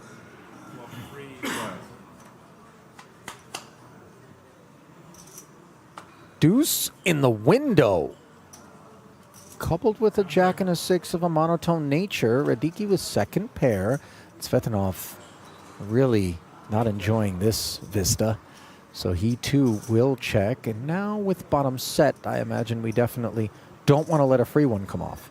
Yeah, I mean, especially with bottom set being deuces here, you unblock all the types of hands that can continue. So you're going to want to put some chips in the pot. I imagine quarter pot, multi-way here makes sense. The primi, 9K. Or is it the antipasti? I don't remember what the first course is. You're asking the wrong guy. You're 25% Italian, Berkey. Yeah, but I got all my food 100% of the time. You know? All at once? Yeah, all at once. You didn't course it out there in Pittsburgh, my man? Grandma's not out there slaving away to give you a 7-course meal. She just kind of slop troughed it, but you guys have wax paper on the dining table, and she just kind of plopped it down prison style? Yeah, absolutely. There you go. Position bet, perhaps disappointingly, ends the affair for those set of deuces. Okay, trivia time. And lucky for you, Matt, it doesn't involve anything Italian. Which city hosted the first WSOP Europe? Was it Paris, London, Berlin, or Cannes? I think I know this one too. Okay, talk to us. Your guess? I think it's B, London. All right. Seems like a good candidate. Yeah. Drum roll, please. Survey says yes. 2 for 2 is Matt Berkey in the trivia streets. I just want the next question to be, how do you pronounce this last name? Right, yeah, no shot. And also, if you would ask me where London is on a map, I might struggle a bit. Oh, no, you really are American. I am too, but you're one of those Americans. You have no idea, man. You have no idea. You could, when I was in Dubai, you could have told me I was in East Asia. I would have been like, okay, I guess we are. Yeah, where are the elephants? Oh, Berkey. Velocevic Getting chirpy with Queen 10 offsuit from the button here, and Radicki might be ready to sing a sonnet himself.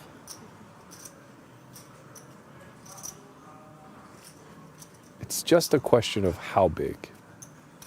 I think something like 8 blinds here makes sense. 7.5 maybe. Imagine there's a 3-bet. Imagine 36K stuffed right down your hatch. Oh, okay, yeah. It's Lennon, man. You didn't know where I was going. You thought just suddenly I decided to make this a karaoke broadcast? I get it. And so does Radicki, by the way. It took me a moment, I will admit. Fire the synapse, Bone Broth. What's going on? You know, I was finishing the song in my head before I realized where you were going with it. Like, well, I recognize the song. Let's start with that. It's just a pair of red glasses. It's innocent enough. No, to be fair, it's the haircut. The haircut is doing yeah, it a little too. It's for sure the haircut. You know, for his sake, I hope nobody assassinates him before this is done. Okay, sorry. I was gonna go with the innocuous over under how many people at this table actually know who Lennon is. I bet you Radicki does. Yeah, yeah. He's That's model. not accidental styling. That's true. I agree. Come on. Well, Neugebauer. Which Lenin do you think is more famous at this table? You're talking about the one that led Russia? Yeah. Okay. Might be more well known. 9,000 to skate, says the Austrian. And this one folds around all the way to the small blind of our chip leader. He's uninterested with 9-7 off. Sutera short stacked. King 5 off. I don't think this is the fight he's really looking to pick. And concession completes this one. He just looks like a man who's won this before. He also looks like a man who put his hoodie on backwards. Or, the Snuggie repurposed. You know, you find a park bench if the hotel's full, and you just lay out in that thing. Yeah. Right? Is that like sleeping bag chic? I mean, listen, I'm not judging. It looks comfy. It's very Vogelsang-esque. Oh, yes, Lord Vogel, of course.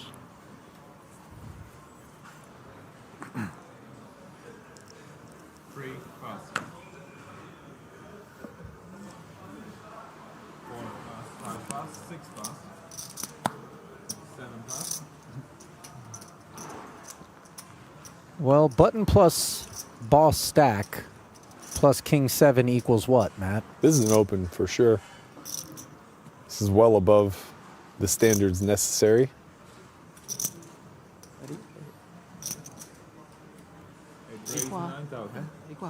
There's the agreement.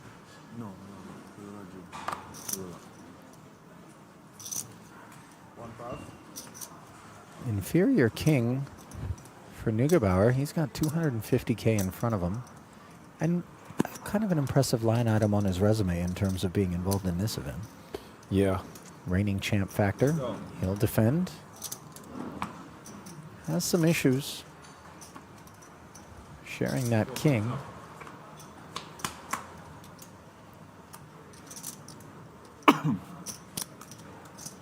All of a sudden, the wheel draw on an ace-4 deuce board. Spadeless, however. Neugebauer does check. And we await Svetanov's thirst. 8,000. 8,000. 1/3 pot. 8,000.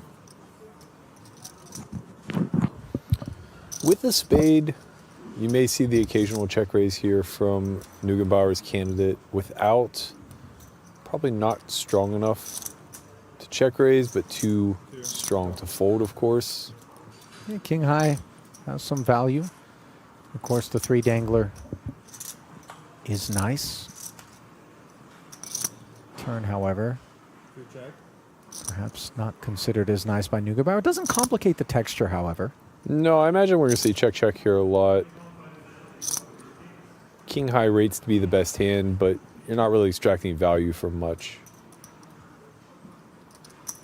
8 bets, 15,000.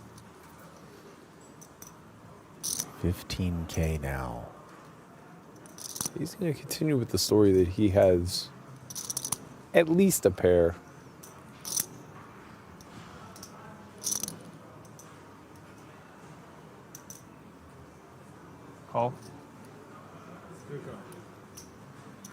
It's interesting because this bet kind of applies pressure to like a 4 or a 2, but a king high with a gut shot is just a pretty natural continue.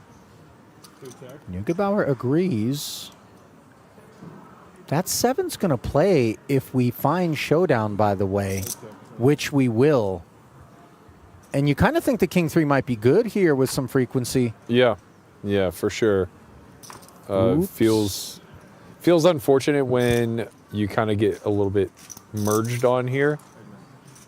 Like you lost a bet on the turn versus a hand that doesn't really bet all that frequently, I imagine. I don't know if you caught the tail end of that toothpick or swizzle stick, but some wicked work is being put in by what I would imagine is a combination of bicuspid and molar. On the business end, you're saying?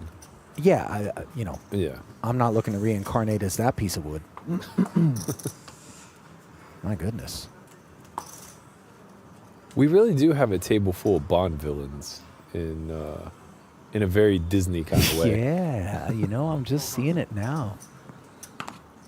You're so right.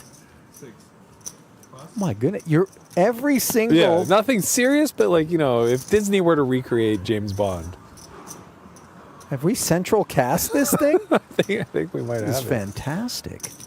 7 raise 8,000. Not particularly fantastic, but adequate. Deems Radicki the ace deuce off as he takes us a click forward to 8,000. King Jack suited. Very aggressive open. I imagine we're going to see an aggressive response here. Oh, perhaps not. Wow, I'm surprised both by Radicki's willingness to open, given Svetanov as the chip leader is to his direct left and can lean, and also in turn by Svetanov's choice too flat. Now perhaps the leveling, as we see Neugebauer waking up with jacks in the small, could be the product of Svetanov thinking to himself, Radicki would never do this light. Sure. So I'm not going to get after him, but I have enough hand to continue. I think he just, happens to have a hand that could do either, and maybe he's not looking to go to war necessarily in a pre-flop type of way. He does have 4 people left active behind him, 3 people left tag behind him, I guess. One of which wakes up. He's going to go for the large size here. 10.5 big blinds. This is quite good. Very annoying spot for King Jack suited. I think ultimately you're just resigned to fold here.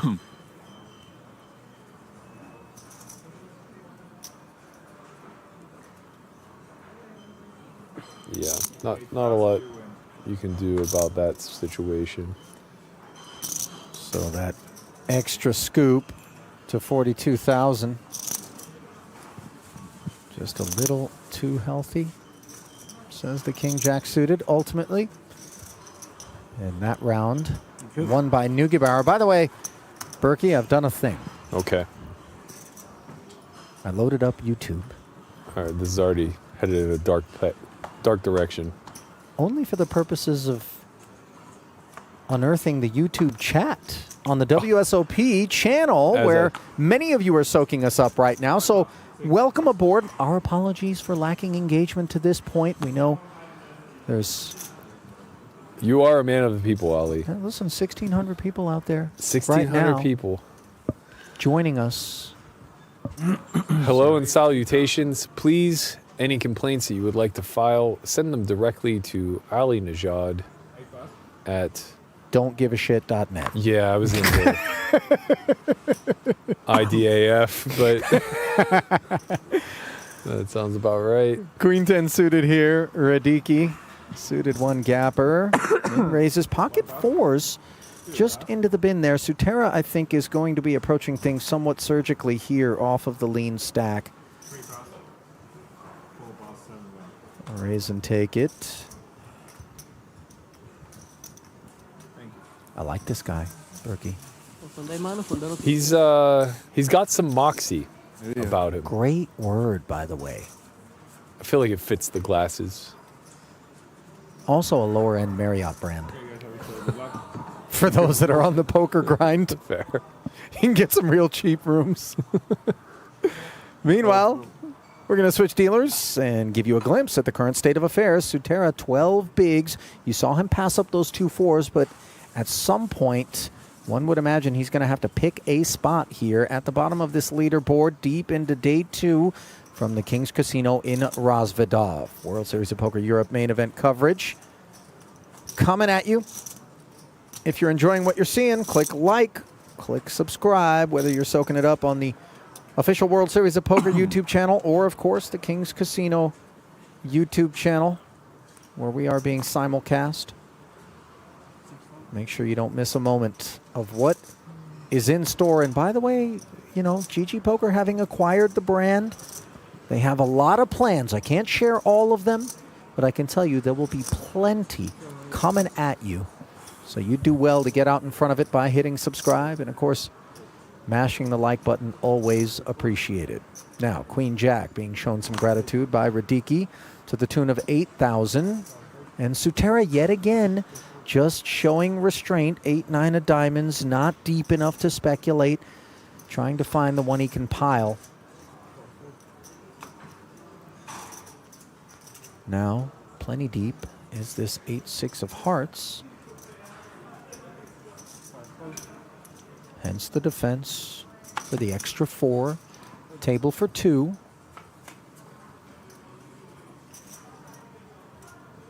Check. Queen Jack 9, top 2 for the opener. Just an ugly gutter for Kamoshi. What a fade by the 8-9 of diamonds. Well, potentially a fade.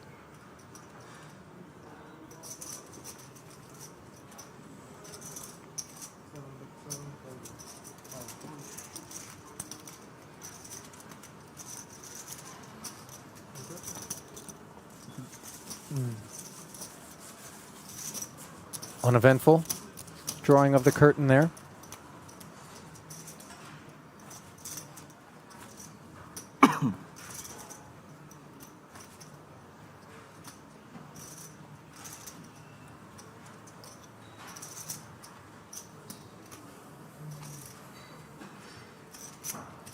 Efforting to see where the money bubble lies, by the way, in this one. I would imagine that won't break until day 3. I think that's a safe venture, assumption. I guess. Yeah, taking a peek.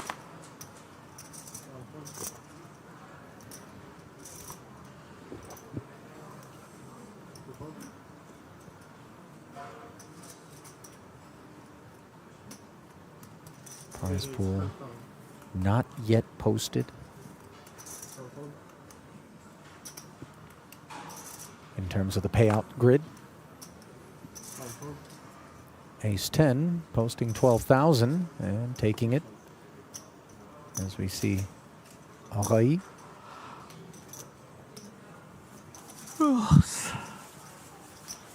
Raise and take there.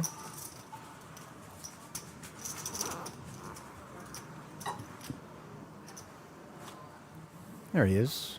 I'm going to put a read and say this man is Persian, also playing under the German banner. And as we found out when Hossein You have to play clean. the main, You have to this play is a clean. You have promising to play clean in the TV resume. Yeah. You as well. You know, in terms of the ethno reads, and I'm qualified because I'm Persian. Right. A Persian poker player would much sooner steal a pot than ever produce a real hand. I mean, the kleptomania that courses through the veins of our, you know, bizarre DNA, and not B-I-Z-Z, B-A-Z-Z-A-R. You make me feel complicit for laughing. Oh, you're going to get canceled. King's here for Sutera. All that patience being rewarded now by these Cowboys.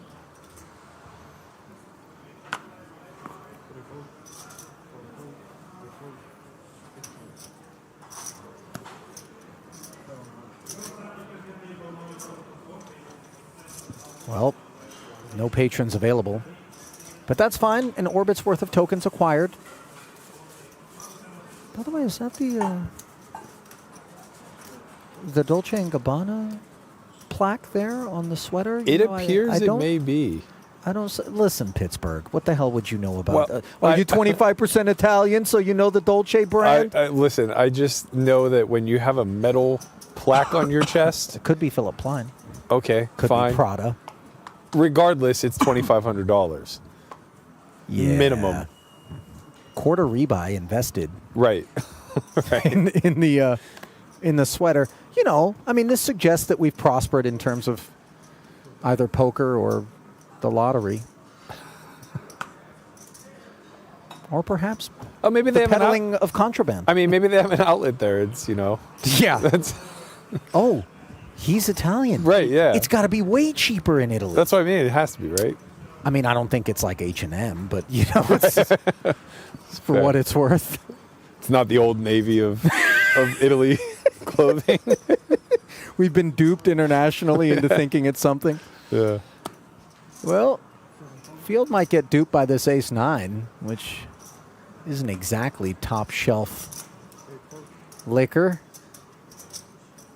But Milosevic is going to try it on with King 10. Jack 6-5. Failure to interact for both parties. Hence the lack of follow-through. A lot of Jack X in that button flat range. Check makes a fair amount of sense. King 10 probably not winning now, but has a path to do so through a bet.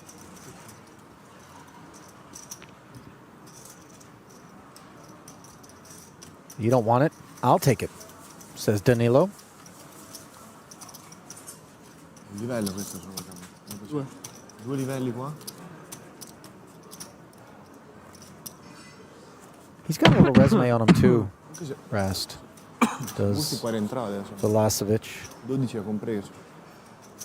Sì. pulling up his Poi butti dentro e poi rientra. Hendon. Want to take a shot at career tournament earnings for Danilo? Sure. Give me a ballpark age range, about 27-ish, maybe. Let me see if I don't think his age is here, so I can't tell you. I was just hoping you were going to give me a hint, money wise, you know. You know. All right, I'll venture a guess. So let's go 4.1 million. Total live earnings of 1.6 million. Okay. Largest payday that he's enjoyed thus far, 272,000. It came in the Triton Poker Super High Roller Series in Montenegro in May of this year. That was a so he's 25K buy-in. He's been playing poker for 6 weeks and just kicked it off with high rollers. Is what you're saying? Like he's already made $1.5 million in the last 6 months. You know, I mean, we're allowed to run hot. It's not even about running hot. These kids just come out of the womb, like chiseled to play this game. Well, they come out of the cybersphere. Yeah, they're the Sean Winters of the world who've been playing since they were 9. Well, Sutera playing this one, pocket sevens, and performing quite well against Radicki, who says arrivederci. Ciao, if you will. If you will. He sort of had a Vespa of a hand there. That wasn't a Ducati. No. 10-7 of clubs. No, Yeah, that's little one-stroke putt-putt. I'm having way too much fun, man. Yeah, I got to get back to Italy, Berkey. Should we go and explore your roots? Yeah, we'll take a little trip. Yeah, I think I'm long overdue to make my way to Europe. I'm sure they'll be like, "Where have you been? We've been waiting for you." Right, I get off the plane, they're going to be like, "Finally, he's home." I mean, look at me, spitting image. Oh gosh.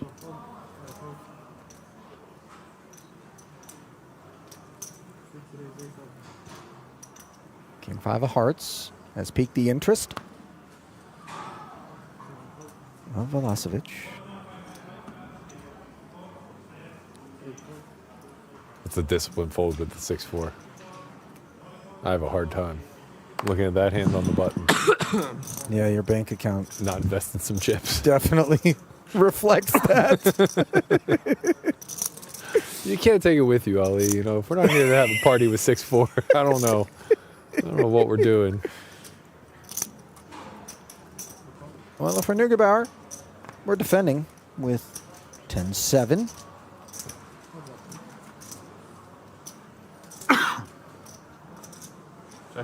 Queen, queen, 6 board.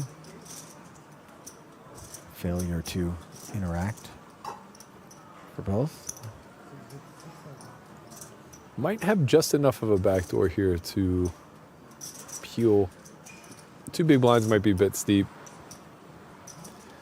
Feels like we're splitting hairs when we're talking about the difference between calling a 1 big blind bet versus 2, but you have to draw the line in the sand somewhere, you know?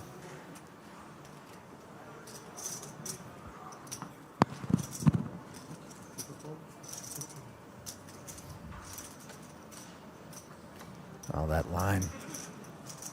Not going to get crossed.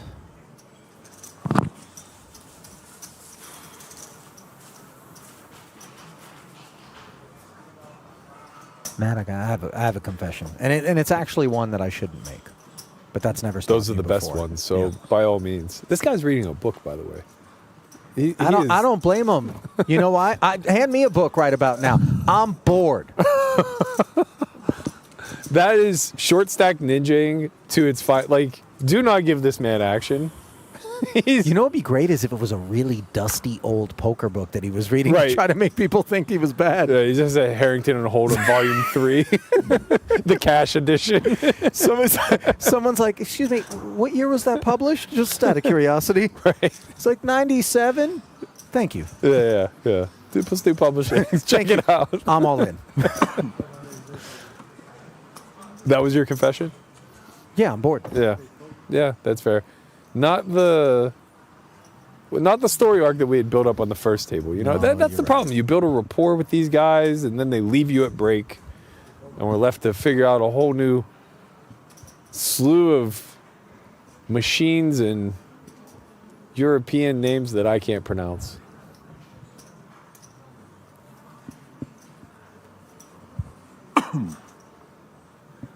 Seven deuce suited. He's gonna get in the mix. No, he can't do it. Can't bring himself to call the 1 blind. He really that one took a little bit out of him. Yeah, though. I mean it's suited. He You was tend like, to call. Listen, Lennon. Not this time, but I'll get you next time, Gadget. What is that? The 57th raise and take it? It's been, you know, not everyone gets kings every hand.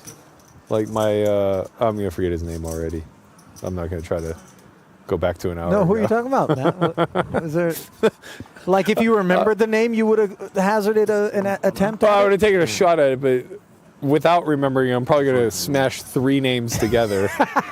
That was really great. That's a thing that I do, by the way, like with words too. Really? I've been doing it my whole life. I don't know what causes it. There's actually a name for it, which I don't recall off the top of my head. Maybe if we got one of those scans, the little corpus callosum, you know, the thing that connects the 2 lobes. Yeah. Maybe you got some extra threads between those or maybe 2 none at all. Wow, that gets cool. By Real the way, disconnect. Yeah. Imagine I've just been living this duality for all this time, unaware. Listen, I don't want to medicate the mutants. You know, I want them as they are. Yeah. Let's not fix it. This is what makes things interesting. Right. As we can see the impact of a monotonous sort of GTO-heavy approach, it would seem, scattered about this particular field. Yeah, King, 4 trip kings for Velocevic. They're not here to entertain us. They're here to win a tournament. This is what happens when you dole out Adderall like Pez and hand them a GTO Wizard Sim.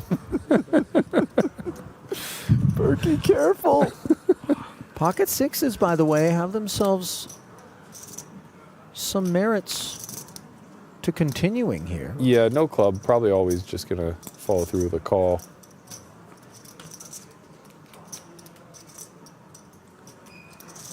It's always a really special time when you just find that random 6 from heaven on the turn. Well, not available here is the pre-flop raiser's follow through was called, and he's not going to be slowing down.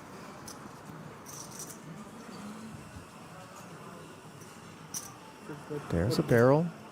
And with 38,000 in the middle, he comes with 13.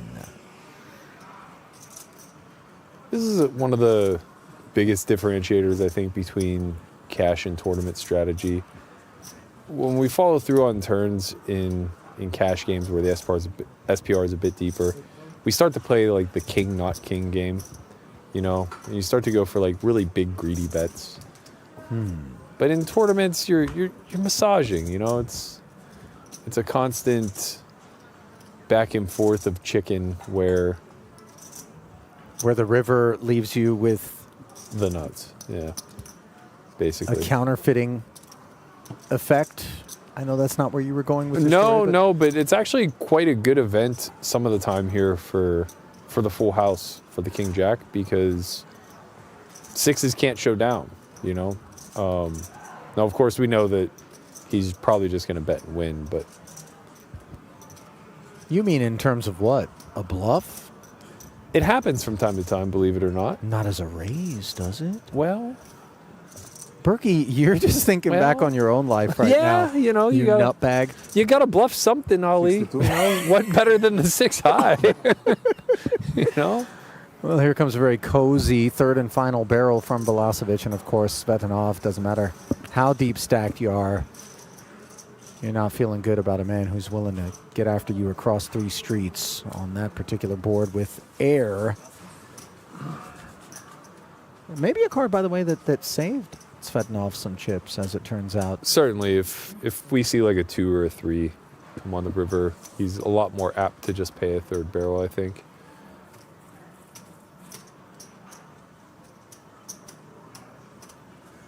Not a lot of moving and shaking on this leaderboard. No, you're right. Sort of a glacial pace. I think that tends to be the case when you see these sort of disparities amongst the top and bottom. You know, you have 3 stacks south of 25 blinds, 2 south of 20, and then you have these 3 stacks in the middle that are roughly 60 blinds. Hard to play all in pots versus the latter. And the former, it's really just only going to be all in pre, right? So I think you see a lot more 1 and 2 street poker here. The occasional triple offs like we just saw with the King Jack.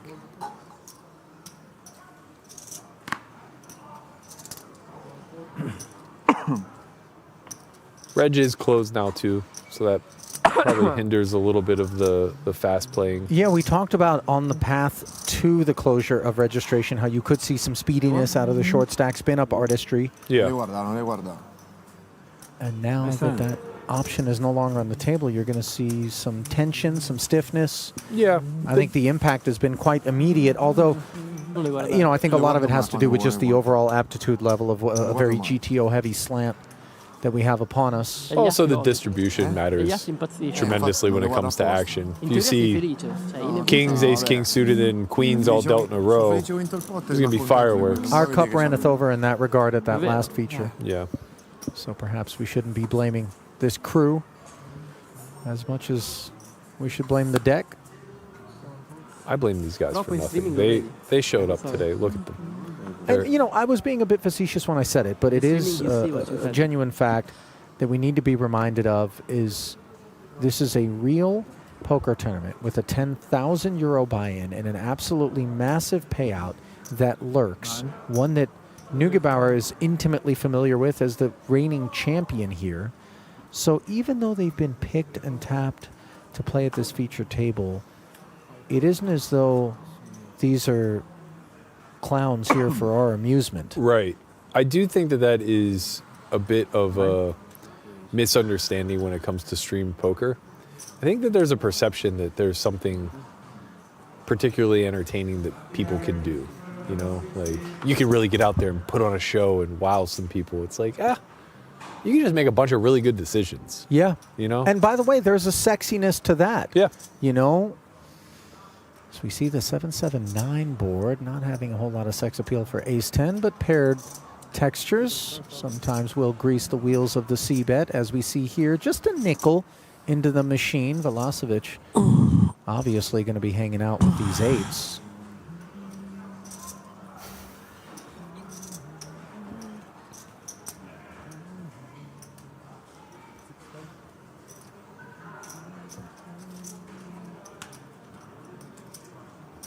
4 on the turn is an uncomplicated arrival for the 8s.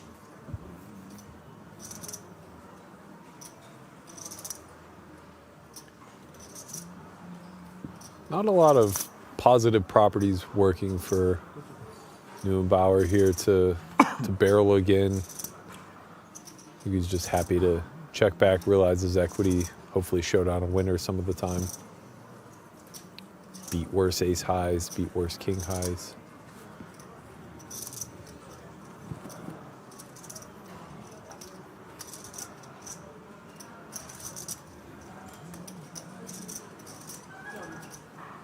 Eights with a heart, really like right in that cuspy category of barely good enough to go for value, not quite good enough to go for anything significant. Oh, look at this. Block bet 7 makes into sense. 34. After the check back from Neugebauer on the turn. Yeah, you're really just trying to give tough decisions to exact holdings like Neubauer has here. Neugebauer. There's a G. Got to pronounce it. I'm not sure you do, but That's I'm fair. going to. That's very fair. Ace 10 no heart here. Probably one that you call some of the time. Maybe lean more towards the fold.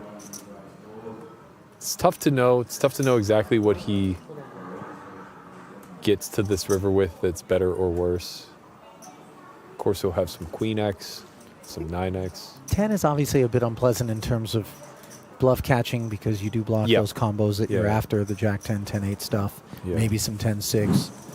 But in the end, Max gets milked.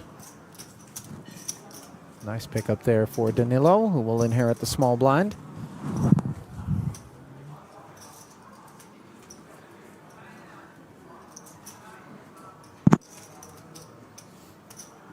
I hate getting value bet like that. I honestly relish it. I feel like I've, I kind of spoke about this earlier, but the more intimate you get with the game, the more you just understand that at the end of the day, it's two hands pitted against each other. One's going to win, one's going to lose.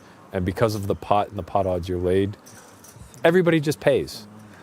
And I've kind of like taken it on as a badge of honor to just not fold a winner, But sleep, here's sleep the thing. comfy. If everybody pays, as we see Svetanov open with the 2 jacks, then don't we deduce that nobody bluffs at that size? Yeah. Given that reality, as an adjustment, and perhaps we get a little bit less inclined? Well, I think that's maybe the misconception is that they don't expect there ever to be 10 high in that range. And then, sometimes you have a 9 there and you just call because you have a 9 and you see the 10 high.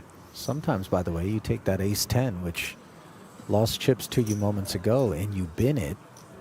That's a really astute fold versus an under the gun open. That's being very range aware, understanding that in certain formations you'll 3-bet that ace 10 out of the small blinds, in others you'll call, but versus under the gun, it's just one that's going to find the muck.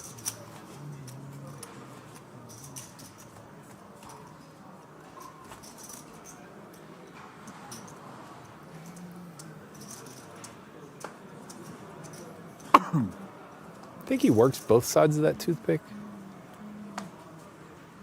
From a personal hygiene standpoint, my hope is that he doesn't. From the data available, right? I think he does. More likely than not. A little flat on that end sticking out. Yeah. Yeah.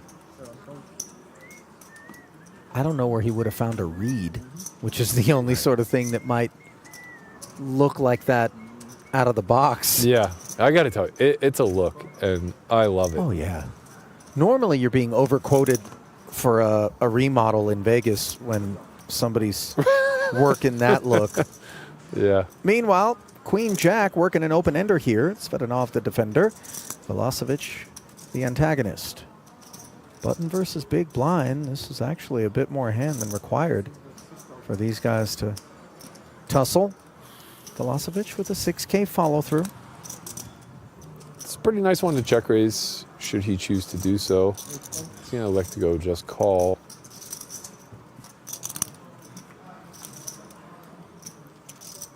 Seven on the turn. Svetanov taking the passive approach. I think if he faces a second barrel here, which he's very unlikely to, but if he does, I think we would really have to strongly consider a check raise at this point. Queen high is just not really good enough to show down through the check call line. Well, Velocevic has now checked back, and that's going to open the door for him to play ace-king as a bluff catcher on the end here. The board does pair, but it's just going to be a guessing game if he does face an effort from Svetanov on the end. I think should he choose the bluff, we probably have to go pretty big here. You're targeting a pretty showdown-driven range. King, queen, king, jack, maybe they check back some of the time and you can get them to fold for a little bit of a cheaper bet, but you block both of those hands. I think you're more so looking at ace high or some pairs. Probably want to go somewhere in the neighborhood of pot. He's going to elect to block instead. Oh, no, sorry. He bet half pot. This feels a little mergy. Might get the job done, though, against exactly ace-king.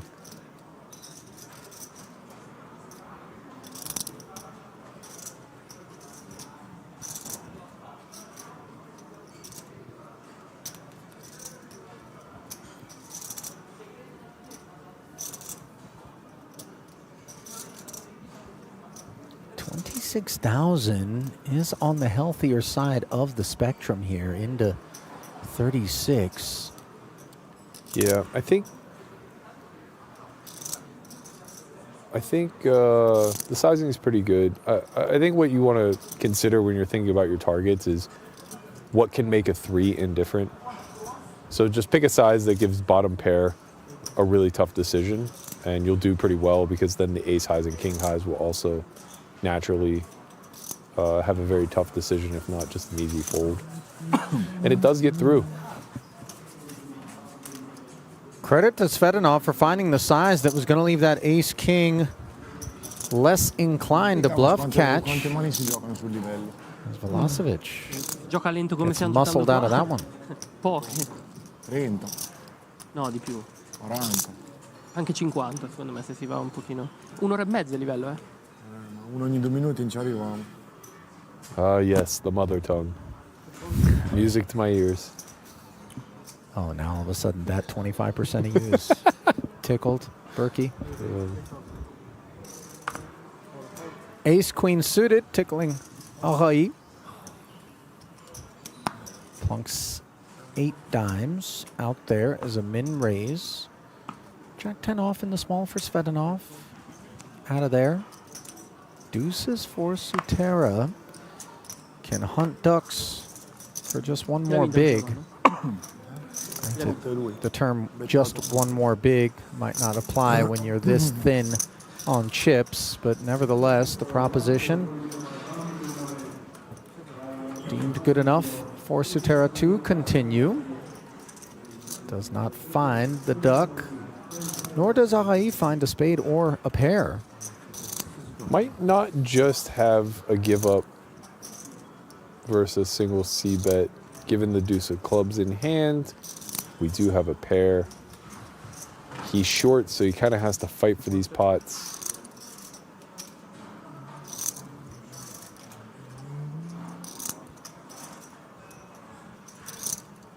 Well, we're going to size up on this one. 12K into 24. This is half pot. That'll get it done.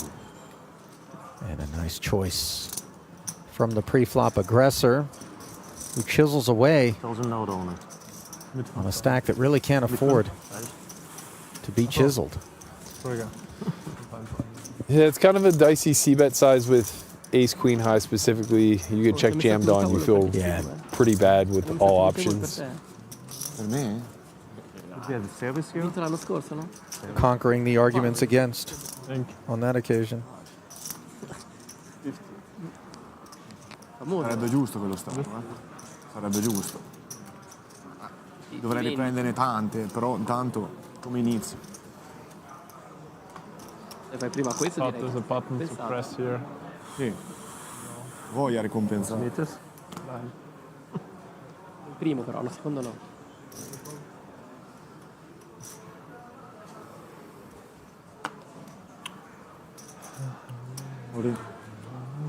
A jam now. I gave you lucky chips, huh? Lucky chips. From I want commission. Daehyun Lee. Siluro. King Jack. Considered you. enough. And Daehyun takes it down. Now, rumor has it that he just started playing poker this year. And I got to tell you, to hop into a 10K This table is tournament, boring. Yeah. to travel, to get involved, Where is Cabral? these sorts of things are emblematic of a man who's taken things want- rather seriously. Yeah. I miss I Cabral. think I don't know, man. We're just seeing it more and more. There's a way to fast Okay, I track can do this Cabral of the career situation. path if you're lucky enough to be mentored by the right people, if you have a certain aptitude towards learning proper strategy Let's see your stack. Let's see. within the framework that What works. you have? Yeah. You, okay, raise. Kamoshi raises to 8,000. And by the way, there's nothing more validating than the sight in the YouTube aces, chat of aces. one Claudio De Marzo, who says You're good. it is indeed pronounced Kamoshi. And with that YouTube Well handle, played. Well played. that account well name? played. Yeah, I'm inclined to believe him. I think so. I think you're right. So, 8?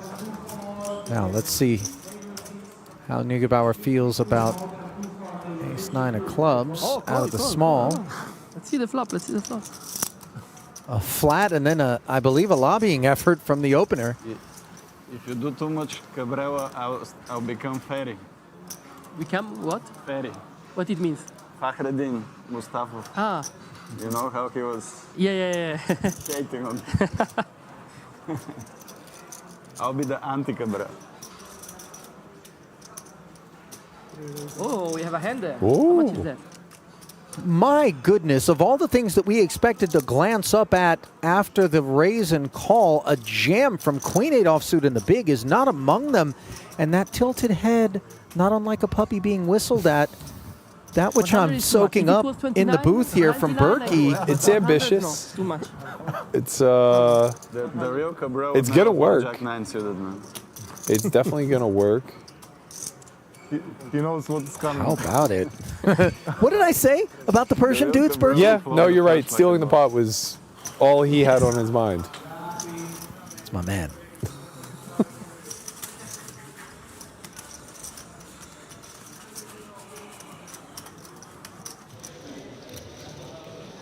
Well, we pay a visit over to Omar Eljak on multiple bullets, and here's what he had to say earlier on the day. Hi Omar, you're the 2022 main event champion. You had a lucky streak last year. You had 3 final tables and 1 bracelet. How's it going this year? So far, 1 tournament, 1 min cash. So I broke even, which is fine, I guess. And we're still in the main, so yeah, everything can still happen. How is it going in the main event? Yeah, pretty decent stack right now. Around 300. I don't know what average is right now, but it's slightly above, I think.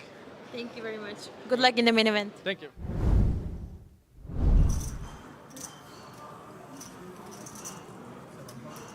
You have to take 3 more Thank you, minutes Mika. for every chip you put out.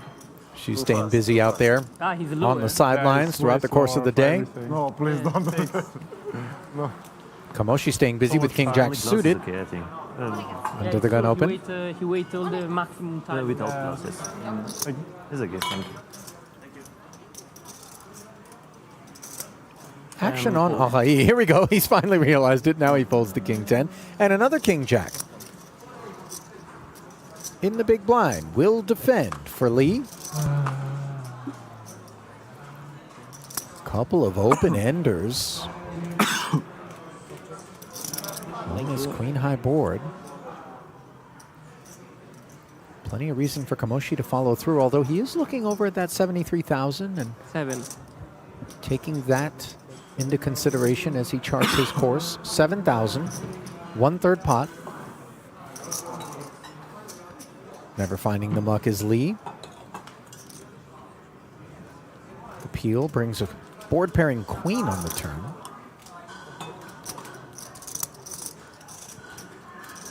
This is a difficult spot for... Yeah, this is a difficult spot for Kamoshi because you don't really want to bet and get jammed on. Lee will have some traps. He'll play Jack-9 this way some of the time. He'll play Queen-X this way some of the time. He doesn't have to just be check-raising all of his good hands on the flop. It's also kind of difficult to know what you apply pressure to. I guess an 8, particularly, would struggle versus like half pot-ish. He's just gonna... And if you're Lee, like, you can't really call this bet. Well, obviously the arrival of the diamond flush draw You folded a queen? helped Nice fold, nice fold, nice fold. Well played. Kamoshi to barrel again as he gives Lee an unsolicited earful after pulling in the pot. I'm not sure where that came from. So some of these hands kind of work themselves out in a way where you orchestrate a fold that you didn't necessarily want. Like you're kind of free rolling, busting him in that spot. Yeah. I don't think he's lamenting pulling that one in as he finds himself second on the leaderboard here. Just a small amount behind Svetanov, who hasn't emerged as some sort of abusive mallet-wielding presence up at the top. That's, you know, this isn't a final table. Yeah, those are some big shoes to fill. Yeah. The mallet-wielding super villain.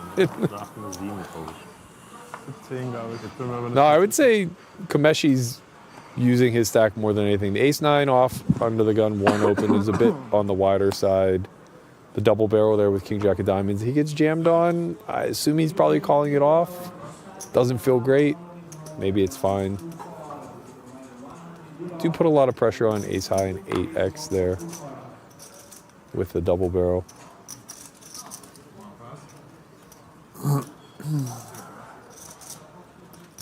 Nobody applying any pressure just yet. 8-3 offsuit.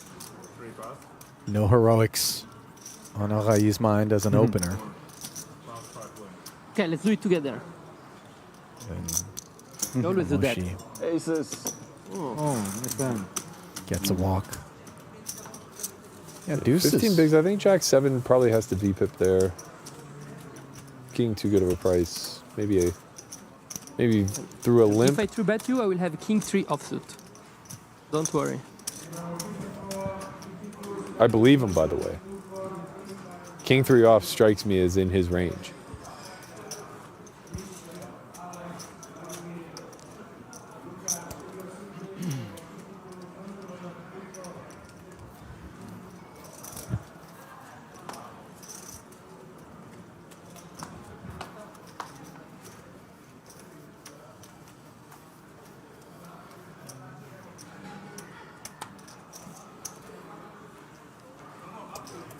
Jack-10 up front, not yet in the bin and not in range, ultimately.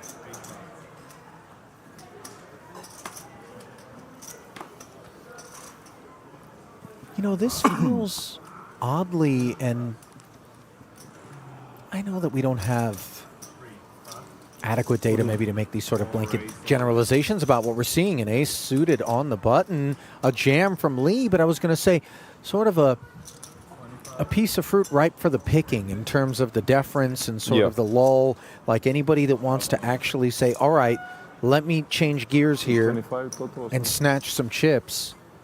Might, you know, be well served. Yeah, I think part of it is, though, we're still so far away from the bubble entry, either just closed or will be closing after this level. A jam from Kamoshi, and unfortunately for Lee's purposes, Velasovich has folded an ace.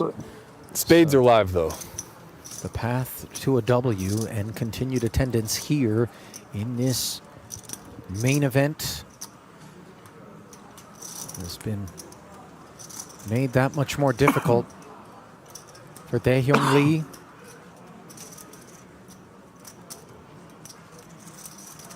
$136K pot.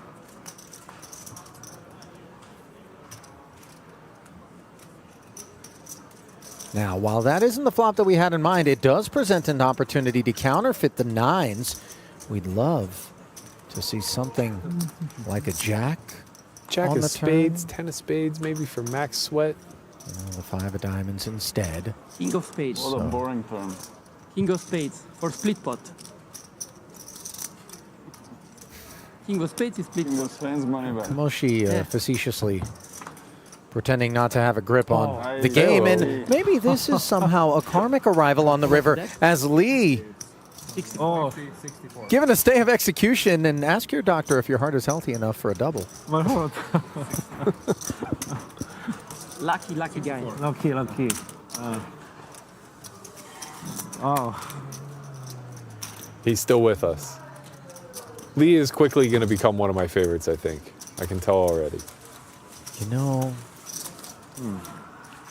there was a guy in the World Series of Poker Bahamas that Brent Hanks and I were covering late last year, I believe it was. Maybe it was early this year. That captivated us, who played under that South Korean banner. Checking on Roman Hrabic, by the way, pecking away at the phone. Maybe giving chip count updates. 160K in front of him. I'm going to effort this name of this gentleman. 2 pass. 3 pass. 4 pass.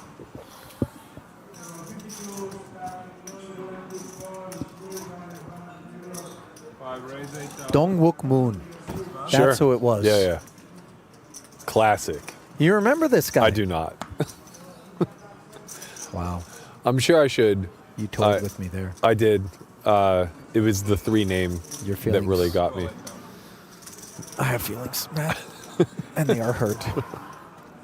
Meanwhile, Kamoshi with ace-8 took it up from the button. Radicki showing some stickiness with 7-deuce suited, not showing any improvements on an ace-queen-4 board. Kamoshi action check to him. Very cozy continue available.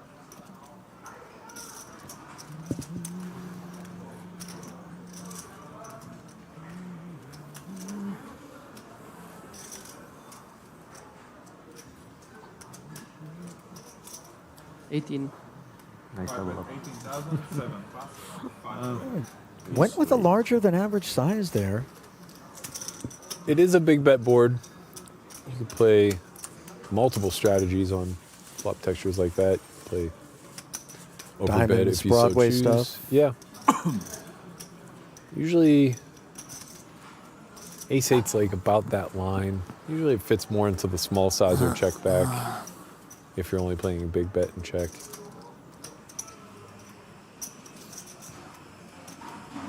Right idea though.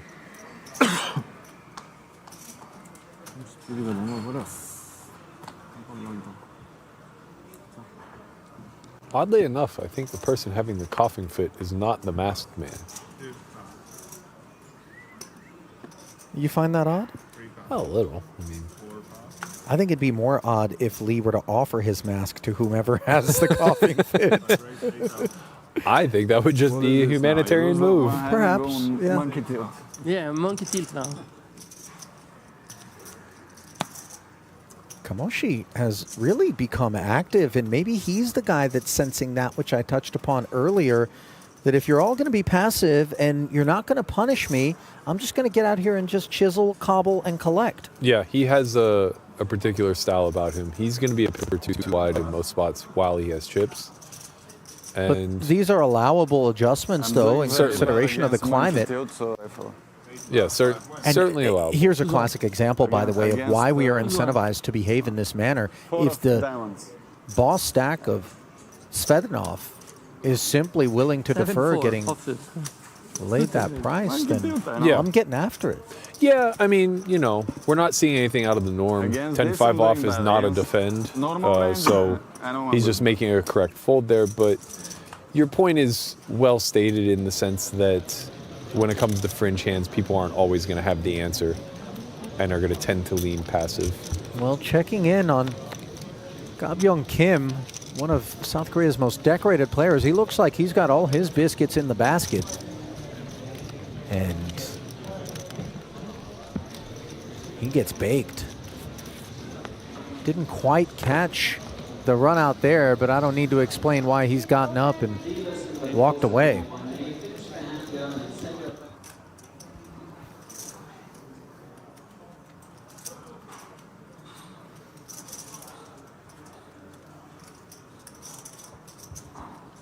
Just looking over Kim's resume as we see this one brewing with a Lee Open off of Queen 10 of Hearts. Well, these are the kind of dynamics that can lead to people maybe over-responding, right? Kamoshi's been very active when it comes to the single raise pots. Now he immediately finds himself in a good 3-bet spot. Should somebody wake up behind with the old ace-5 suited, perhaps, maybe they get in a little trouble. Doesn't look like that's going to be the case, though. Now Lee is going to be left to fend for himself with the Queen 10 suited. I imagine he'll continue through a call. Might just fold, given his stack depth.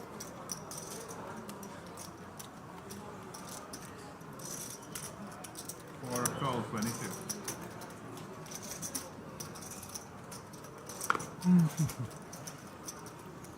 So Lee is dominated. Doesn't know it, makes the call here, and these are larger commitments out of his stack. Queen in the window is bad news, especially with a couple of 5s behind it. Berkey, this is a problematic spot for obvious reasons. Yeah, at an SPR of 2.5, it's going to be very hard for the money not to go in here.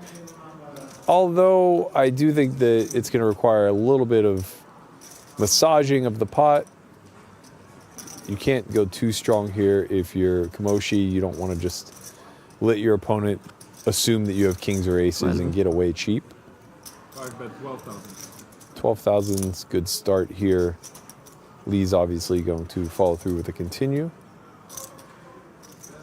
And then we can probably just get the rest of the chips in through a half pot type of sizing scheme.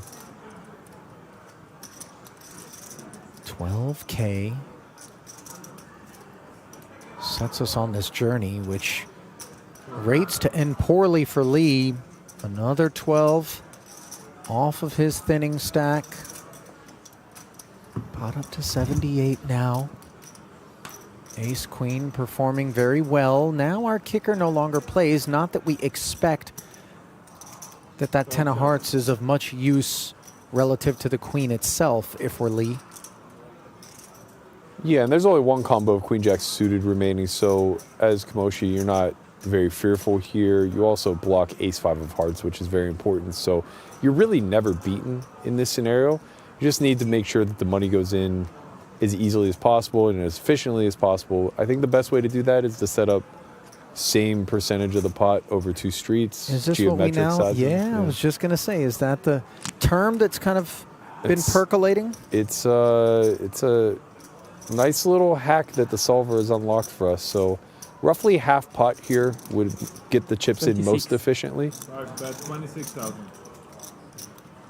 I think the problem with going this small is you set up a bigger than average river jam. So you're jamming now for like 66% pot on the end. He might be able to get away from some single pairs. It applies a lot of pressure. You do get the call here almost always, of course. You could still have ace king. You could be value betting thin with a jack in order to check back river.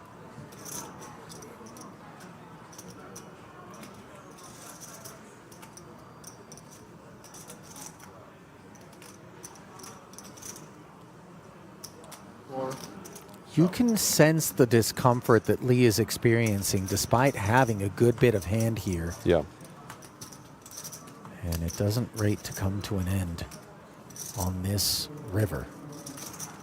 He's got 76, and Kamoshi could very well ask for all of it. just completely unconcerned about not having a winner with ace-queen here.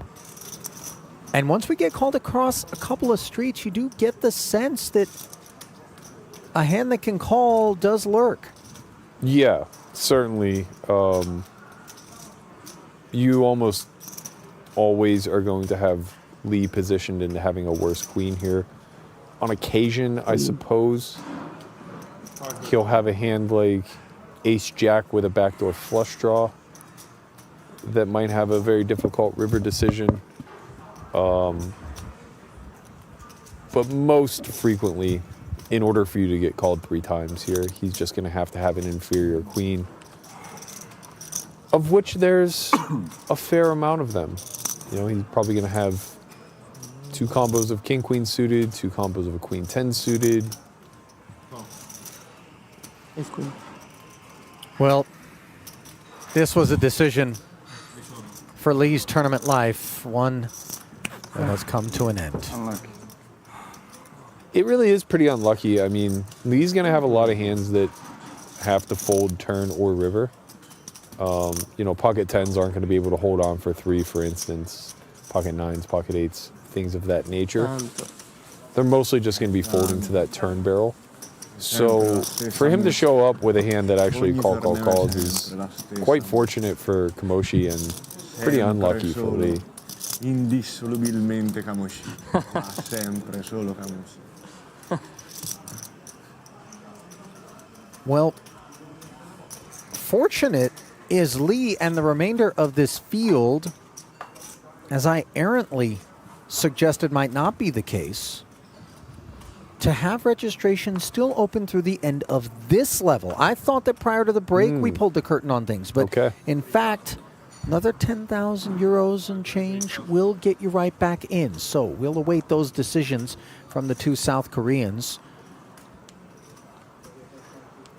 Milosevic now facing an open from what may feel a bit like a speedy Kamoshi. Yeah. Pocket 5s just hit the muck there. Very disciplined fold. Not one that I would make. He's not looking to pick a fight with the chip leader that's been as frisky as Kamoshi, who has earned that moniker, by the way.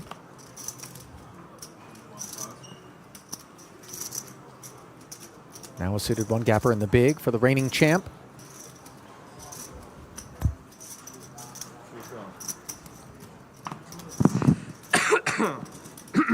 Defends. Inferior clubs are a problem potentially.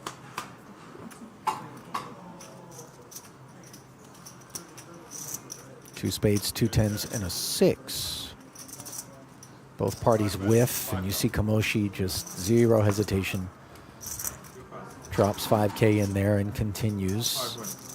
It's frustrating to be on the other side of that, where you see like a flop texture where you know that he's supposed to at least consider what it is that you could possibly hold, but he just doesn't care.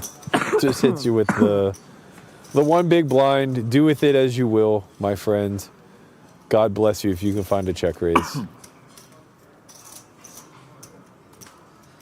In terms of spirit animals, I submit the honey badger. Oh, yeah. For Kamoshi. I like that. Very resilient. Looking for a fight, almost. You know, it's interesting because I never knew badgers. Now, I know badgers are wily. I grew up in California. We don't have these things, but I don't remember them having sort of the fame bestowed upon their honey variant. Yeah, no, the honey badger, for sure. Really got the name out there, if you will. If you've ever tasted honey, you understand why bears and these badgers can get a little bit ornery about I get it. The hunt. It's good stuff.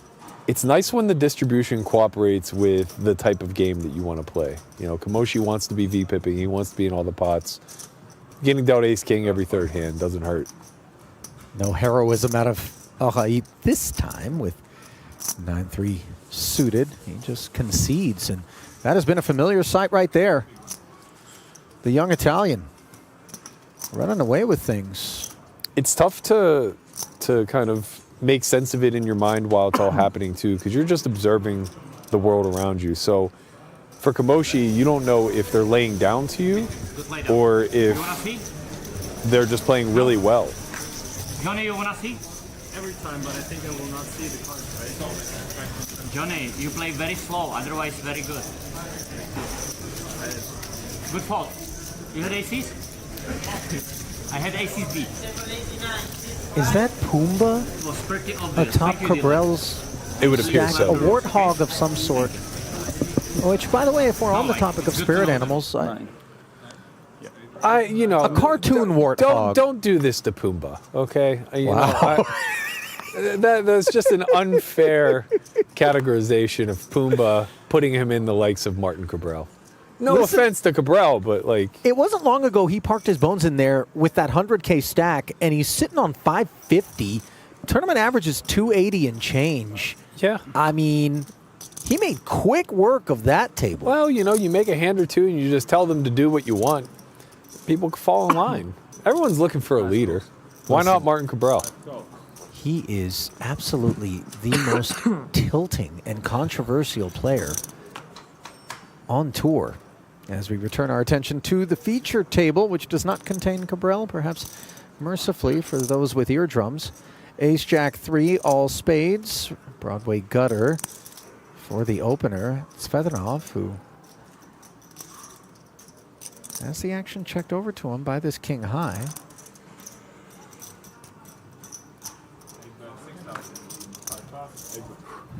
Kamoshi doesn't waste any time. Svedranov loves not having to deal with him across multiple streets. It's so strange to me, the color choices. Yellow for 5K, red for 1K. My American brain is exploding. Yeah, I don't even know colors what the is blue's all worth. it took. What is the blue even worth? I don't know. You're liable to misclick out here. Oh, I've done this many times in the past with casinos that use like alternative color choices. I'm notorious for just like... Are you able to hide it though when you do it? Or you just automatically like give it up? Often I just like let my hand dictate my reaction. It's you're sitting on aces and you just made it 37x. And you go, oh my God, I misclicked. But you got the 6-5 suited, you kind of just play it off. Yeah, right. Like, oh, well, another day at the office, boys. There's nothing worse than that guilt that you got to wear when the guy gets after. And maybe, they deserve it if they're trying to exploit. Well. But you show up with the aces and it's like, oh, my bad. Would you look at that? It's a part of the opening range, Sorry I happen to have it this time. Well, pocket seven's also a part of the opening range. From the cutoff for Neugebauer. So he's made it 9 to go. Oh, he just flats king queen off from the button. Pretty common on the button. You want to be using these Broadway type hands. They're not quite good enough to 3-bet get in, but they're way too strong to ever consider folding. So you kind of try to avoid folding them at all costs 36. By coming through with a call. Now he's now getting out of line. Kamoshi, that's clear, is proving abusive. Augie could have jammed, I suppose, versus a cutoff open. 25, putting it in, I think might be quite reasonable. And maybe he leans on king queen suited for that sort of play. I would have a hard time not back jamming this, knowing full and well that I was getting called by Kamoshi, but also just believing that he's out of line. Well, there it is. Arahi. He shares my thoughts. Induced, I suppose. Maybe we reserve the right to change our mind about how we want to approach things. I don't know that his intention was to induce. No, this is just a byproduct of a series of events that you live and die by. This kid seems like he's out of line. We're gonna back jam and hope that we have some of this range dominated, which I don't think is all that unreasonable. Quite possible that Kamoshi has worse king high and queen high type holdings in his squeeze range here, especially if he's as liberal as we see. Though the ace 9 off, probably not that bad versus cutoff button.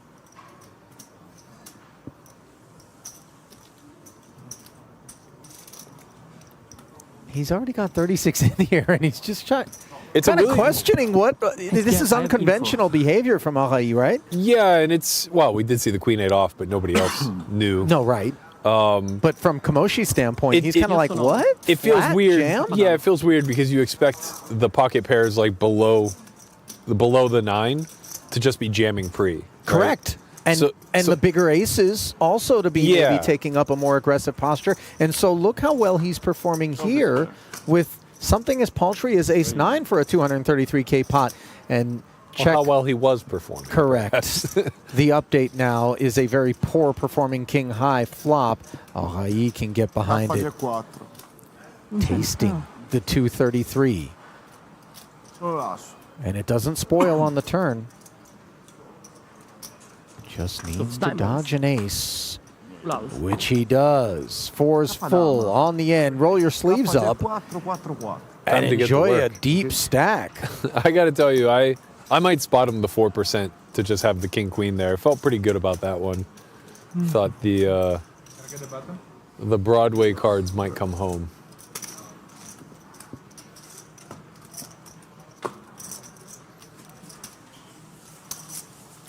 How long do you think until they introduce Squid Game to the MTT format?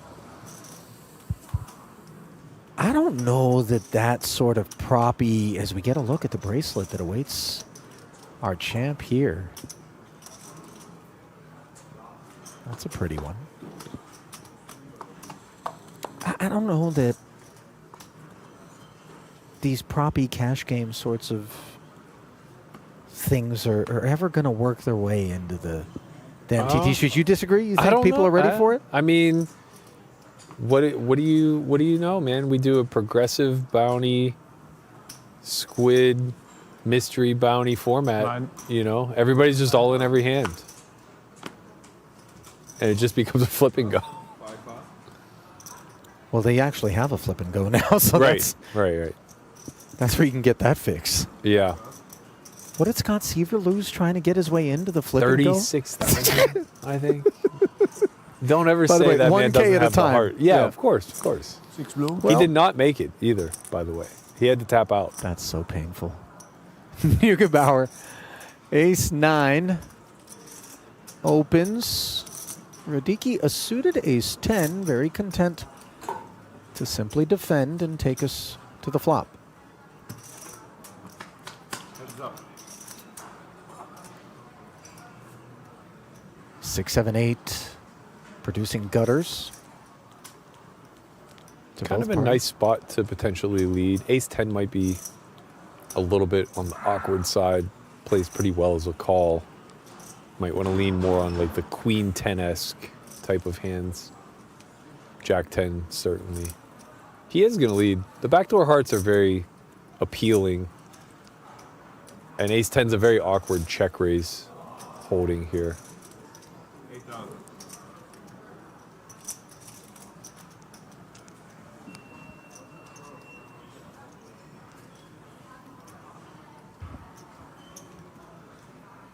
You know, it always captures our attention when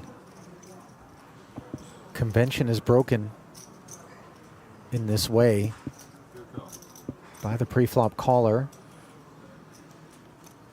As Neugebauer now turns into the passenger instead of the driver, as ordered by Radicki, who does not find improvement in the form of a 9 heart or a pair.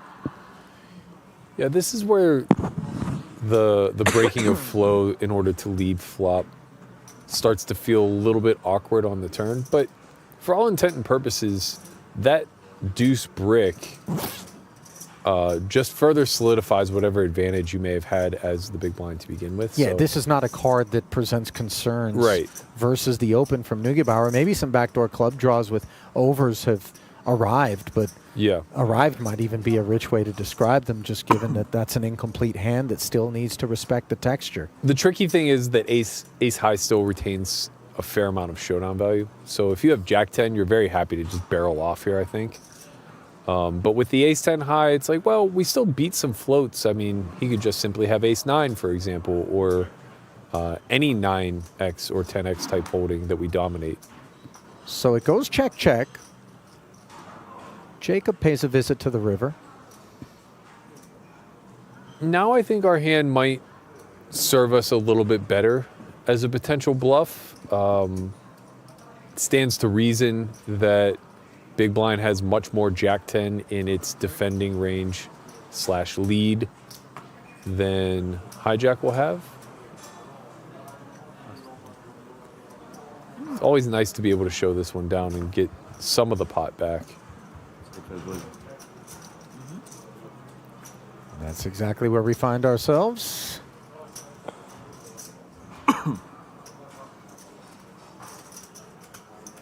Feels as though Max is reflecting on this one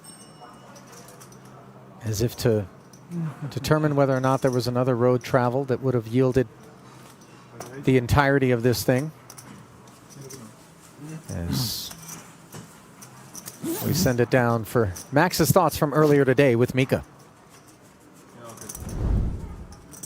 Hi, Max. Max is the reigning champion of the 2023 main event. You're now defending your title. So how is it going? I'm on my second bullet and I got 2.5 starting stacks. First day was pretty tough and up until now.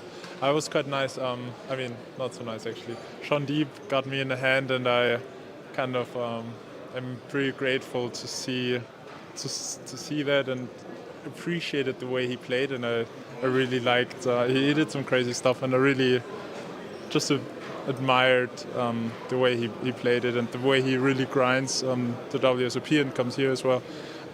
So he got me short, and I busted shortly after, and now re-entered, and it's going well after. And Max finds his way to the feature table as Ace King of Clubs finds its way to an open for Arai, and problems for Velocevic should he get frisky from the button with this Ace Queen of Diamonds. Yeah, I think at this depth, you do start to see a lot more calling take place. Again, it's one of those things where you have so much hand, but it feels pretty bad to just suddenly start putting in 50 pre. Good things can happen too. You know, you got some deep stacks behind you who may potentially squeeze. I myself probably wouldn't have the patience to flat the ace queen suited, but you see here he's going to be rewarded one way or the other.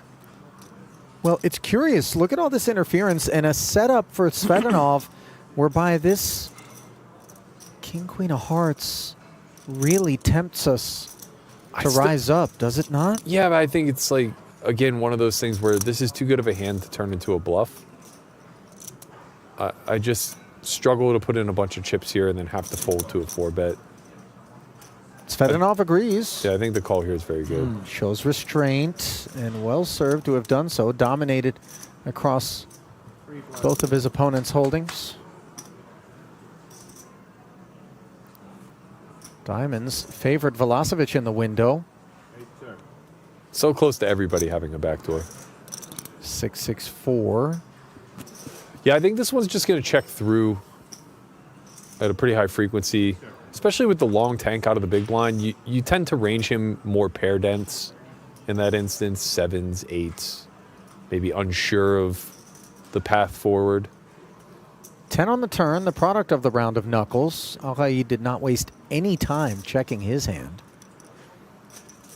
As the pre-flop raiser, perhaps a door opened. If you're going to start to bluff here as Svetanov, I think you kind of have to commit to double barreling, which it appears as though he's just going to let off the gas. I tend to agree with this.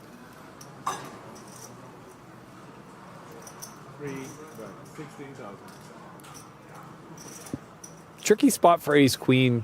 You still beat some hands here that might take a stab on the turn, but you also still have the big blind behind you to concern yourself with, who may easily still be slow playing trips, checking over a 10 or a 4 that may not just give up to this bet and a call.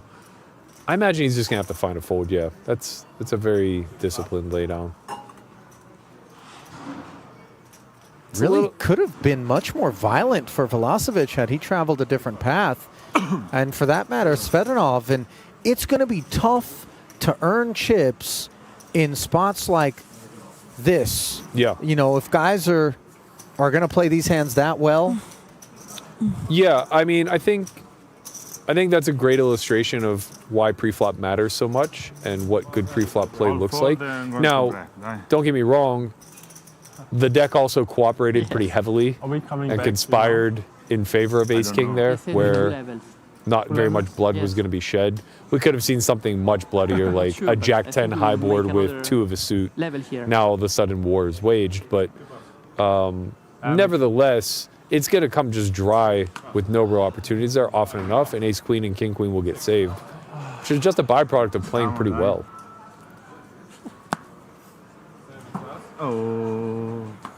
Oh, Ace Queen of Diamonds passed over to Tsvetanov. As the players are on their feet, on the precipice. Oh, he's just going to open of a jam, break. I think. He could limp and trap. I think he only has 10 blinds, though.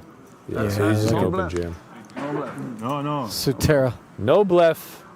Lamenting his plight as no bluff is Honest last hand before the break. declared. And now this is the break, whereby registration should be closing.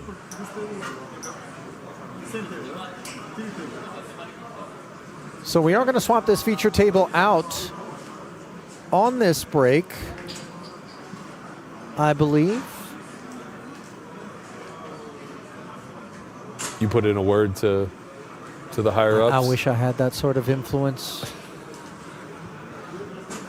I mean, let's take a look at the chip counts briefly, Berkey, not to interrupt, as perhaps this will be the last opportunity we have to take a peek at these guys as they operate, perhaps being sent elsewhere in the room. We'll know on the backside of this break. Continuing coverage of Day 2 of the World Series of Poker Europe main event from King's Casino in Rozvadov comes your way momentarily. We'll see you in a few.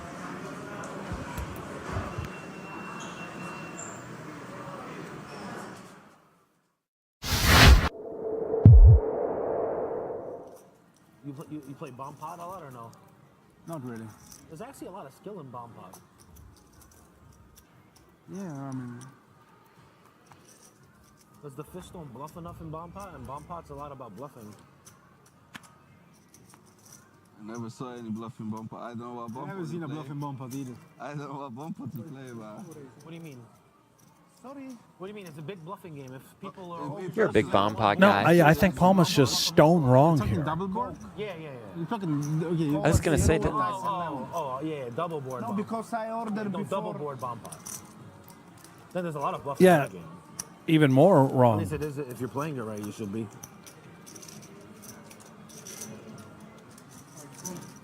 Well, he's going to get a seat in any double board bomb pound gate he wants. Particularly when all the cards are out already. Like, there's a lot of bluffing. People can only win on one board a lot of the time.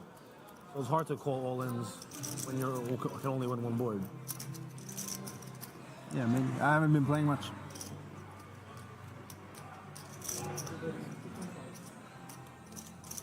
I know whenever they have it, though, every hand is all-in. Like, for the most part. Like, every pot is, like, gigantic. That's lineup, too. You got a good lineup for that. Because these guys are terrible. They're literally only playing for one board. You're like, what is going on here? Chasing flush draws. Sick people.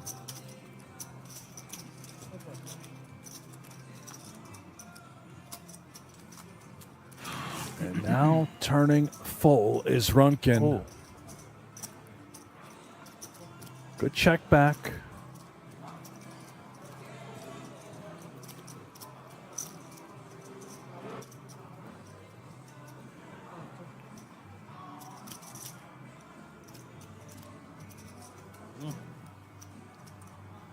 Six.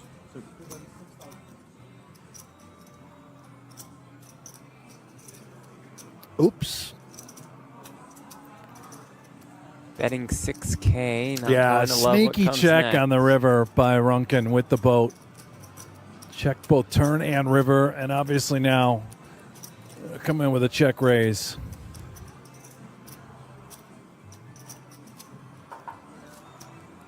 Thank you.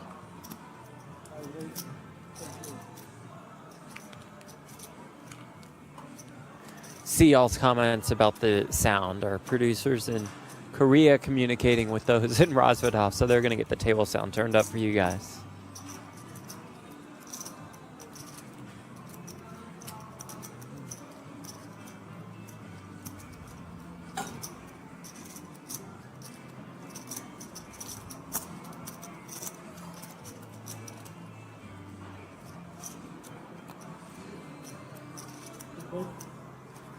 Show. For the camera. Big hand, big hand. Green 10, green 10. You have a bluff? You have Why green not? 10? Yeah. What do you have? You have green 10. What do you have?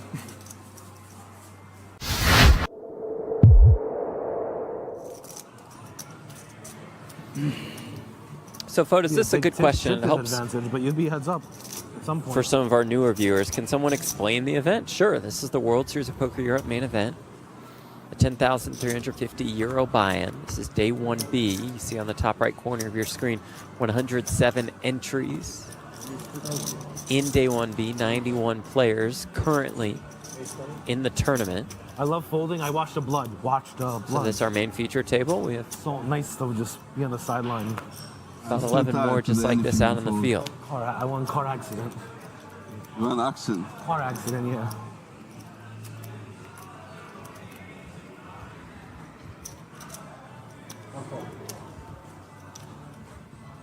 Everyone, throw your chips in, you fish cakes. This table's huge. 10-6 deuce, top two for Suarez. Jack's in a bit of trouble.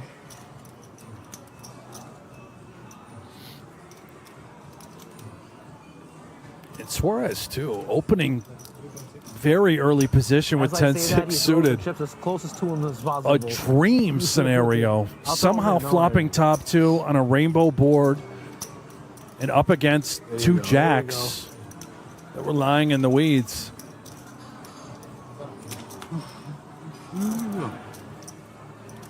Turn 7.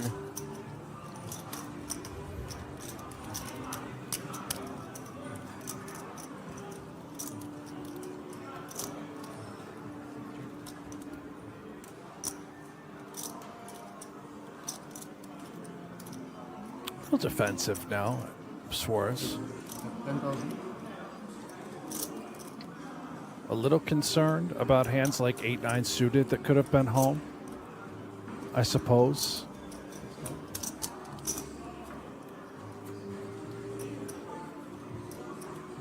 River Queen.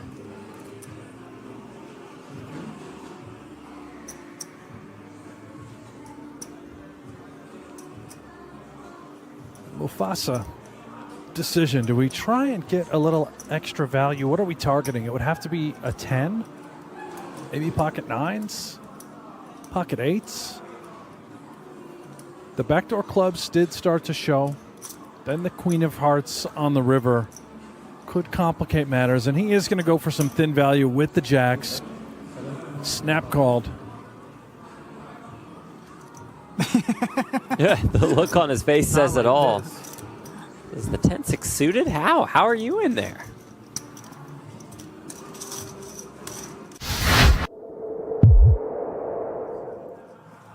The 5Ks? Yeah. Bravo. Coming. Relax. Oh, I thought he was straddling 2.5x. I was like, this guy's got big balls, but the blinds are up. Easy, easy, easy. Wow. Easy. I've seen this movie before.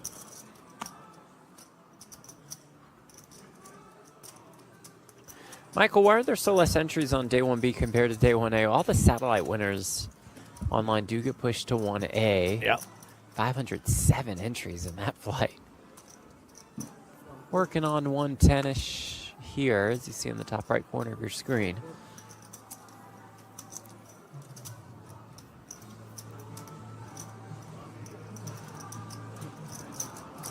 Oh, the tunes are back, they're Jeff. back, baby. I know the song, but I can't name the artist. Yeah, the same. Really crank it.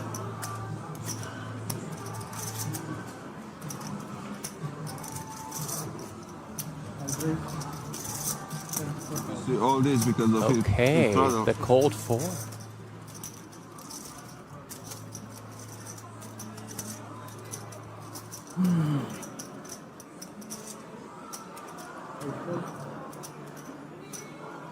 We got a game. Fawcett calls with the 10s. More than 51K in the pot. And it comes queen high.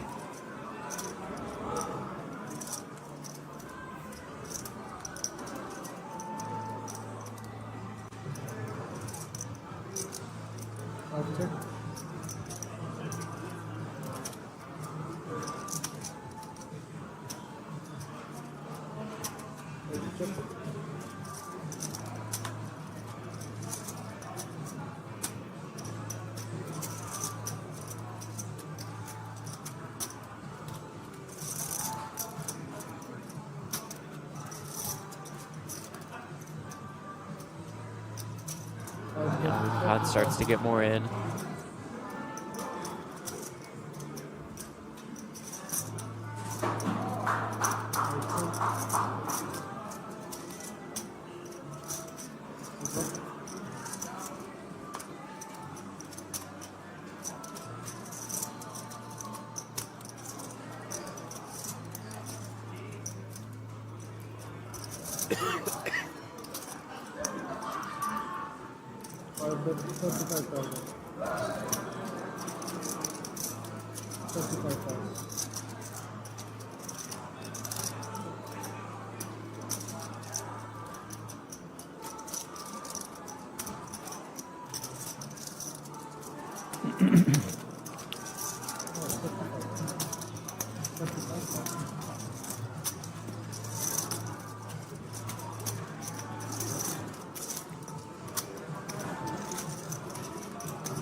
Doesn't seem like a great calling hand. 2 10s, he will flick it Wow. Runecon gets paid off with the queens.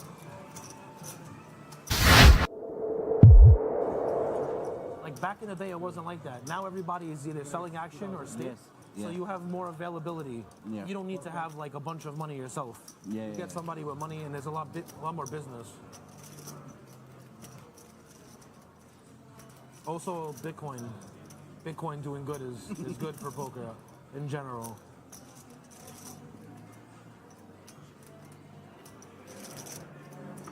There you have it. Truth being told, allegedly by Nicky P. This guy, I keep telling him, he doesn't care. Right. Next time. You're not doing it on purpose. You're just in La La Land. Yeah. And then you wake up every hour and you go, oh, I'm playing 6-10. I'm gonna raise 8-5 here. This fucking cocksucker. Wow. My oh my. Good to use the image. You just fold for a while and then you make a move here and there. What can you do when you never get a hand? I mean, if you hit 2 pair with 10-6, it's beautiful. Disguised. Mamma mia. And some You can't punch. some guys value bet the jacks, yeah? You can't punch. And the line is not done with the queen jack. Turn is a 4.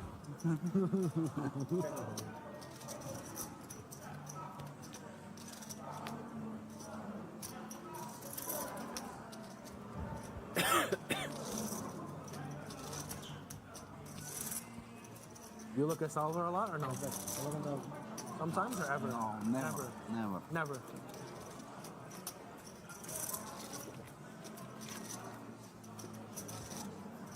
Solver is still 4-10 on the river. But I still call, you know?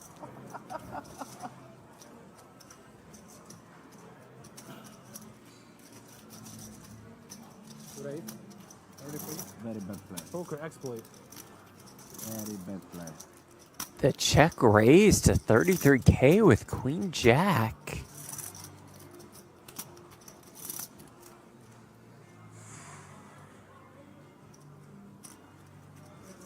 And Runecon just rips it in there Ooh, now we're playing with poker. the ace king. Let's see if I have a heart, I can't remember. I mean, that is from the streets. That's double streets. Power poker. I have a best hand. Right?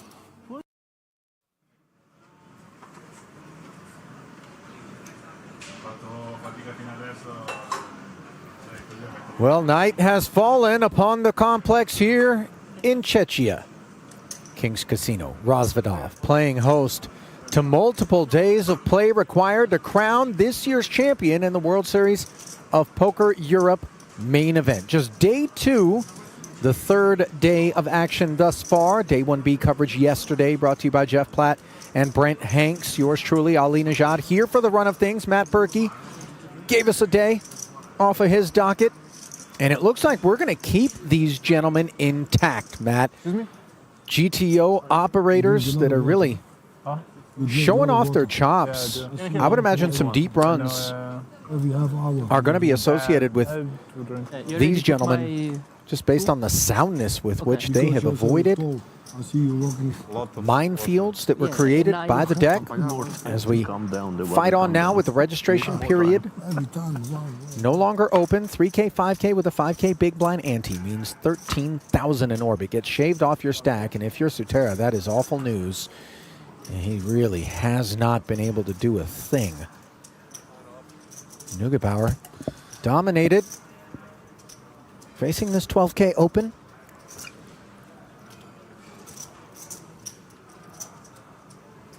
$42.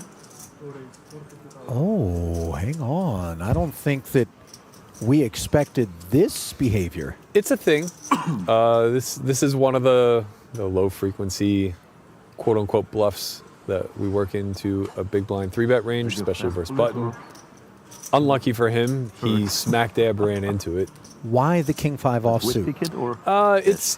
No ticket. It's the high-low aspect of it. You unblock the middle of the deck, which does a lot of folding. You also have the potential wheel properties, should it come 3 to a wheel. No, the 5 services plenty of different straights, in fact. But like the King Ace 6 King off would not be chosen, for example. Right.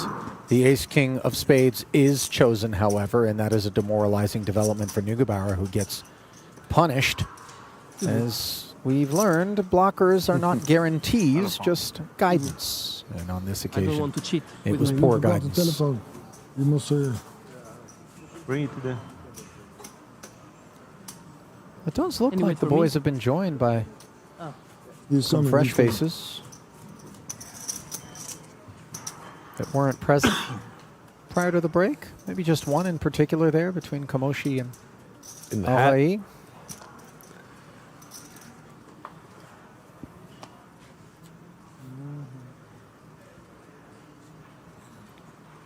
What a name.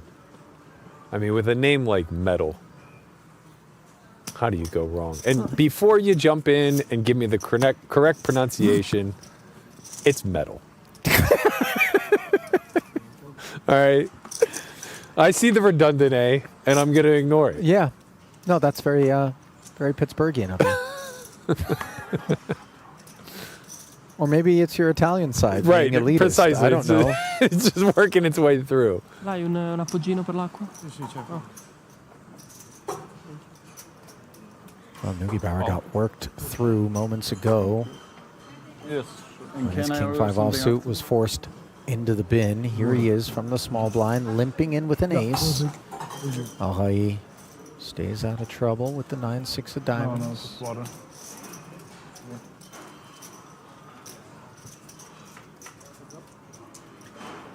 Check back.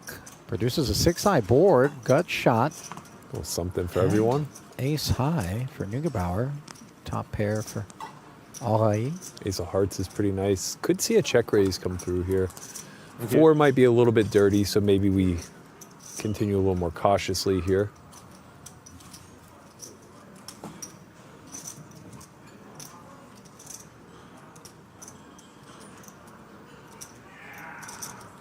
It's facing the larger size out of the 9-6 as well.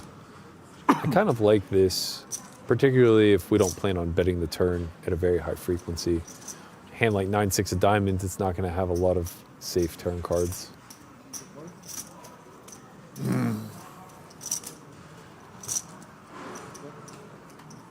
To the turn we go. That's one of them. 3 of diamonds, pairs the board. Does not, however, slow down Ahai. 13. And he just takes us north 1K relative to that flop sizing. 13 into 39. Yeah, the effective same size here, where we went 12K flop, 13K flop, or 13K on turn. These mergey sizings tend to always be exactly what you expect them to be. This is like a 5 or a 6, trying to navigate the showdown. Pretty high frequency, I would think. Well, Neugebauer wants to take a peek at this river, and it isn't a good one for him. However, any anxiety that we may have had about that turn call alleviated by this 6 of clubs if we're Arai filling up. What a dream run out for the 9-6. Well, especially because there is a number here that could keep Ace-High curious. Yeah, I think we go 13 again. Oh, this is... it looks like you got a big 65, greedy. okay. Polar or not, Ace-High's all done.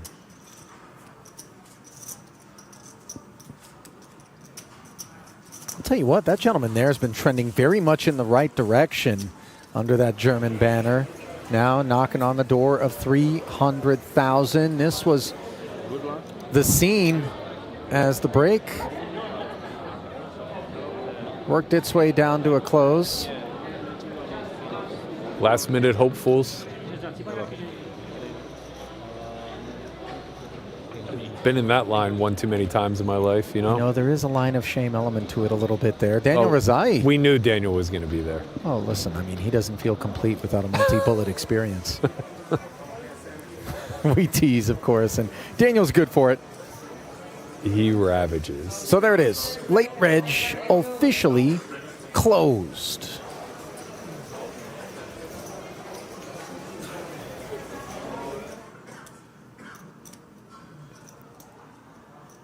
Is it a race?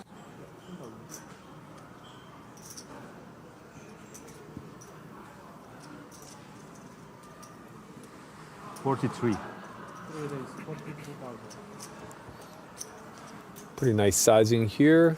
Yeah, we really going to put return 4s in a tough spot. to the action here at the feature. Milosevic with the hard 8 made a 10 to go. And now Arai really beginning to surge, and as his stack grows, so too might his confidence. We saw the heroism of Queen 8 offsuit against a couple of Ace-9s. How far we've come. That was the genesis of this metamorphosis. These caterpillars gone all butterfly. It's so difficult. It's such a funny game, right? Like, you have a plan until you just don't. You know, you kind of get punched in the face, and the next thing you know, you black out and all your chips are in the middle. That little random bit of element is so unpredictable, you know? It's like, you could just never expect the Queen 8 off to be in there, and maybe it never goes in again. But you catch wind of the live stream, you let that play on the back of your head a little bit. Next thing you know, you're getting in a little too light against them. You know that sliding doors butterfly effect stuff that people talk about when you're on the receiving end of what seems to be just like this, we used to call it RBF, random berserk factor. Okay, I like right? that. Not tethered to any sort of like historical precedent, not tethered to anything that would have led me to believe it's a possibility. Right. And yet here I am on the receiving end of it. Yes. And I look around and I'm like, so today you decided when you woke up you were going to lose your mind, and now I'm felt it. Yeah, that's the difficulty of it, and to just fold now the king queen on the button. Don't look for congruence out of that seat, Professor Berkey. It's like, I've won too many. Let me share the wealth a little bit. Yeah, go on and solve for Y there, Matt. Right. Solve for X. Solve for. You can't solve for Arai. Yeah, Versa cutoff open off of what appeared to be just shy of 20. I think king queen does a couple different things there, none of which are folding.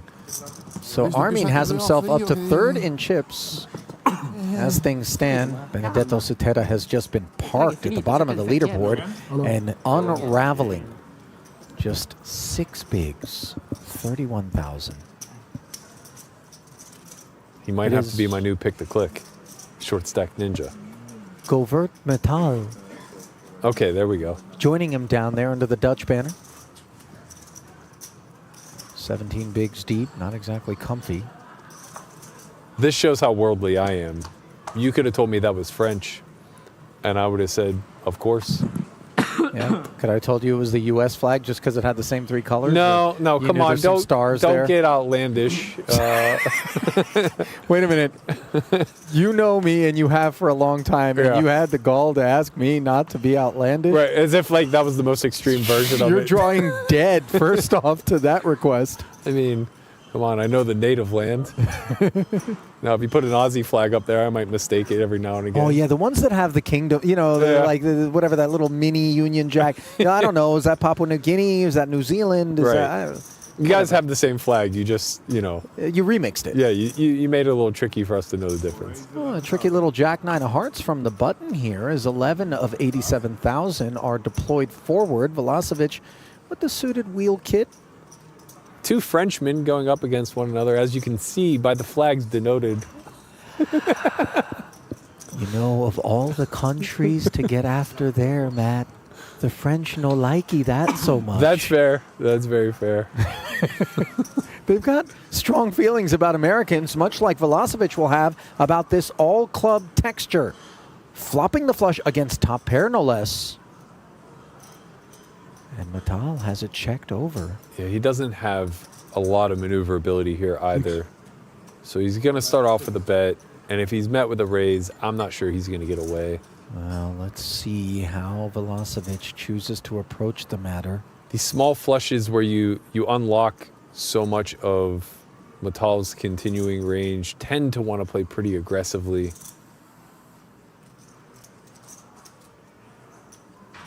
Hard for him to just have a complete miss on the Jack 10-3. Right. 18,000. Raise 18. Check 3x. And this really is designed to create the opportunity for Matal to just sail in. Mm-hmm.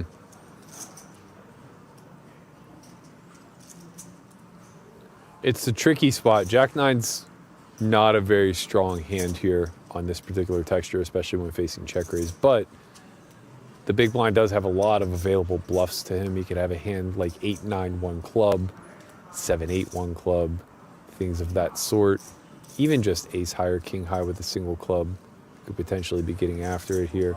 It's a great laydown. I'll tell you what, and it's one that I very much didn't expect. I don't know whether or not we're supposed to peel off of that remaining stack with top pair as played, but yeah, I think the theory would tell you that you call and on a non-club you commit, but you know, registration's closed. Oh, look at some headwear about the field here, including that of Shirzat Hisu. All stuff that you can snatch inside the King's shop just off the tournament floor area. In case you didn't pack properly for these cold parts of the year. Not that that hat there is going to keep you toasty, but, you know, nonetheless. These shops do juice the hoodies ever so slightly, knowing that they're pumping the AC in at a ripe 66 degrees. Listen, I'll take a ripe 66 over a ripe group of, you know, Euros if the thermi is set more at 80. You know, I mean, there's some liberal approaches to deodorizing.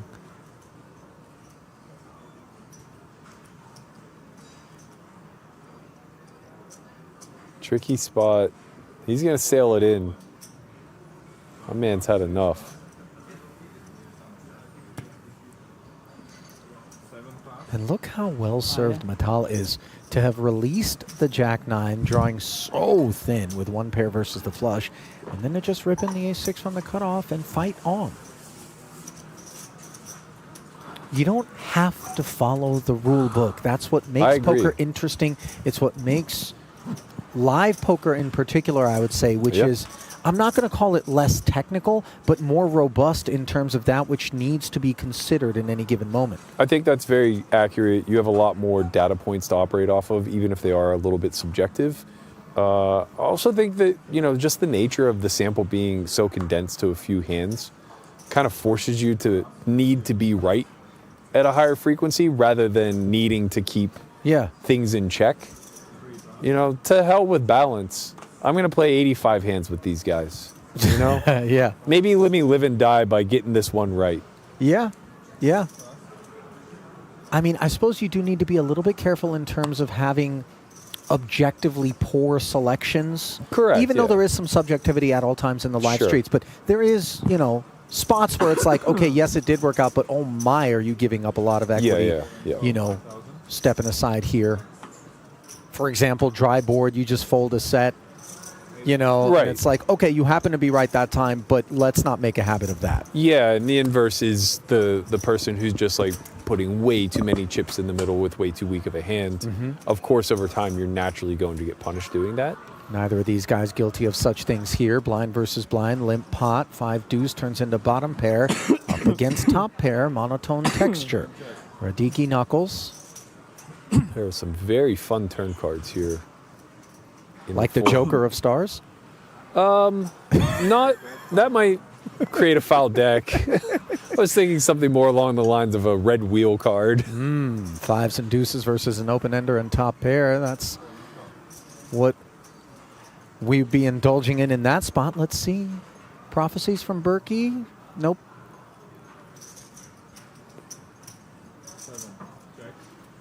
Oh, check call of 5K. Now a second check from Radicki. Yeah, I think Svetnov can kind of play his hand either way here, depending on how he expects his opponent to defend. If you think that you can generate a lot of bluffs from the check call range on the flop, checking back here is pretty nice. You have a really well-suited bluff catcher.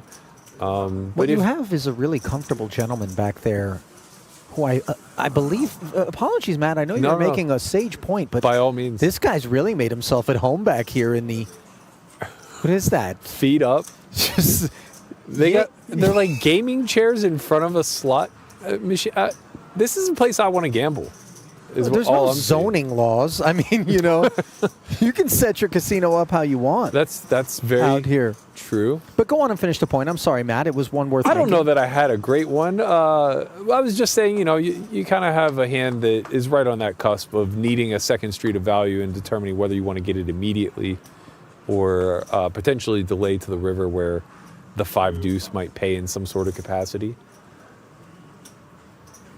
7-6. Al-Khaï has shown a capacity to do the unexpected, but not on this occasion. And now fold over to Metal. A7, a little bit too far removed from the button to create any interest. 12.5. 12.5. Suited salmon. Cannot do 0.5. No 500. Yeah. And that. Velocevic attempting to declare a sizing that is unavailable given the lack of 500s now. Those have been raced off. These online kids, man. No saving them. 13. They're so spoiled by those sliders and the prearranged sizes. When you can always find them in the bunch, when you're playing cash and they use the small blind denomination chip in spite of the fact that it's like not in play at the table. You're playing like 5-10. Okay. And it's $10 chips. Okay. And they open to like, 25. It's like, buddy, we don't do that here. It's 20 or 30. Make up your mind. Oh, dead giveaway. Yeah. Meanwhile, Radicki saying, give me that 13. Ace 5 on the button, unsuited. Very aggressive. Yeah. These are nice little pocketed spots to pick up extra 3-4 big blinds. Good little finds there. Well, another find by our own sideline reporter, Mika, is that of Jan-Peter Jakman. Let's see what he had to say about the WSOP Europe experience. Hi, Jan. Jan is known for his Omaha play. Last year, you finished 4th in the main event in Las Vegas. So, do you play more Hold'em now? Yeah, I remember I said last year maybe I play some more events. Actually, I didn't really do. So there's so many big Omaha tournaments coming up, like in Triton or Super High Roller Bowl, or every big event has some big Omaha events now. So that's why I still concentrate mainly on that. But you see, I'm in a Hold'em tournament again, and sometimes if I get into it a little, some hours, then I like it. Well, I got to tell you, Jan Peter had an absolutely heroic final table standoff of sorts, jousting with Nacho Barbero from Jeju, which motivated perhaps one of my favorite impressions of all time. The Schulman? By my buddy Nick Yeah. Schulman of Nacho Barbero. I played the part of Jan Peter on that occasion, not particularly well, but that wasn't the story. Nor did you need to. No, just wind him up and let him go, as is actually very apropos of any Nacho Barbero impression. Jack 3 deuce. Rainbow Here's the two Italians squaring off. Pre-flop, it was a 10K open from Kamoshi. Radicki. Yeah, I think at some point Kamoshi's going to have to start slowing down post. He can't just c-bet every board out of position. This is a particular texture that's like relatively favorable for him, but he has nothing working in his favor with King 8 suited here. I think you at least want to have a backdoor flush draw.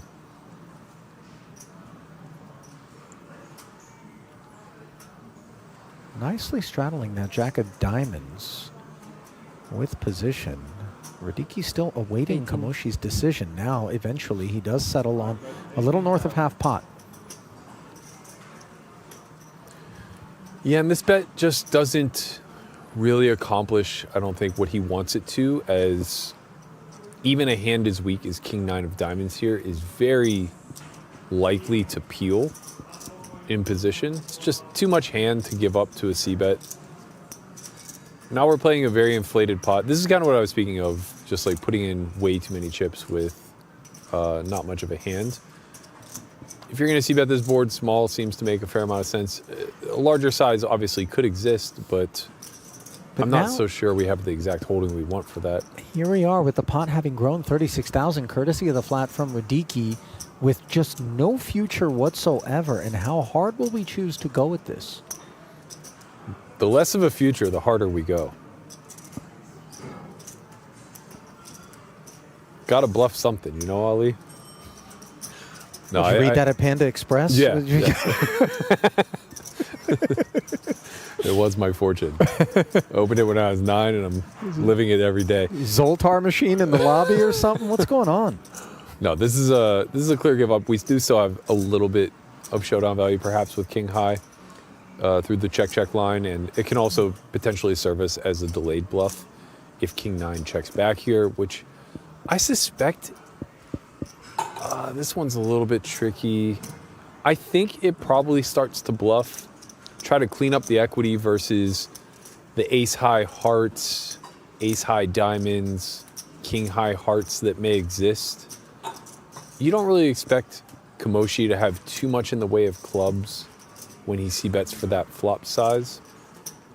You're expecting... you don't anticipate traps either, obviously, if you're firing this turn, right? Well, it depends what you're qualifying as a trap. I mean, we could see some things in the neighborhood of Jack X of spades, for instance, that would play the larger size on the flop and then check turn. Really? Even having picked up the flush draw, looking not to be blown off the equity? I think because you pick up the flush draw. I see. Right? The in-position player is mostly going to have floats looking to peel those backdoors, or they're just going to have top pair alongside with you. So if you have a hand like ace-jack of spades, it's difficult to really know what you're extracting value from. Well, give Radicki credit. He worked his way to that turn and then earned the pot with a position bet of 22,000.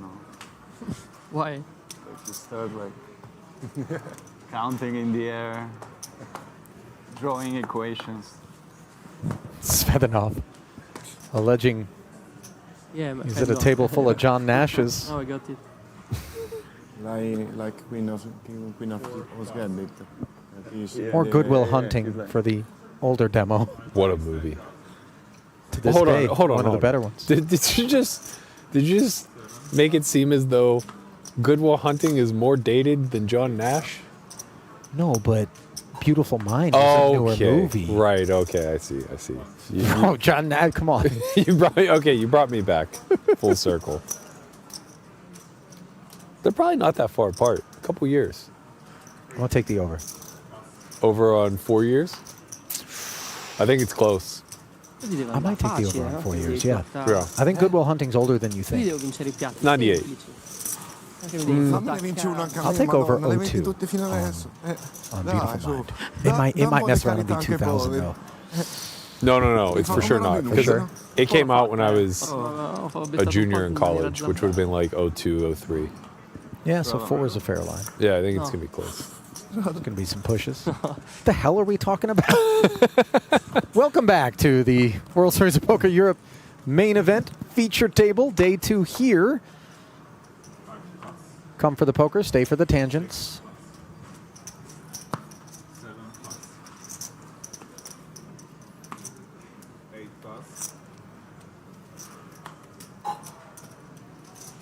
We got to give something in the chat to do, They're fact checking us Chat immediately.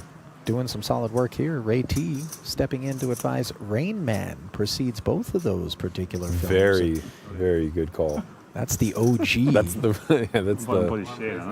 boomer generation. Yeah, for sure. Well, Sutera booms in 18,000 at long last, given an opportunity. Ace 3 of spades. Queen 10 offsuit. Might call dark.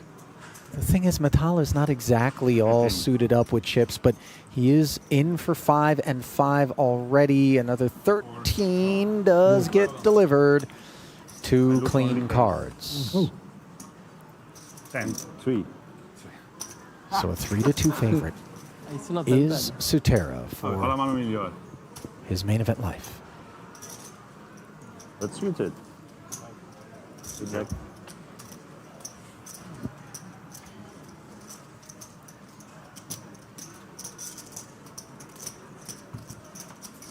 44,000 in the middle. You know what direction it needs to head.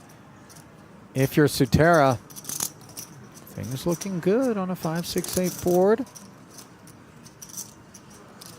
Ace high, intact, nervy. Still ahead, but note the heart. Metal could ruin the party with a queen 10 or a heart on the river. And instead, the king of diamonds secures a modest double. Sutera Devi vincere molti altri, eh. Lo so, ma che devo fare? will issue a little grazie mille. I think I had the 8. Don't get impressed. I've been to a couple of Buca di Beppos through the years. For an authentic Italian experience. Oh, well, I would have said Olive Garden, but right. That's only breadsticks and salad all you can eat. Yeah. I'm talking about plates of pasta that, right. Oh, yeah. You know, glycemic index cringe. Yeah, we've all been there once. Generally, once is the never again. Tap out. Be honest, Berkey. When's the last time you went to an Olive Garden? Oh, man. Maybe college when it was unaffordable. Table anyways. Wow. When that was fine dining. There is an average of 3 Italian per table. Minimum I guess we just kind of showered the prospects of an Olive Garden sponsorship. Yeah. You don't know about the OG guarantee? What's the OG guarantee? Oh, that's a college kid's dream, you know? Take her to Olive Garden. Stand up to the mafia, you know? Guaranteed good night kiss. The poker mafia were everywhere. You know, there was other sort of destinations out on the West Coast that were required in order to lock up the smooch. Yeah. Well, you have to remember, I'm from a stick to your bones kind of territory. I would have thought Applebee's. How much is that? Personally, Chili's maybe. Chili's is way too exotic for my region. 9-4 offsuit, inadequately exotic for Kamoshi. Sutera once again jams, fresh off the double. And he chisels some more off the boys. Pure, Aumenta la probabilità di sopravvivenza. Can I get 2 waters, please? Do you have an Italian restaurant of choice here in Vegas? Are you a Carbone guy? Carbone's incredible. I haven't eaten very much Italian here, to be quite honest. I tend to eat clean, and I also don't want to disrespect my grandmother. Oh, her home cooking was incredible. Actually, it's funny. She was Italian, he was Slovak, and he learned to cook from her mother. She learned to cook from his. So when it came to the Italian dishes, he was actually much better and skilled at prepping like the raviolis and the lasagnas and That's like the culinary equivalent of your verbal crisscross. Yeah, yes, precisely. Now you know where it stems from. Yeah, you guys got a real scrambled egg on your hands in the Berkey tree. Yeah. Meanwhile, Radicki with ace jack of diamonds has made it 10,000 to go. No scrambling from Neugebauer. A flat with the king queen.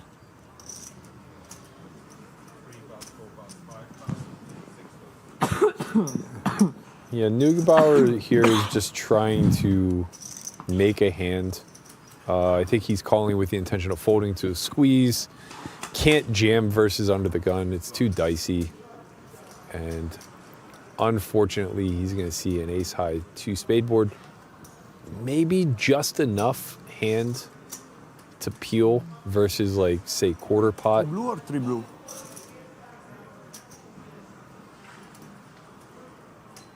Given how strong Radicci's range is, I wouldn't be shocked to see him initiate a check here. Yeah, he's going to have a lot of hands like jacks and queens, kings that don't really need to bet for protection's sake and can't really extract value from much. This is close. I think maybe we start bluffing this one with the king of spades. It's pretty nice. The door has been opened, but it isn't stepped through. And the turn doesn't add any purpose to king queen. The tricky part about checking this one back is that you often just won't see a river unimproved. You are going to face those protection bets now on the turn, I think, from that region that I was speaking of, as well as the ace-x that checked. Some bluffs that may have given up on the flop might start to follow through here now. Call it 6-7 of diamonds type of hand. 26 should end the affair, and sure enough, we're not looking to do anything heroic with no pair and no draw. Now, I believe your aversion to Olive Garden was an homage to your grandmother and not looking to offend her, and yet I think in that pot you came with Radicci. Yeah, which I got to tell you upset grandma maybe even more. Fair. To be fair, my grandmother had an easy one. She was a Canella, which is probably something close to a Smith here. Is it? I mean, it literally means cinnamon. Okay, but I mean, anytime you make even a remote effort to present yourself as an authority on anything Italian, Berkey, I'm going to push back. No, as you should. As you should. I don't know that it's that common, but speaking with people who are actually Italian, not, twice removed like myself, I guess it's a pretty common last name in the southern region. You're like a pretty heavily diluted marinara. Yeah. You're like Chef Boyardee. Exactly. Franco-American. You're precisely spot on. And you know what? I'll accept that, because that canned pasta, that got me through some dark times. I'll tell you right now, they put me in some dark times as well. But yeah, that's not wrong. The chef, I didn't go to bed hungry on a few occasions thanks to that, man. Yeah, you didn't wake up happy either. No. Sutera. Oh, the silent prayer before jamming is very powerful. 2 jacks. It's a spiritual culture. But heavily Catholic. It screams ace-9, which is sharp when you got 2 jacks. You think he's actually... No, I don't think there's levels to this. I'm adding levels to something that I doesn't love really that. exist. Come on. But now when you're Radicci? Stop it. Does he have a first name? Try again. I liked Radicci. I think that rolls off. It's a K sound, Berkey. Does it have to be? I want to say yes. Yeah, you're probably right. A summons by Radicki with this ace-10. Sutera has trended in the right direction. He's managed to send his troops to the battlefield on a couple of occasions. They've come home with new POWs. And this time they rate to do more of the same. Set of jacks against 1 pair. Queen King for a swing? I was going to say, you want the ace, the king, or the queen? There it is, the king, and now you see You have space. Sutera doesn't like the look of a lip licker across the way. I wasn't greedy. I was just pulling for the ace. Well, a four-liner did show up, but it was the version that didn't People say threaten. And jacks now are look at the hard to lips in play. turn from Sutera. For all you kids out there watching, just Posso permettere? understand that Hulk Hogan was right. Say your prayers, eat your vitamins, Non lo so, no, chiedo, non lo so. ship it in the middle with 2 jacks. Può darsi c'ho 11 11 big blind, non lo so. Ok, thank you. Non so, non è una critica, sto chiedendo... No, è snap call. Snap call. Sì, poi se pusci troppo stretto sbagli tu. No, da qui intendo, cioè 10 big blind su un bottone... Se da ma 10 suiti che fai? Foldi? Sì, Ma sbagli lì, è l'errore è lì. Ah, ok, ma io non è una critica, è un po' così, No, Now look, I don't Io speak faccio Italian, 10, lo so. but having grown up from a first generation Yeah. Italian immigrant, Yeah. I can tell you from tone. Contention was afoot? No, they're not nearly as angry as you or I may discern No, in that moment. anger wasn't it, but I will tell you this. That is a culture deeply versed in debate. Yes. Right? That's facts. Where's the best gelato stand in Venice? Well, clearly. And then it can get impassioned real quick, too. Because there isn't really opinions whenever it comes down to these questions. There's my truth and your truth. They were the original kind of millennials when it came to that. For sure. Ace Jack has opened for Arai, and the Jacks have slid over to another Italian, Kamoshi, who's been the friskiest of entities here at this feature. I'm not saying something bad is going to happen, but I keep going back to the Queen 8 and the King Queen back shove with no fold equity. Are you suggesting that we may hoist the main sail here versus a covering stack? Every now and again, you just say enough is enough. I hope this isn't one of those times for Arai's sake, because he is performing very poorly. Okay. Restraint is an available option. Semi-restraint. I think we may have been able to find a fold. Baby steps. Okay. Well, we're working with a little something here. 2-heart board. Ace Jack. I suspect we're going to see Kamoshi come with a bit of the larger size here. Is it more opposition associated? Because we know more than he does in terms of kit in spots. Or is this just a function of the hand in a vacuum? Both to some degree, but specifically the hand in a vacuum. Jacks just require a lot of protection on this board, and you're very rarely beaten by an overpair. It's not going to be very common that IE is trapping queens or better. So you want to go for that immediate chunky value from the 8X, from the pocket 9s and 10s, from the heart draws.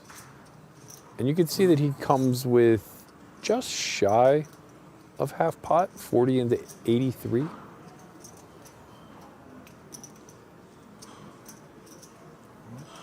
And is this shy of the figure you anticipated or right about what you expected? It's in the neighborhood. If he had gone 2/3, I wouldn't have been surprised. Let's put it that way. Betting is a spectrum. We all kind of get to paint and color as we see fit.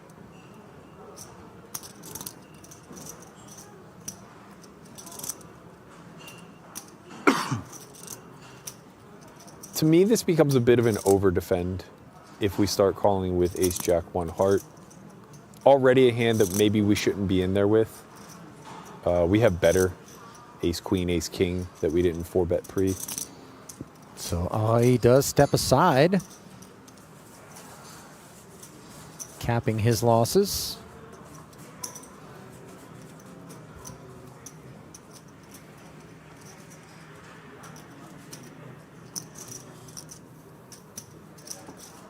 He strikes me as the wild card out of this crew. Yeah, I would say. Like standalone. Although we don't really know much about Metal. That's true. Although the little bit that we've seen, at least pre-flop, it seems like he's making pretty good choices. Not always the easiest thing to do on a short stack. Sometimes you can get impatient. He had ace-7 under the gun too, very quickly mucked it. I think that's a sign of somebody who's a little studied. The kind of 10 blinds and under, I think, has been focused upon a lot more. Yeah. Conventional wisdom has certainly changed. Yeah. It's not the panic jam with any ace, any paint. There was a time when we thought anything under 10 big blinds just gets approached in a singular fashion, generally pre-flop and for all of it. And yet we've come to learn that that is a black and white affair that needs to be approached with a little bit more gray. Well, for some. Old habits die hard in this is the rest of us. Yeah. Well, 5-3 offsuit dies as Kamoshi opened with Kamoshi's a queen bit of a nine. wild. I mean, he's a pip or two out there from pretty much every position, and he knows that he's flirting with getting his hand caught in the cookie jar. Well, until somebody smacks his wrist, he's not going to cut it out. Right, and it's not even going to come in the form of like getting 3-bet. Okay, so you open queen 9 and get 3-bet. Who cares? It's more so going to be the 9-6-3 flop where you face a check raise in a barrel kind of thing. Oh, all of a sudden you get dragged into some quicksand? Yeah, you know, you're just constantly in there with the middle of the deck, maybe the middle third, and you just put yourself in like really tricky decisions where maybe everybody else isn't even adjusting. They're just playing their cards as they are. You can only handicap yourself so much before it catches up, I think. This is speaking from experience. Well, Sutera. Now sitting north of 100,000, but of course the blinds have been keeping pace with his ascent. So just 20 bigs. I think with the bigger small blind, the 3-5 in this particular instance, È la mano di you kind of have to X9 annoyingly Stevens. flick it in with most of your range, even Jack 5 off. As bad as that may feel. I can understand the argument for, well, I don't have a very good hand, I'm out of position, I don't want to have to navigate this spot. Sure. Okay, but it does come with a bit of a chip EV loss.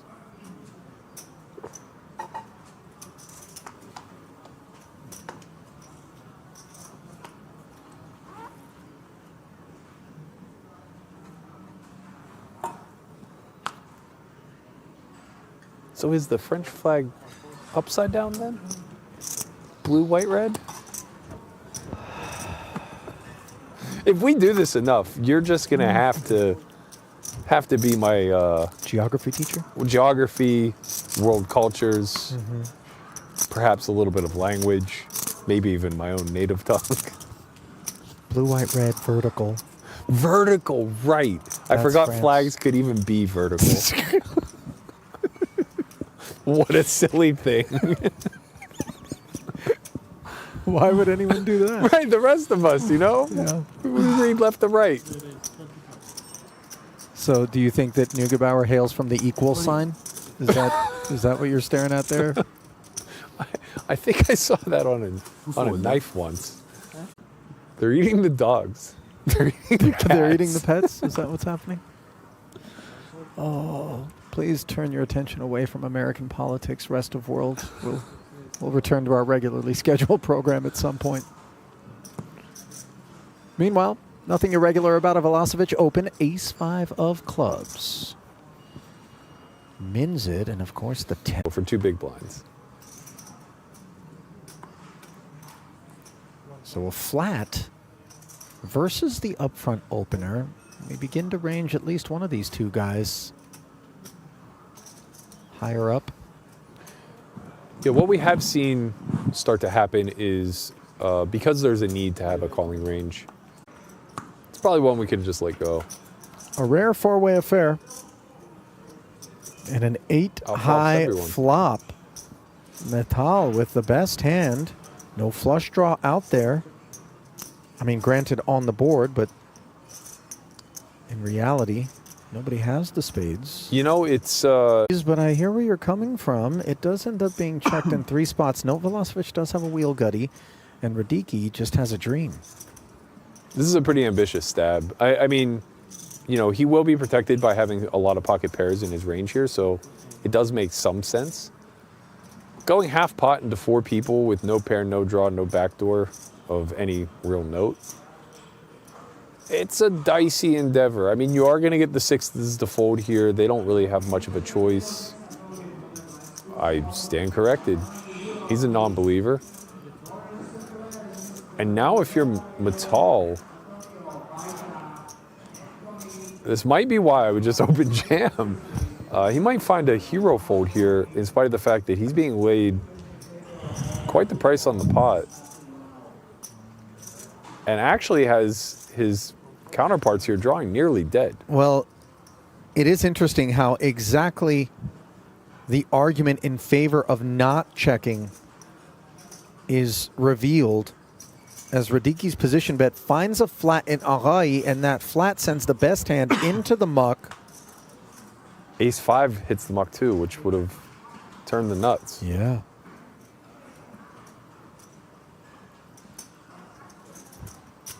And now Radiki has arrived here with just one patron, continues to have position.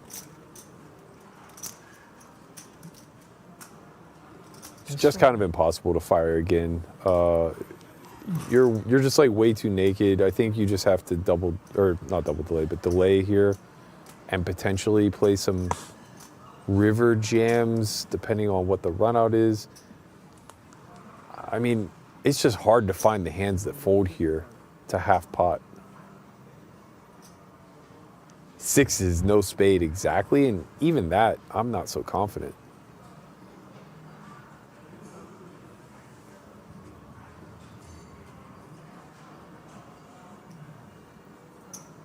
He zips it. A check jam over the top of that second barrel, and an incredible outcome for Arai. When they do so. Yeah, a lot of heart there out of Radiki, but maybe a little more heart ambition than is required for the actual spot at play. A lot of heart out of Ahai to turn middle pair and a gutty into a bluff. Again, I don't know what folds that's better there. He might just get snapped off and be nearly dead. You're so right about that. What have we here? Patrick Yaros, 1.2 million. The 7-figure mark has been breached. Look at that mighty haul. He's not looking to draw any attention to himself.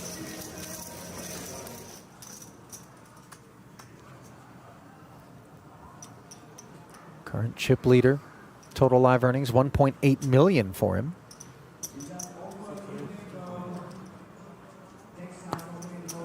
We'll keep an eye on that stacks progression.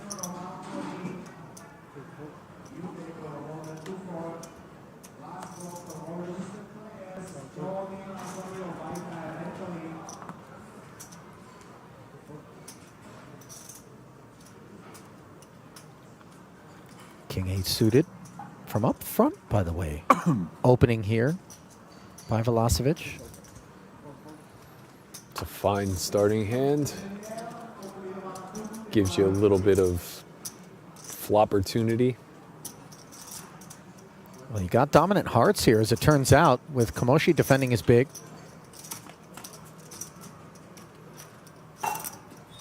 An 8 in the window, 2 overcards to it. Behind, Danilo could, of course, seek to rep the ace-X. Yeah, I think we'll see a c-bet here at a pretty high frequency. 14. Play check back a little bit more, maybe with 10x than we will with 8x. Oh.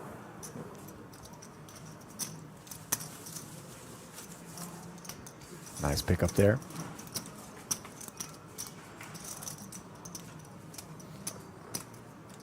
You do really need to pick spots, and you do need to clock kind of who are the stickier patrons in the blinds, who are the more deferent, how have stack sizes shifted, who's maybe steaming, who's in a different kind of gear when you pop your head up out of the sand in the interest of, doing the necessary amount of bobbing and weaving, not to let your stack bleed out. And Danilo's executions there with that King 8 of Hearts. Yeah, you're just fruitful. going to find yourself in a lot of really marginal situations post where you rate to have the best hand, but you just need to be able to feel and anticipate like when someone's going to fight versus when they're aggressing because they just have the top of the range, I think that's an aspect of live poker that is a bit of an art. Person who can kind of anticipate that their opposition is just about ready to pounce. Pouncing is exactly what the button has done here for its last 39,000. Jack 10 not enough, and certainly 5 deuces in either. So Metal will snack on an orbit's worth of tokens. This round ends up being a wash for him. That's all you can hope for. 10 big blinds in a dream. Just treading water is important because the playability of your stack being lost to blinding off is so harmful. You just have no maneuverability. Yep. And now you're forced to make a hand and win a pot and C5 potentially. Right. And that's a lot more pressure. Yeah. Yeah, the majority of the hands that you get that you're even willing to put chips in the middle with aren't making very much. They're very close to break even, maybe making a fraction of a big blind. So you just hope to get those jams through as much as humanly possible, pick up the blinds, outperform the expectation of the actual hand itself, and then get queens or kings or aces, which are worthy of a double.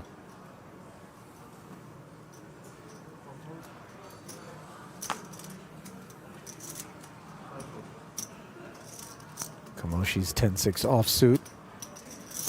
Not tempted in by the button.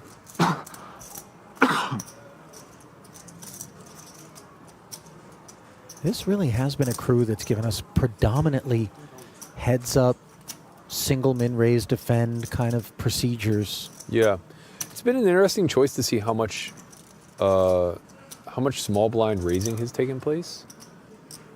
Maybe this is kind of a new development in strategy that was lesser examined the last time I took a hard look at MTT ranges.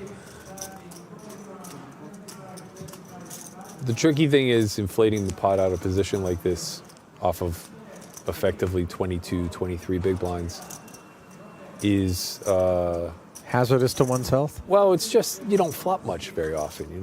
You're left with king high and maybe an SPR of 3 like we see here. Well, it could be a lot worse for Velocevic as he did find the 9, second pair, backdoor diamonds. For Radicki, this clubless texture gives him nothing more than a gutter.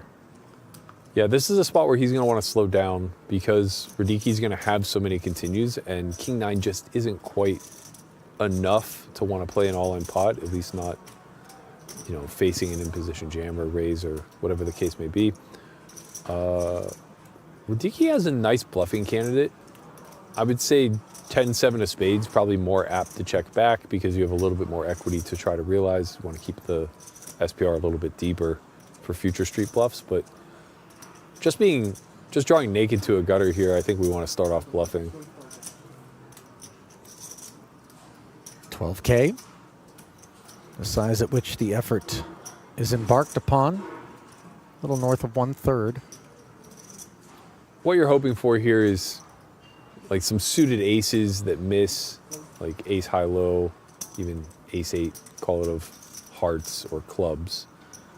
They're kind of just resigned to check folding. You also set yourself up for a nice double barrel. Deuce of spades gets a little dicey because there will be so much check calling from a range of hands that possesses backdoors. So like, you'd actually prefer the deuce of clubs so that you can target some of the unpaired spade hands that check called flop. Well, Radicki does check back. Now a second overcard to the 9. Pretty interesting river for both. Radicki does have a fair amount of 10-8 in range. Probably doesn't have much in the way of king 10 or queen jack. Maybe queen jack plays pure call pre, but I think king 10 probably does some jamming. So as it stands, king 9 probably not strong enough to go for value here. seems a little too thin. Has really good properties, I think, to just check call. 14. I think it lets him off the hook here a little bit. Not to say Radicki won't follow through with the jam. He probably has one of his better bluffs. Blocking King 10, blocking 10-8. Not interested. Yeah, the tricky thing is that blocking the straights isn't really enough in a spot where you're just pretty likely to get called by a queen, just a single queen. So you want to have a little bit more blocking power over the board, perhaps. Maybe a hand like, I'm not even sure.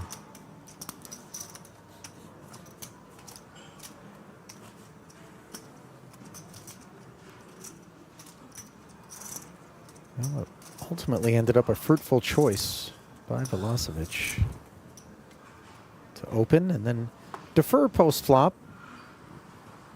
Managed to get action on both flop and turn out of Radicki. Yeah, actually, he might have had one of his best bluff jams.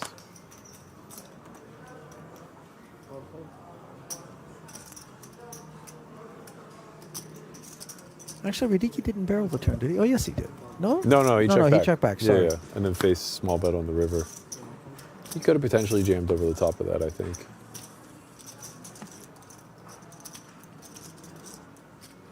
Now then, Kamoshi, far and away the most active character in these feature table streets. I mean, I wish we could just tally up the sheer number of chips in terms of big blind ante, and small blind that he has managed to snatch just uncontested and at will. Yeah, he's played very aggressively. His timing's been excellent. The distribution's obviously worked pretty heavily in his favor. You know, when you open light and you don't face resistance, that also is kind of a byproduct of there not being any hands behind you to resist. I mean, but we've seen people that, I'm not going to say that they just orphan the hands as being the principal guiding light, but just look at a landscape, predominantly at a final table where ICM can be leveraged, and just look up at a guy and go, you're not supposed to be the one. Right. You know? Yeah. And then just get very disciplinary about it. Yeah. And I do think that that occurs in certain environments. Certain players are more willing to play sheriff than others. But it is one of those things, if you keep putting yourself out on a limb, eventually the branch may break. Well, so far that branch has been sturdy each and every time Sutera has ventured out upon it all in. Here he's dominated and facing the min raise from Neugebauer under the gun. Well served to let go.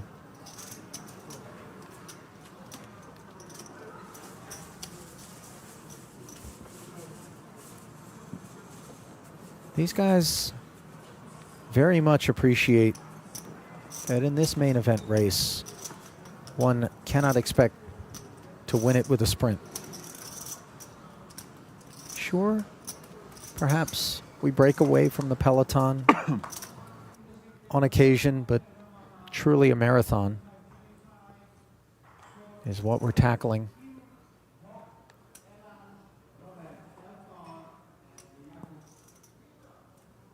Pocket queens, and you become so much more dangerous when you have high VPIP and real kit. Maybe not so much at this table, though, given, as we just discussed, the lack of anyone having presented themselves as being willing to ask questions of this high VPPing Kamoshi. Again, though, just falls on distribution. Svetnov here has him covered. They're both incredibly deep at 100 big blinds each, give or take. Queen 9 of spades, often going to play just as a call. Here we're going to see a 3-bet jam, followed by what I assume will be a re-ISO from Kamosi.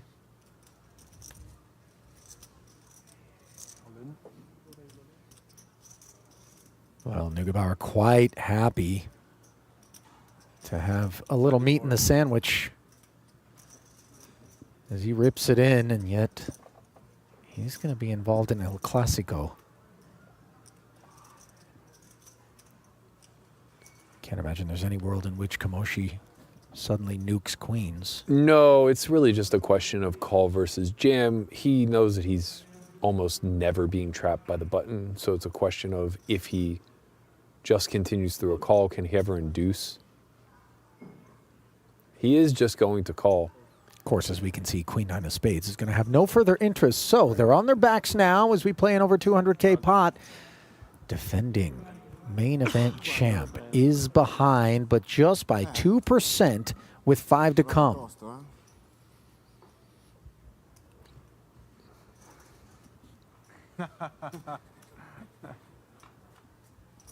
Wow, the prepay. Strong.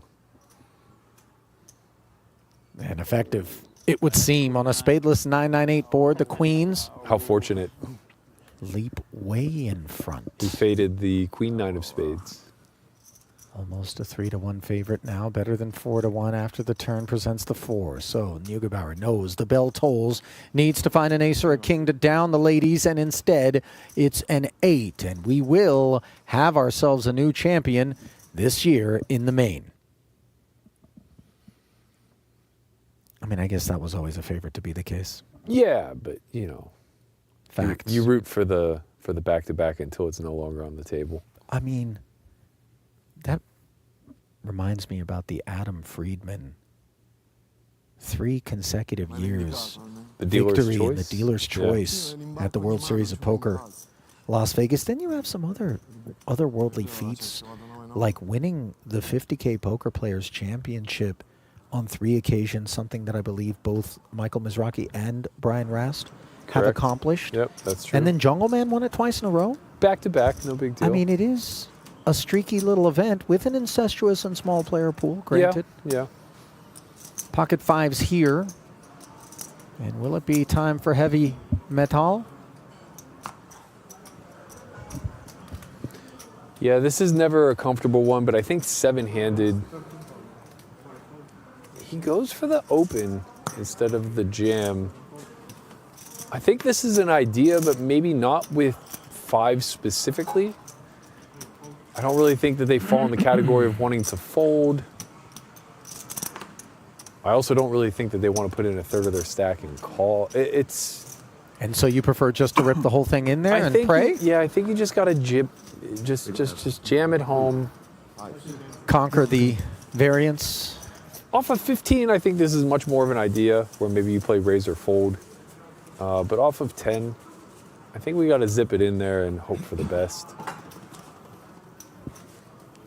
Did get ace-9 of diamonds to fold the button, which I guess possibly may have considered calling the 10 big blind jam.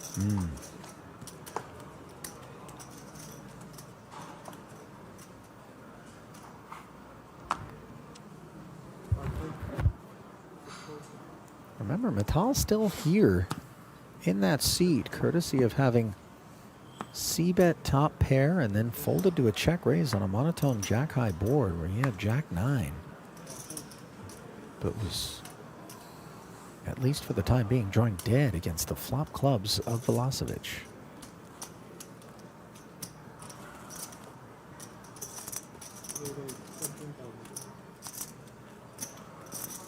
$13 if you do, Mr. Metal, says Arai.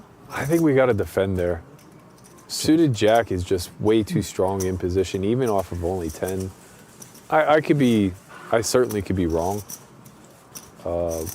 Instincts tell me, though, that we got to see a flop. The same as if we were facing a button open. Actually, even more so because we're not sacrificing position in this instance.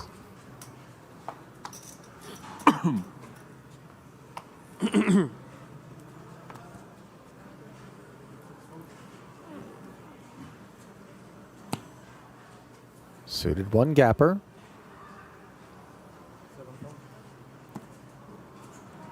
No, thank you. And now Sutera with an excuse to activate. Sitting with 96,000. He's flirting with 20 big blind territory. Certainly has open sizes available. Yeah, in the past we saw jams off this stack size with the smallish pairs and the broadways like this, but I think the new theory has drifted towards 20 big blinds just being a pretty healthy stack, and king queen being more than enough hand to just play open here.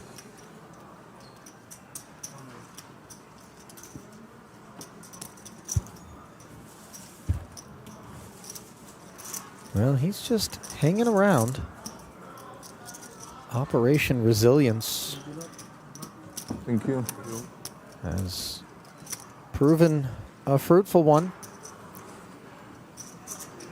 As Sutera now finds himself 5th out of 7 runners.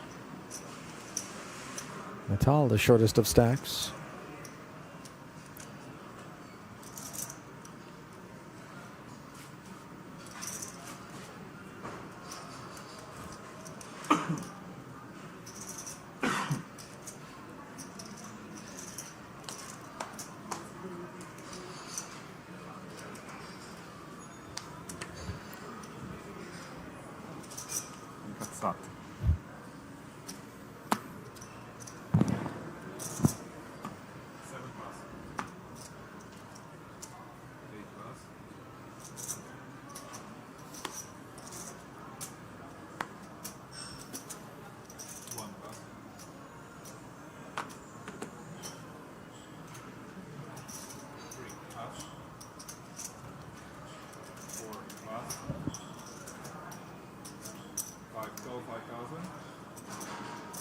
Real drought on premium hands.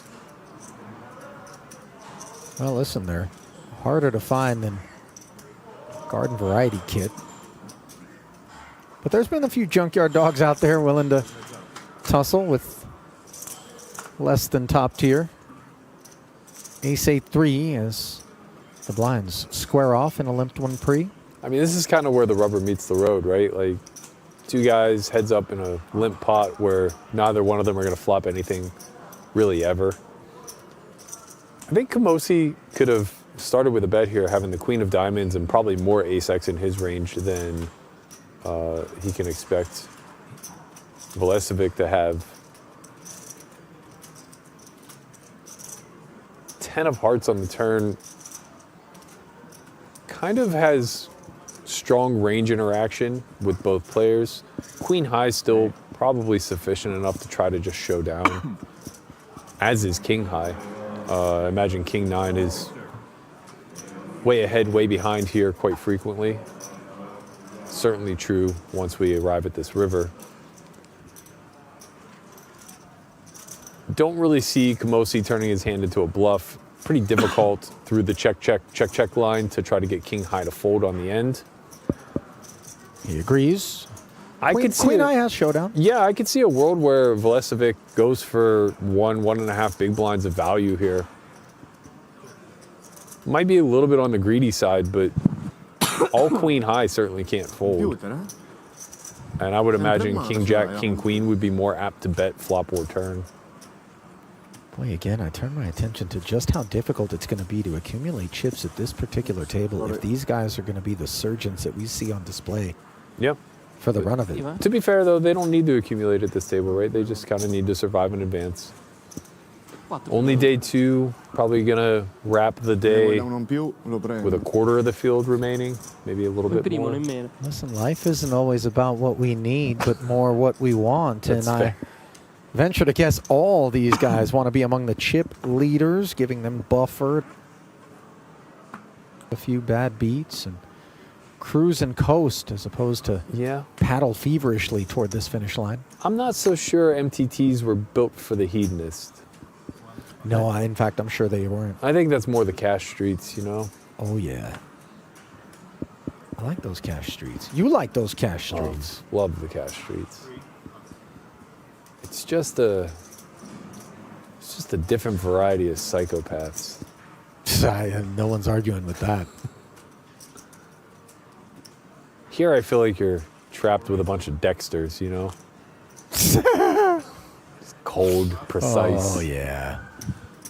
A little deranged, but know what they're doing. Yeah. You know their way around a scalpel. Tacticians. Yeah.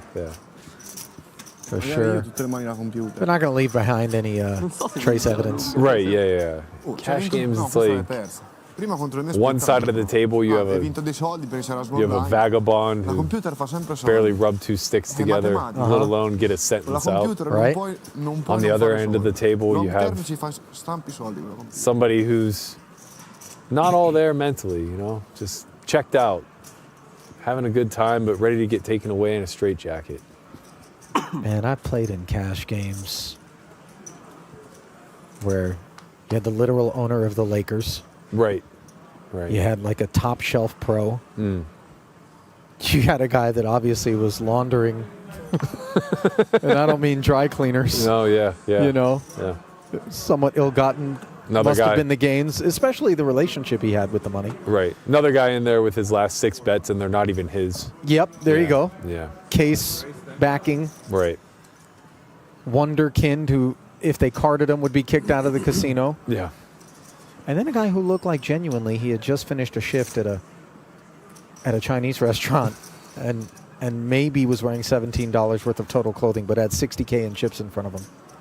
Hey, as long as we're in action, we're happy. Well, I'm not sure how happy Kamoshi's going to be to It's- face rare resistance in the form of a 3-bet, and just observe how ill-timed it is. Very unlucky. Open, Vulesovic. 3-bet, and now Radicki gets to play ladies' man out of the small. 72,000 deep. There's just nowhere else but all in, right? Yep. We're we got to ship it in and put him to bed. And Vulesovic going to be priced in for another 45? Has to call, I think. No choice. Can't be worse than a 2-to-1, 2.5-to-1 dog here, in spite of the fact that you don't have your best holding. And by the way, this additional requirement is north of 20% of your remaining stack. Yeah, I mean, you're getting 3-to-1 on a call here. It's really hard for you to be worse than that versus the jam range. I mean, that range does include aces, which may make this a lot closer than it actually is on the screen.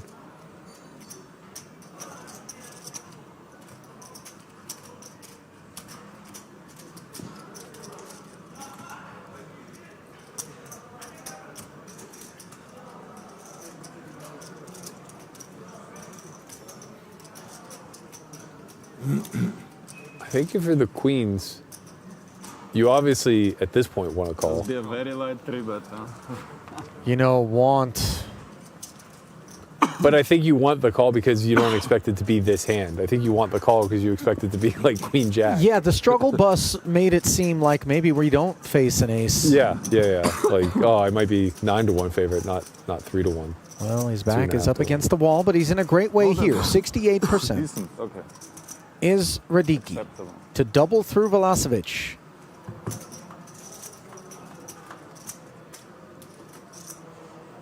Four.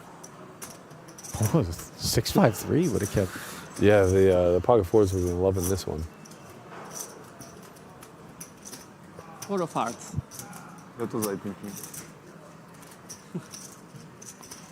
I'll take.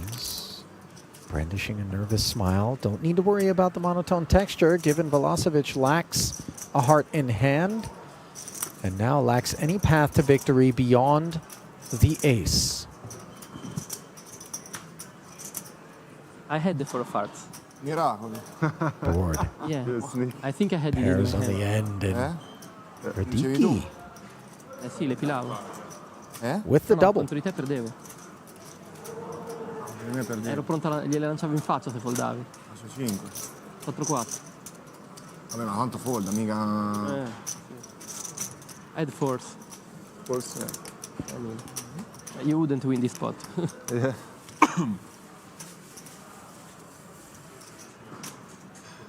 Chiamavi contro i miei Kamos? Sì.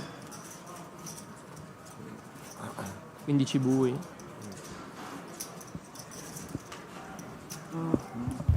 Sciovi 2-2 sicuro. Well, the aftermath for Vulesovic is one that contains visible damage. New arrival, by the way, Mr. Seelentag.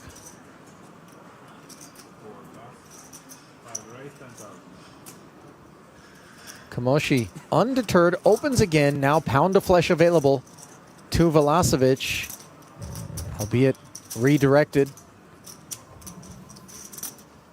But I think he's equal opportunity, the Italian Zomi. It's nice to have the deck immediately correct course for you after losing one.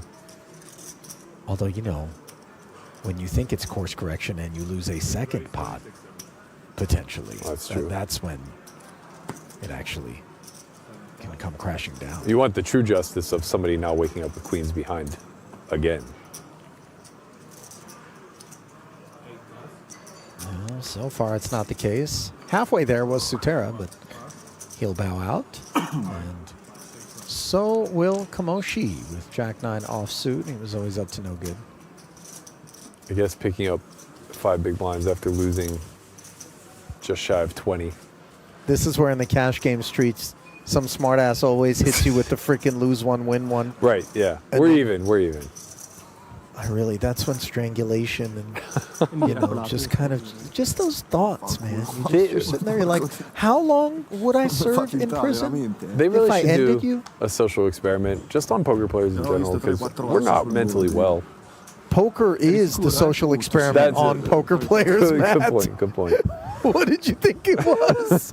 Some sort of game where money changes hands? Yeah, I mean, if nobody's checked in recently, like, we're not well. It's not going at all according to plan. Are you suggesting the sim is breaking down? I think the players within the sim are breaking down. We're here for it. Yeah. On the grandest stage. So Tara's been a little bit conservative in these blind on blind spots.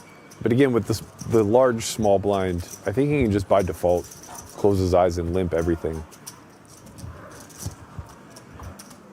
He's going to go for the raise, though. Queen 7-0. And all of a sudden, that conservativeness that I tend to agree with you, we've observed, gives way. Might it be due to the presence of the new player? This is dicey. New player, probably don't know much about him. He has all the chippies. Two-way street, by the way. Yeah. You know, I mean, it's not as though he's been sitting here watching Sutera chisel. Right, but, you know, he just gets to play his hands as they're dealt. 10-9's a clear defend versus an open. And now Queen 7 off is going to be forced to play post in an inflated pot. And let's see how Sutera approaches that proposition against good start. The relatively unknown entity. Monotone texture, king high. He's got himself middle pair and the only flush draw. Silentag with the bad side of a gut shot, no diamond, and bottom pair. A little greedy going for bet here. I think this is a board where we can start to mix some checks. We hit so hard, but also miss pretty terribly here a lot.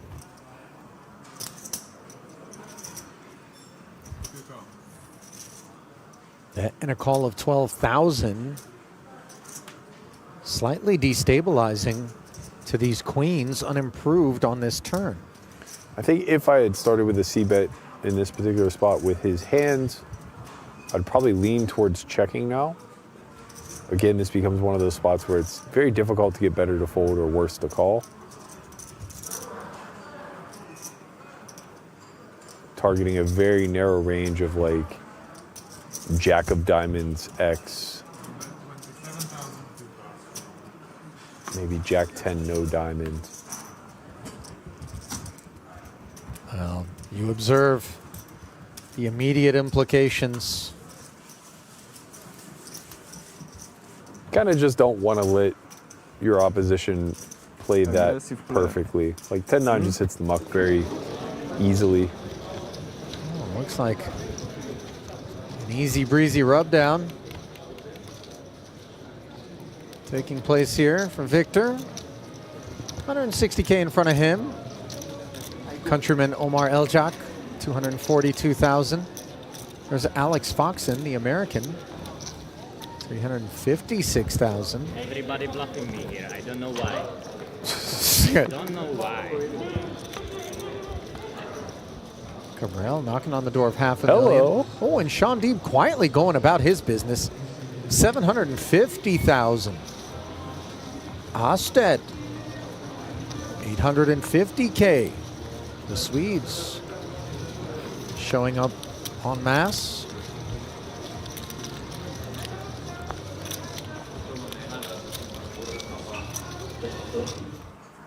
We see it in 90 minutes. I had two choices, to roll in or to fold. It was easy to fold. Ace Queen now, back at the feature.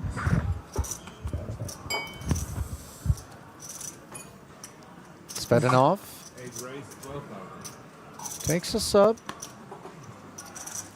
12 if you do.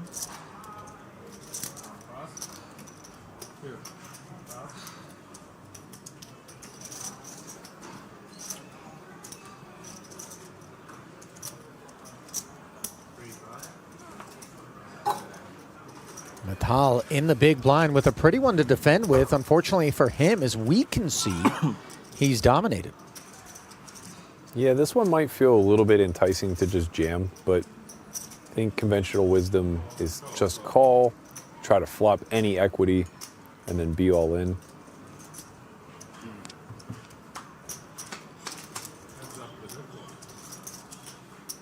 It's always doom right in the door. Tell you what, it's not a bad thing. That's true. Relative to what a queen might have caused. Hmm. I don't know that Natal is going to be seeking further streets here, especially if they're going to come at a price, which is going to be set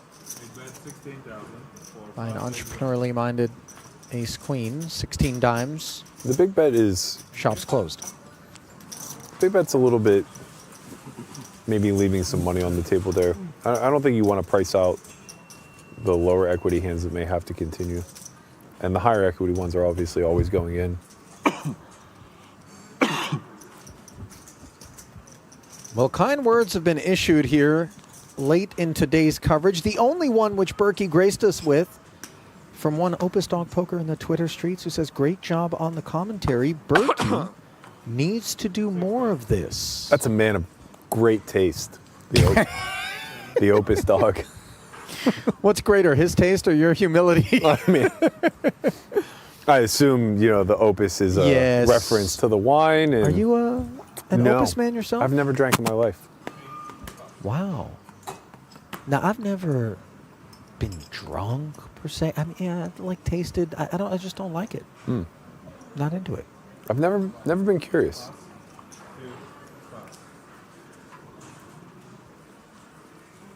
Are you like straight edge? I don't really know what that means. I mean... Like no bad, you know what I mean? Yeah, but like I drink caffeine like it's going out of style. What about like sixes on the button? Do you kind of get in there with those? Yeah, I mean, if you've ever played with me, it's tough to call me straight edge. Right? I don't exactly color within the lines. Arai made it 10 to go. Kamoshi says, all right, let's dance. A 4 in the window is good for a pair. Pairs are hard to make. These are all factual statements. Kamoshi checks over. Let's see with second pair effective. The decision by Arai is to check back.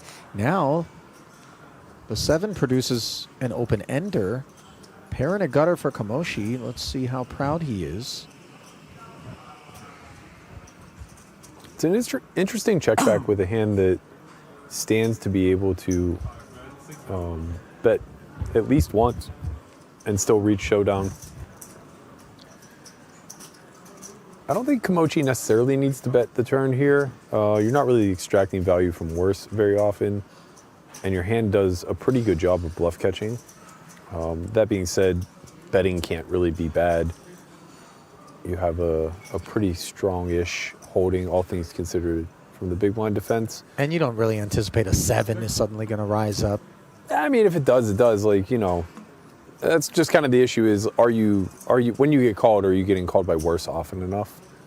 Or are you actually bluffing your hand? Because I think the hand's too strong to bluff. Well, those are the questions we ask ourselves before we dedicate precious chips toward the middle.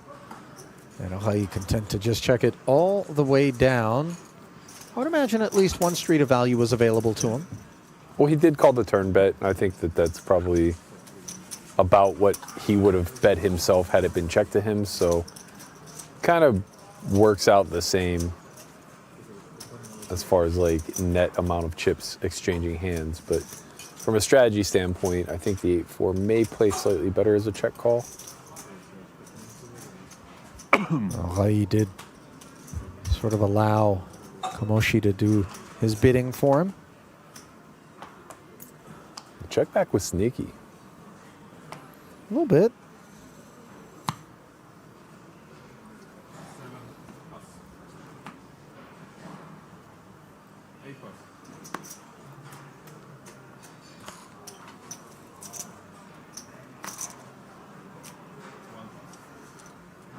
Now, given that Texas Hold'em was developed here in these fine United States, and we say fold, but the rest of the world seems to say pass.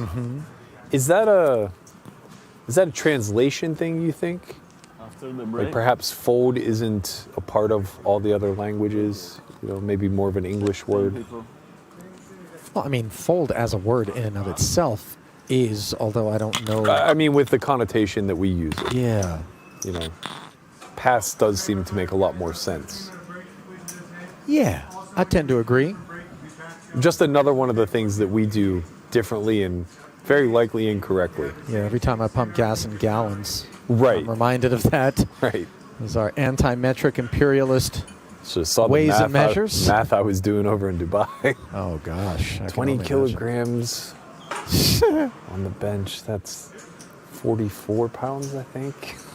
Well, it was 10,000 in tournament chips pre-flop. It is 8,000 more of them post, and the Queen 8 defense ends in a check fold. Ceiling tags. Tenure, short-lived here on these featured table streets. Enjoy your break. I'll take it down there.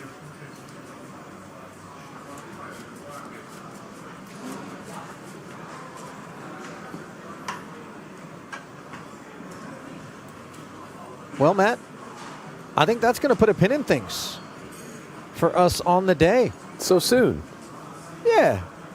I regret to inform you that job done.